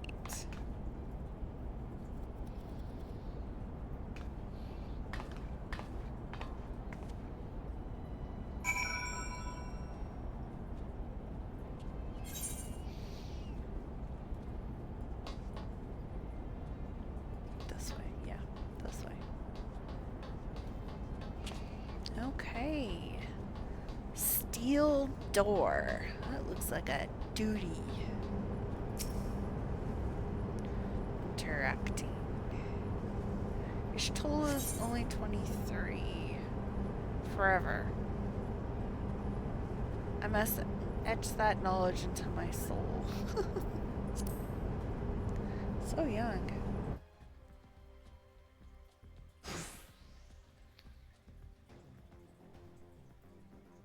Ooh, we got the music. Benfilia saying no. Wait, what's that? Button there's. Big says, "Benfilia and the rest. Thank God. Thank goodness they're safe." Yep, there they are. Benfilia says, "I am the one you want. Leave the others be." If you harm my friends, I swear I shall take my own life, and you shall answer to your mistress.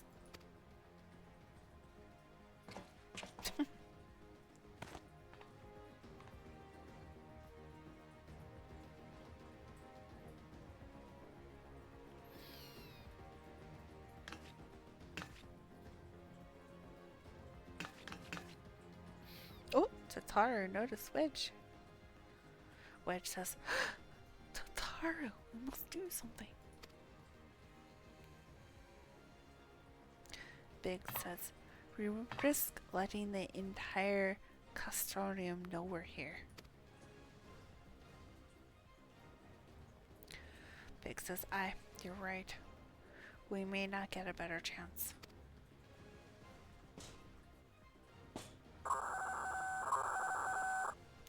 Imperial Signaler. This is the 3rd squadron. What is it? A Reaper seized when? And this came to light only now?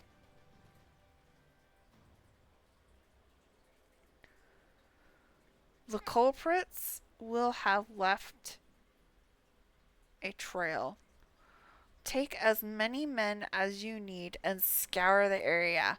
I want that Reaper found. It's right outside your door. Biggs says, now's our chance.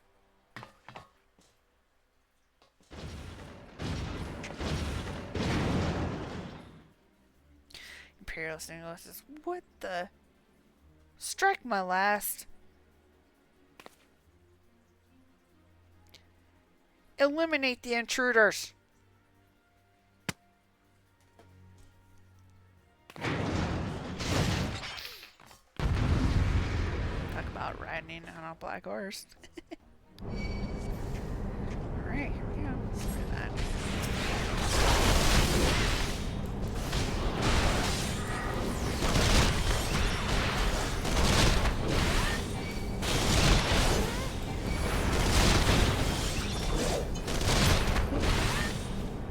Find us. Yeah, that makes sense.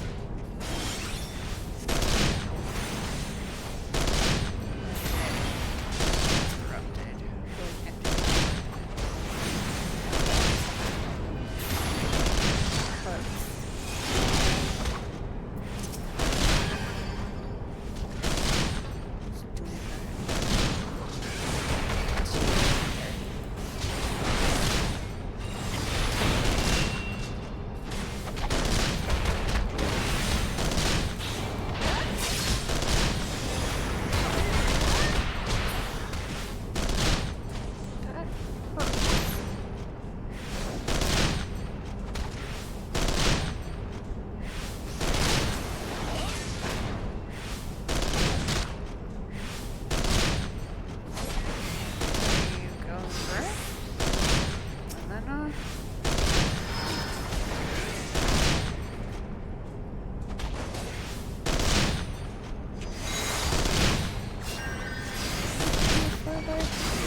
I think so.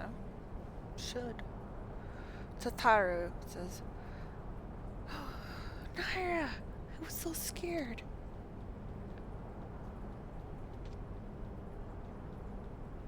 Benfilia says, it was foolish of you to come here. You might have been killed. But, thank you. I shudder to think what might have happened had you not arrived when you did. Papa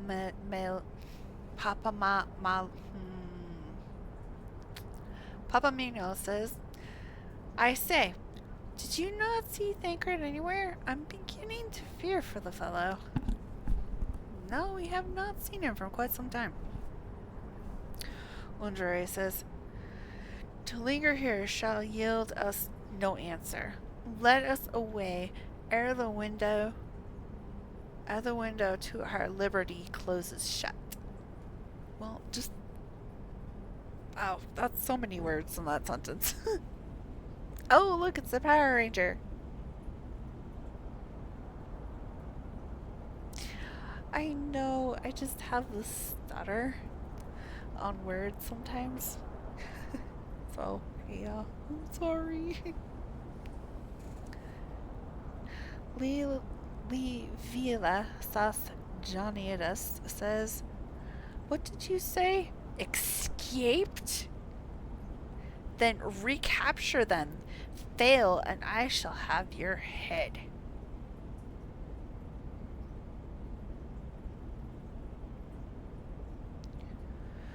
And what have we here?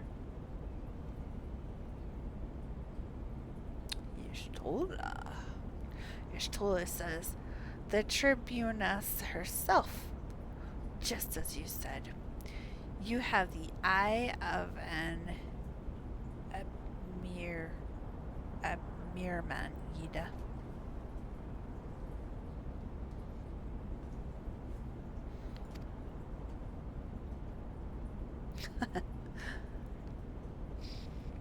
Yida says, well, she's kind of hard to miss in all that snowy armor of hers. She looks like a Power Ranger.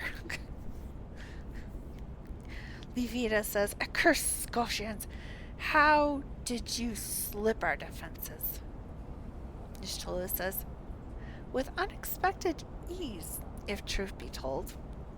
There chanced to be a commotion outside the custodian's walls, which allowed us to avail ourselves of the comforts of your vehicle.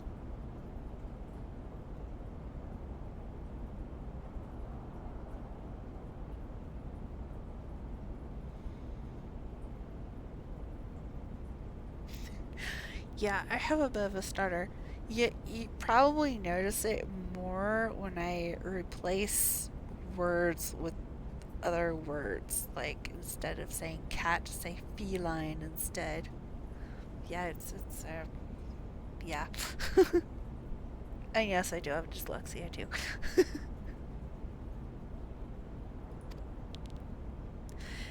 Yeda says, Y'shtola's just being polite. That was one of the most uncomfortable things I've ever stowed away in. It's no wonder it's called the Phantom Train. No passenger would be seen dead on it. Levia says, so you scuttled in amongst the freight. Like the vermin you are, I shall be sure to have words with our rat catcher. Such negligence is unforgivable. Are you going to have a word with him, or are you just going to chop his head off? Y'shtola says, that is far from your most pressing concern. First, you must answer for your own wrongdoing. Livia Sas Janius.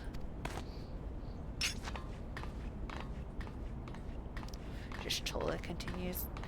'Twas you who led the raid on the Waking Sands. You who butchered unarmed men and women for the crime of being unworthy of capture. Yeda says, you killed our friends. we'll never forgive you. Y'shtola says, nor shall we suffer you to plague Erosia a day longer. Betake you to your guard.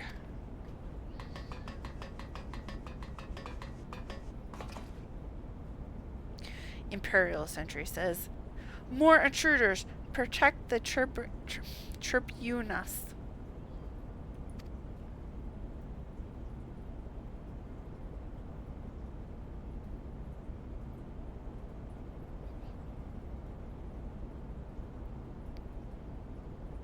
Yep, that is exactly what I do. It's gotten me into mild trouble sometimes. Y'shtola says, confound it! Get out with me!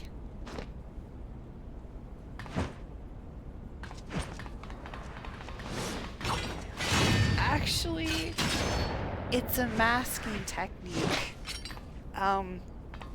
Like, if I can't say a word, which has happened to me at work, I've had to practice to be able to say the word authority. And when I was at work, I'd have to say things verbatim, and authority was in there. So instead of saying authority, I was saying permission. And they actually called me out over the radio in front of everybody and was like, no, you need to say verbatim. And I hadn't practiced saying it, and I got stuck in the middle of saying it. I tried, I don't know how many times, and then I was just like, screw it, and rattled it off, saying permission instead. And like, fine, permission granted. And I was like, thank you. Finish the rest of my script. Yeah, she didn't, nobody tried calling me out to say that word again. It was, in retrospect, it's a little bit funny. But yeah. Imperial Sentry says, after them!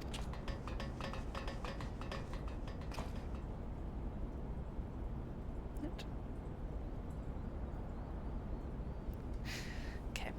Nivida says, where is His Excellency?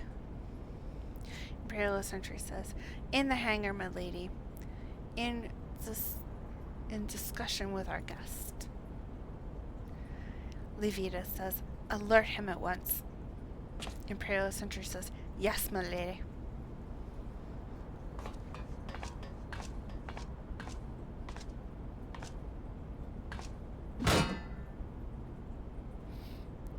Livia says, no, no, no, no.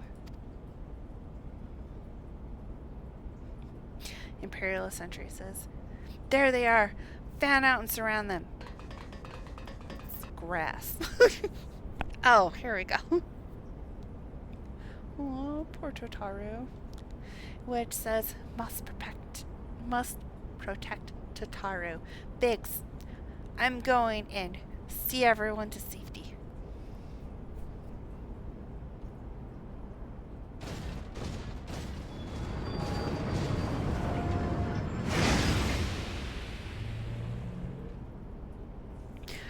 Yep, that's it.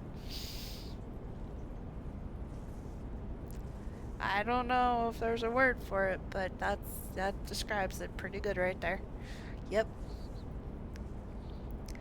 Big says, no, Wedge, don't do it. Uh-oh.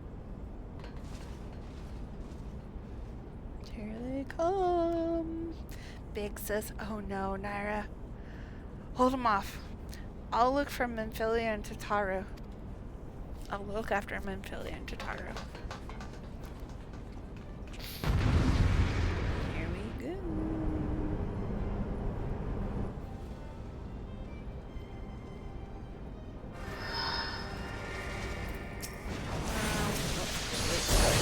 Yeah. Can't go.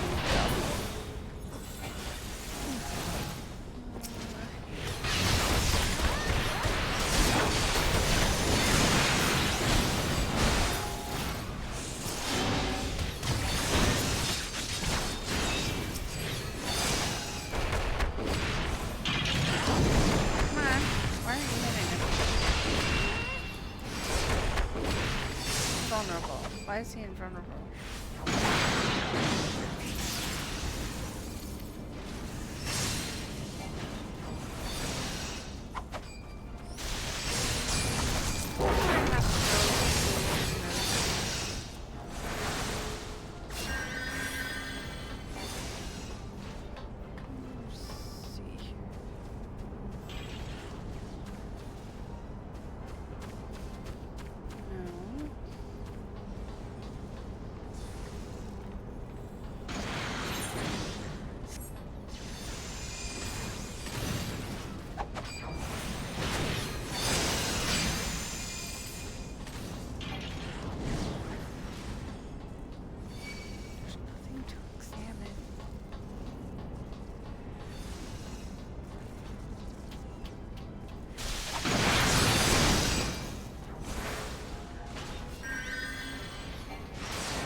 You too. Have a nice day.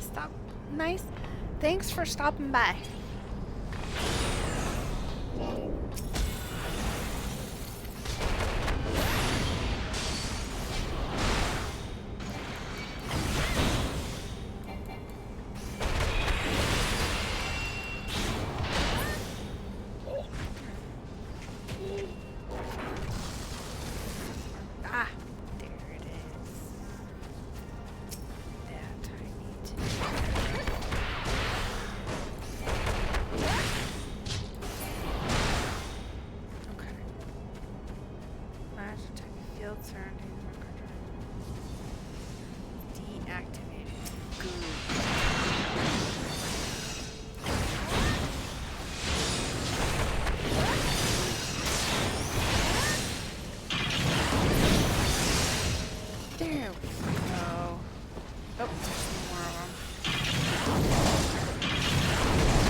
There he is. I see him.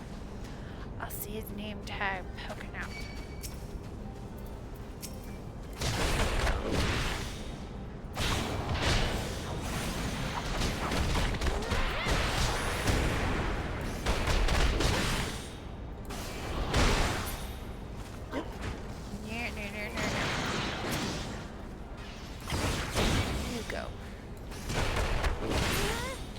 Okay.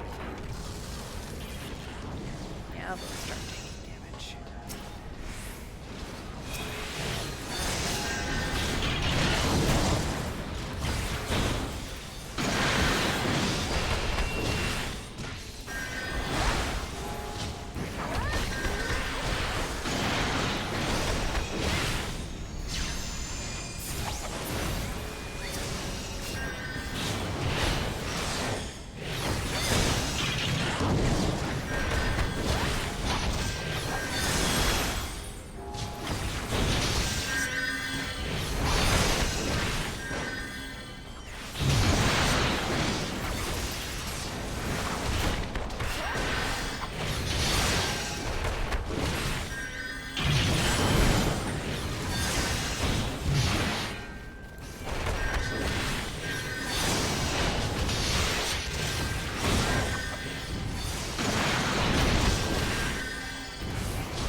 Duty complete. Eh.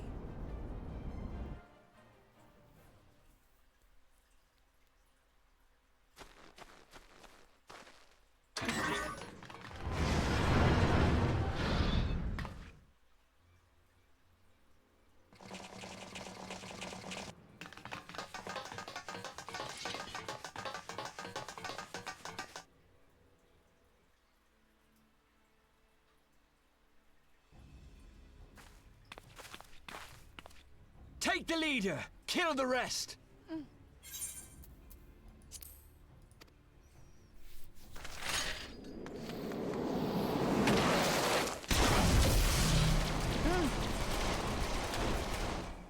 What the? The Astola!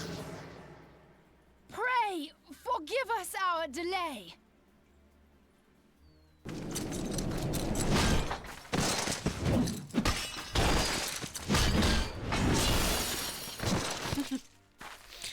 You go, Yeda. Papalymo, Minfilia. Ida! What took you so long? Well, it's nice to see you too.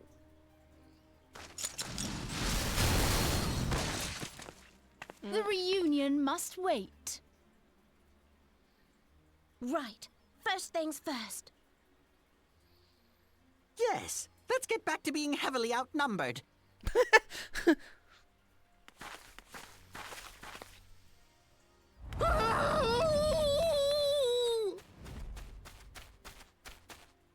You ditched your Magitek armor.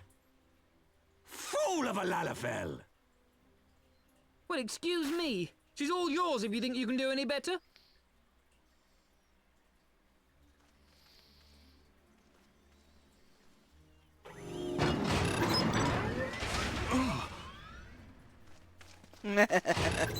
It's haunted. But there's no one in there.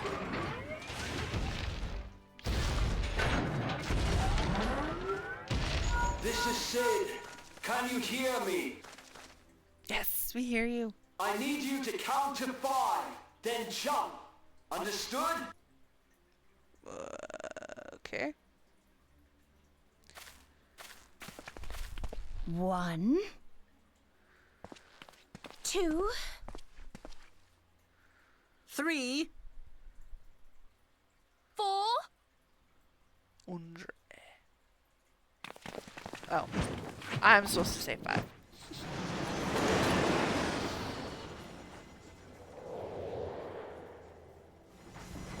The Enterprise. The poor Magitek armor. I know not which is more pitiful, the charlatans who rule Eorzea, or the masses that clamor for their implausible panaceas. I see that which they cannot. This realm founders for want of a ruler with true power, the power to cast down icons.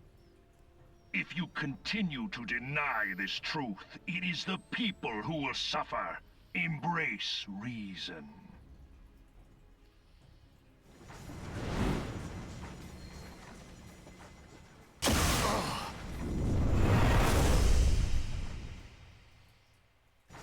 What in the 7 hells?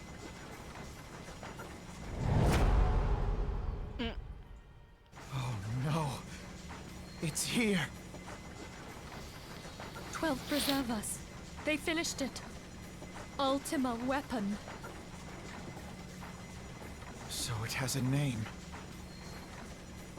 It is a relic of ancient Alag, excavated from its resting place deep beneath Alamigo.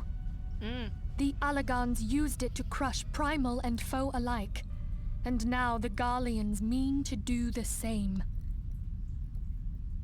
Damn you, Gaius! Look! There, beside the Black Wolf. An Ascian. An overlord, no less. His garb attests to that. La Habrea. It could only be him.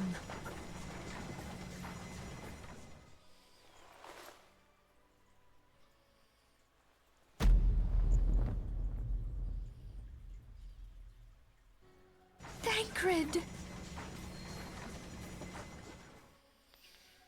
Thancred. Poor Thancred. He was La Habrea? No. No, this cannot be!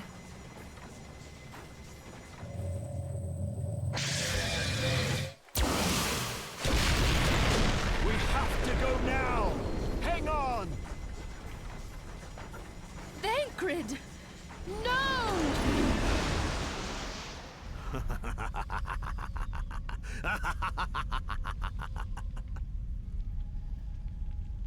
It's not a bad evil laugh. I can do better though.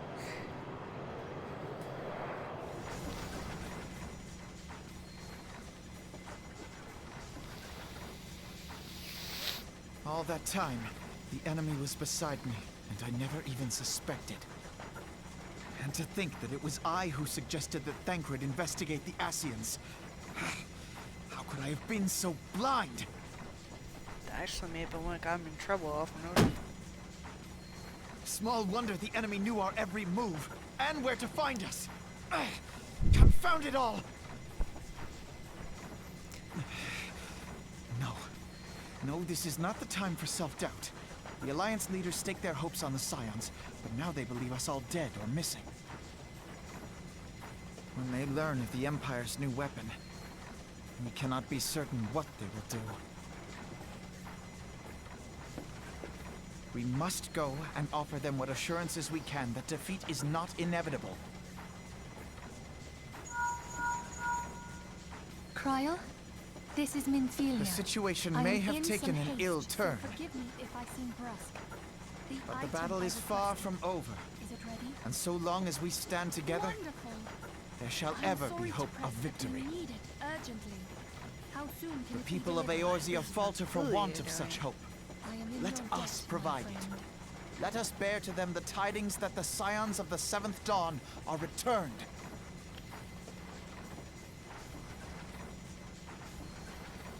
Matters are coming to a head. I hope we can count on you. My regards to grandfather.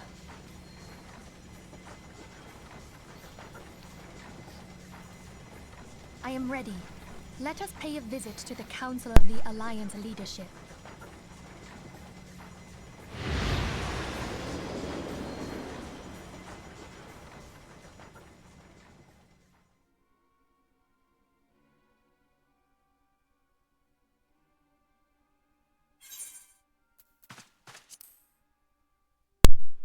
Dang it, I missed them. Oh, the Admiral says, rally all available forces. I want them ready to move upon my word. And relay to Salfuri Rising the order to sail. That is all.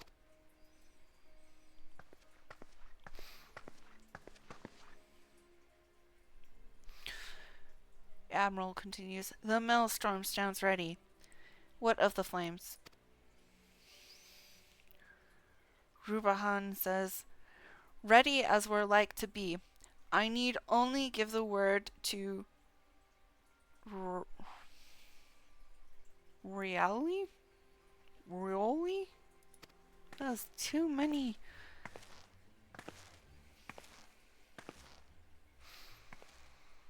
Seeds here. Seeds here says, has there been no word from Ishgard? Rion shakes his head. None.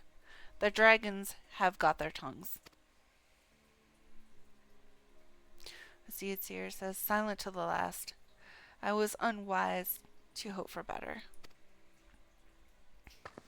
Admiral says, what would stir the Archbishop to open his holy mouth, if not this? And he claims the fury for his god. 'tis bad. 'Tis bad comedy. Huh? Nanamio says, the Holy See has made its choice. We will proceed without its cooperation.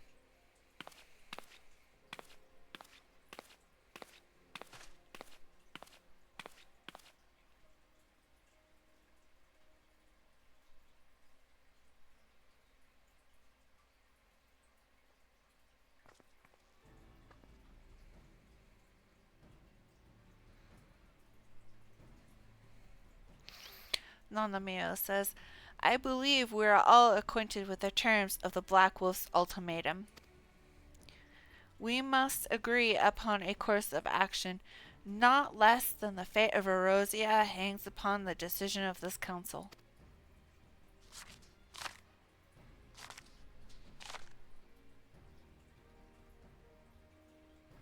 There's a lot of empty seats at that council table.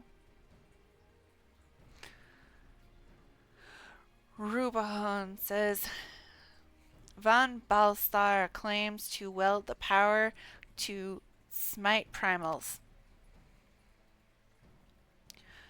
Seer says, should we yield to him, he pledges to rid the realm of its false gods, yet offer resistance, and he swears that we shall share the primal's fate.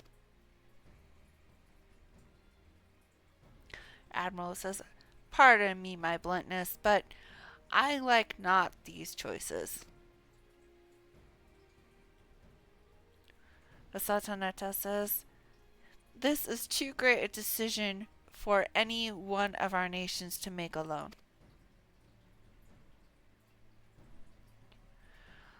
Choose we surrender or resistance. We must answer as one, for if but one surrenders, the rest shall surely fall. Let us pray for the wisdom to do right by all our peoples.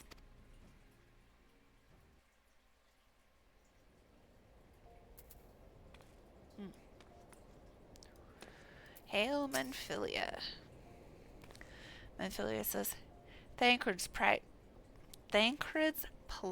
troubles us all, yet we cannot allow anything to come between us and our goal. So long as the Ultima weapon exists, Erosia will never know peace. Let us go to the Alliance leaders, Nyra, and help them make the right decision.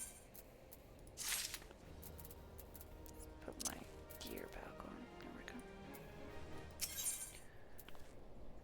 go. Ooh, more Vesper Bay tickets. Yay! Menphilia says, Grim tidings, Nyra. It seems that word of the Ultima weapon's existence has already reached the Alliance leaders in the form of an ultimatum. They have gathered in the fragrant chamber and are deliberating their answer even as we speak. Bell Eaglard, as they are, I fear they may well elect to lay down their arms in the belief that surrender will spare their people untold suffering, yet nothing could be further from the truth.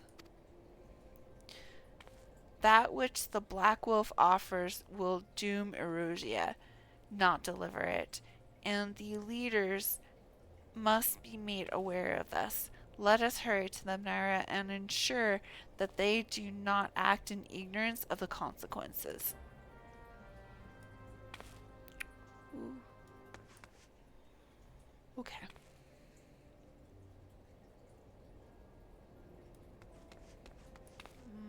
Where do I need to go? Is the gate open? No. No.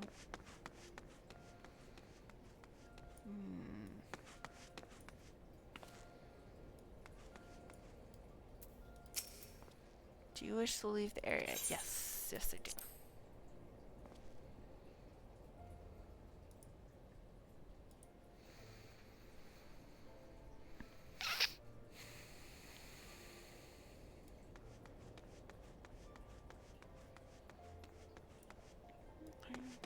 we need to go down, yeah.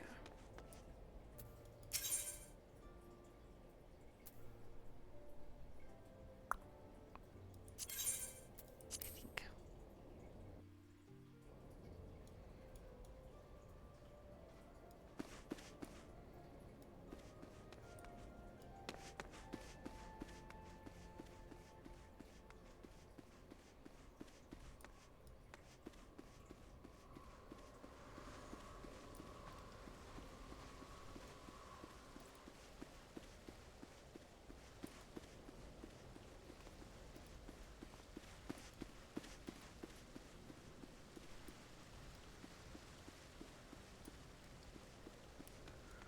Okay.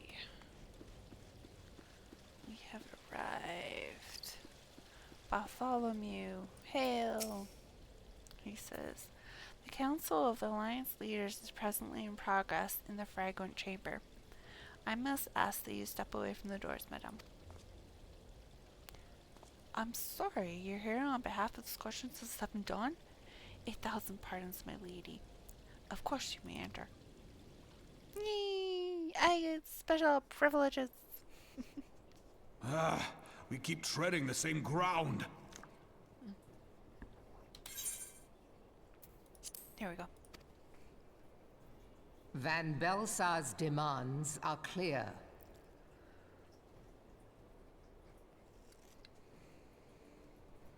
Alas, our minds are not. I've never been one to shy from a fight, but if this weapon of theirs can do all they claim... It has been 5 years since the calamity, and our people have scarce begun to rebuild their lives. Can we now, in good conscience, call upon them to risk what little they have left? I would spare them the pain of further conflict. Conflict, I say, though that would imply forces set in opposition. If the combined might of 3 primals could not stay Garlemald's new terror, what meaningful resistance can we offer? We who struggle to quell the foes who rise up within our own borders. Long have we fought the primals, but to what end? We strike them down at no small cost, only for them to rise again and again. Are we to play this profitless game for the rest of days? I, for one, grow tired of it. Mistake me not. I do not propose to trade one tyranny for another. I love liberty. But conciliation need not mean oppression. By the 12, though neither of you cried surrender, your every word betokened it.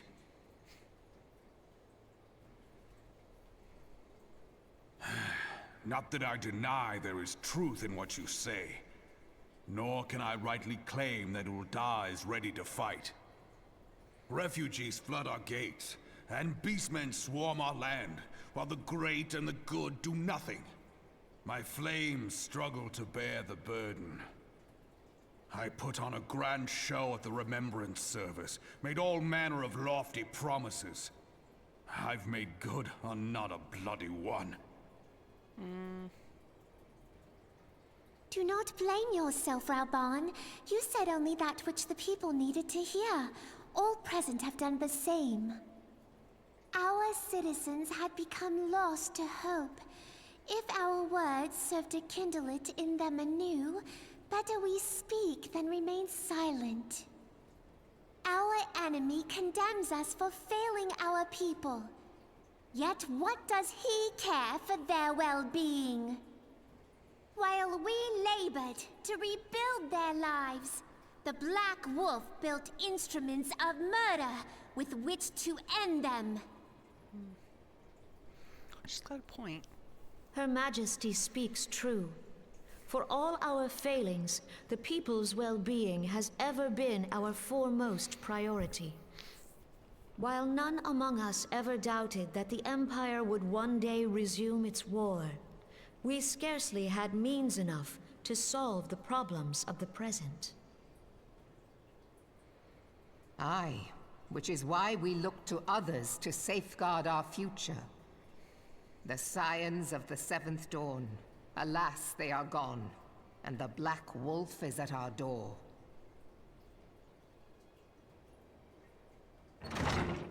Admiral! I fear you are mistaken.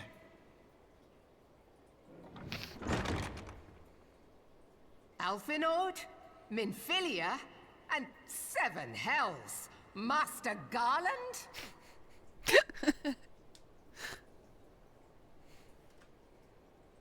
And you, dear friend. By Ralga, you're alive. All of you. As we approached, I would swear I heard talk of surrender. But I know that cannot be. It is not the Eorzean way. Hear me, my friends. Accepting the Garleans' offer to vanquish the Primals would be folly. Folly, I say. For might is not the answer to the primal threat. Indeed, the more the Empire exerts its strength, the worse matters will become. Primals enter this world when mortals call upon them, and mortals are wont to appeal to a higher power when they are desperate. Nothing is more certain to breed desperation in the beast tribes than the Garleans' proposed solution. The true answer lies in a lasting peace. But the Garleans only know war and conquest. Should Eorzea fall into their hands, there will be such suffering as none can imagine. We are not blind to the many challenges that each of your nations face. Yet you must not give in. Aye. Remember 5 years ago when you wagered all for the sake of the realm? Remember what you fought for, what you were willing to die for. Let the memories rekindle the fire in your heart, for Eorzea has need of it again. Come what may, we Scions will never give up the fight. And so I bid you stand with us, and together we shall safeguard the future of the realm.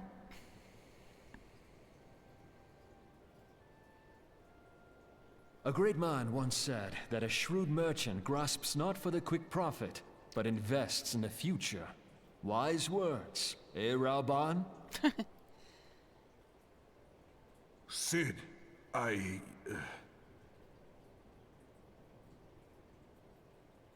Your words stir and shame me in equal measure. How could I contemplate surrender? I know full well that all we have, we owe to the sacrifices of those who went before us. Yet the seeming hopelessness of our plight robbed me of my insight.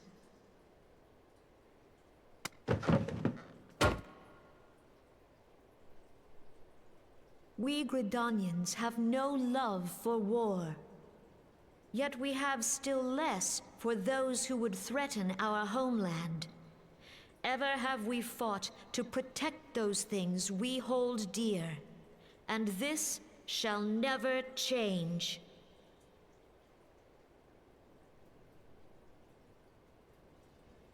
Gridania will go to war.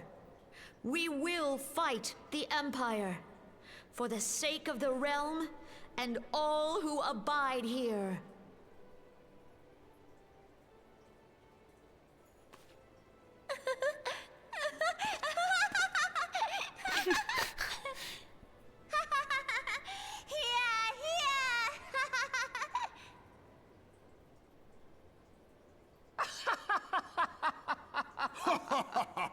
Are we laughing?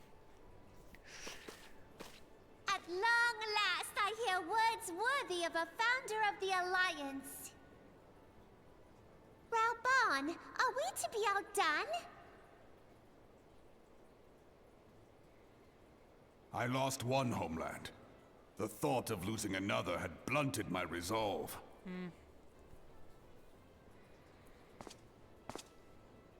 But no man knows better than I that if you want aught, you'd best be ready to die for it. With great danger comes the chance for great glory and great profit. We Uldans who have turned sand into gold know this well.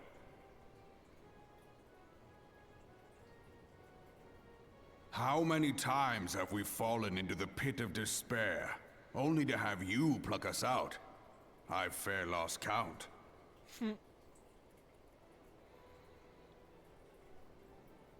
Reckless, the lot of you, like bloody pirates. Well, I won't waste my breath trying to talk you round. On account of being a pirate myself. And the pirate who shrinks from a challenge is no pirate at all. Those who would pick a quarrel with us must choose. Back down, or go down with all hands. Let the Garleans come. The united strength of Limsa Lominsa will be waiting for them.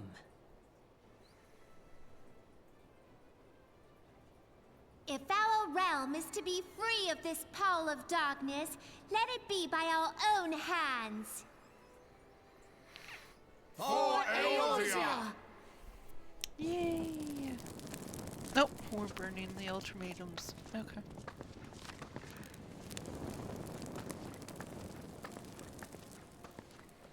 We must needs consider how the weapon may be brought to bear against us. The Maelstrom will secure strategic points along the coastline. In the meantime, the flames will deploy at... Be at ease, my friends. You have banished our doubts.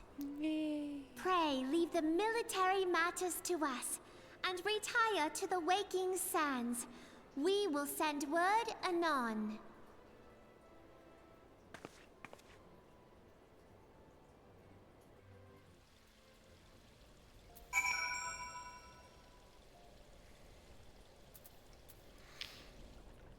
Okay, Waking Sands. Okay. Vesper Bay ticket. Let's go.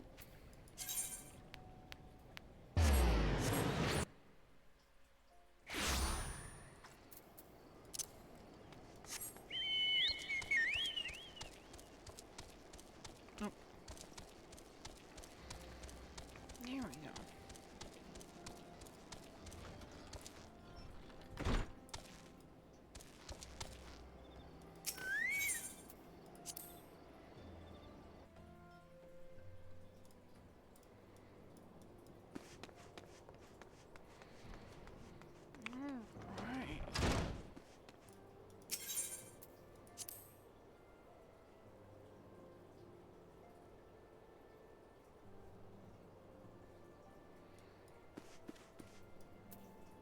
Hail Minfilia. Ooh, cutscene. I cannot well express my relief to think that the Alliance came so close to surrender. But the fire in their hearts has been rekindled, and they will fight to the last. This warmth inside. Did you feel it too, Grandfather? I would know something. Was that your power at work earlier? Nothing of the sort. The leaders of Eorzea had lost their way.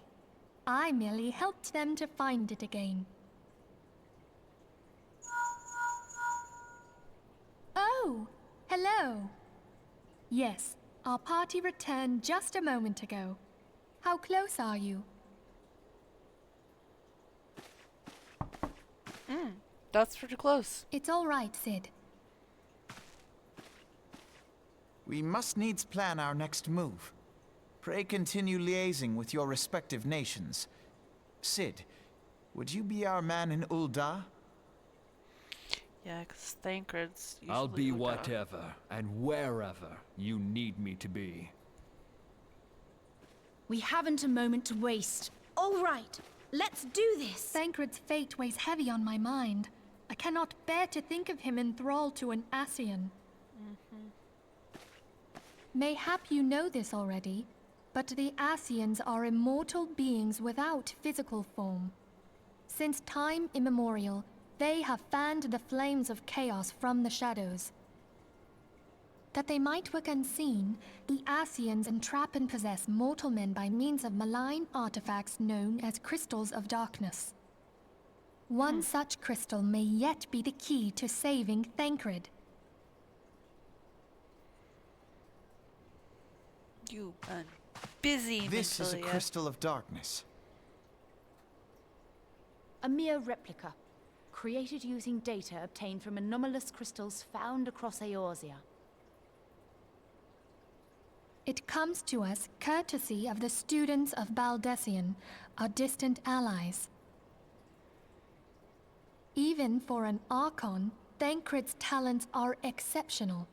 We all had complete confidence in him. It was for this reason that none among us foresaw the danger in sending him to investigate the Ascians alone. Thancred had been striving to fill the void left by Louisoix. Yet, it was plain that he was overtaxing himself. Yeah. He would volunteer for everything and work till he was dizzy. And the toll taken by his exertions made him vulnerable to Ascian influence. The crystal that binds Thancred must be somewhere on his person. If we could but destroy it, his Ascian possessor would be compelled to relinquish control over him. So you're saying he's You possessed have 'cause proven he the overworked stoutest of himself. allies, standing with us through thick and thin. Yet the most perilous struggle is still to come. For the sake of the realm and Thancred, I ask that you lend us your strength once more.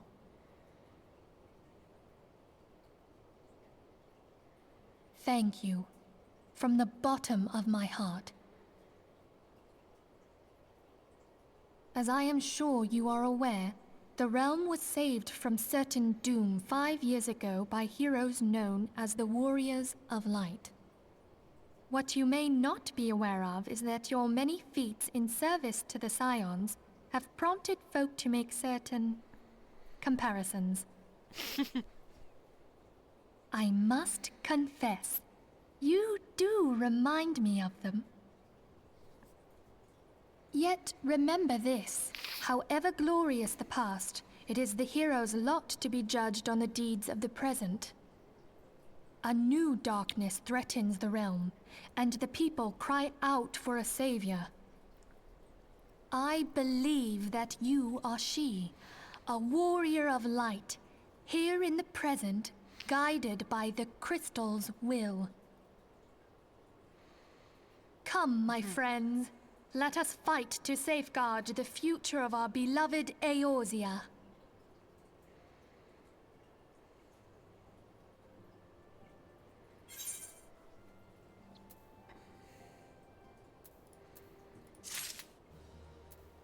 Uh-oh, why is it red?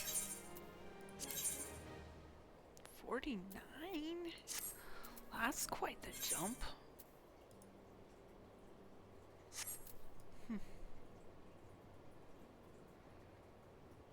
No, it'll take a minute. Alright.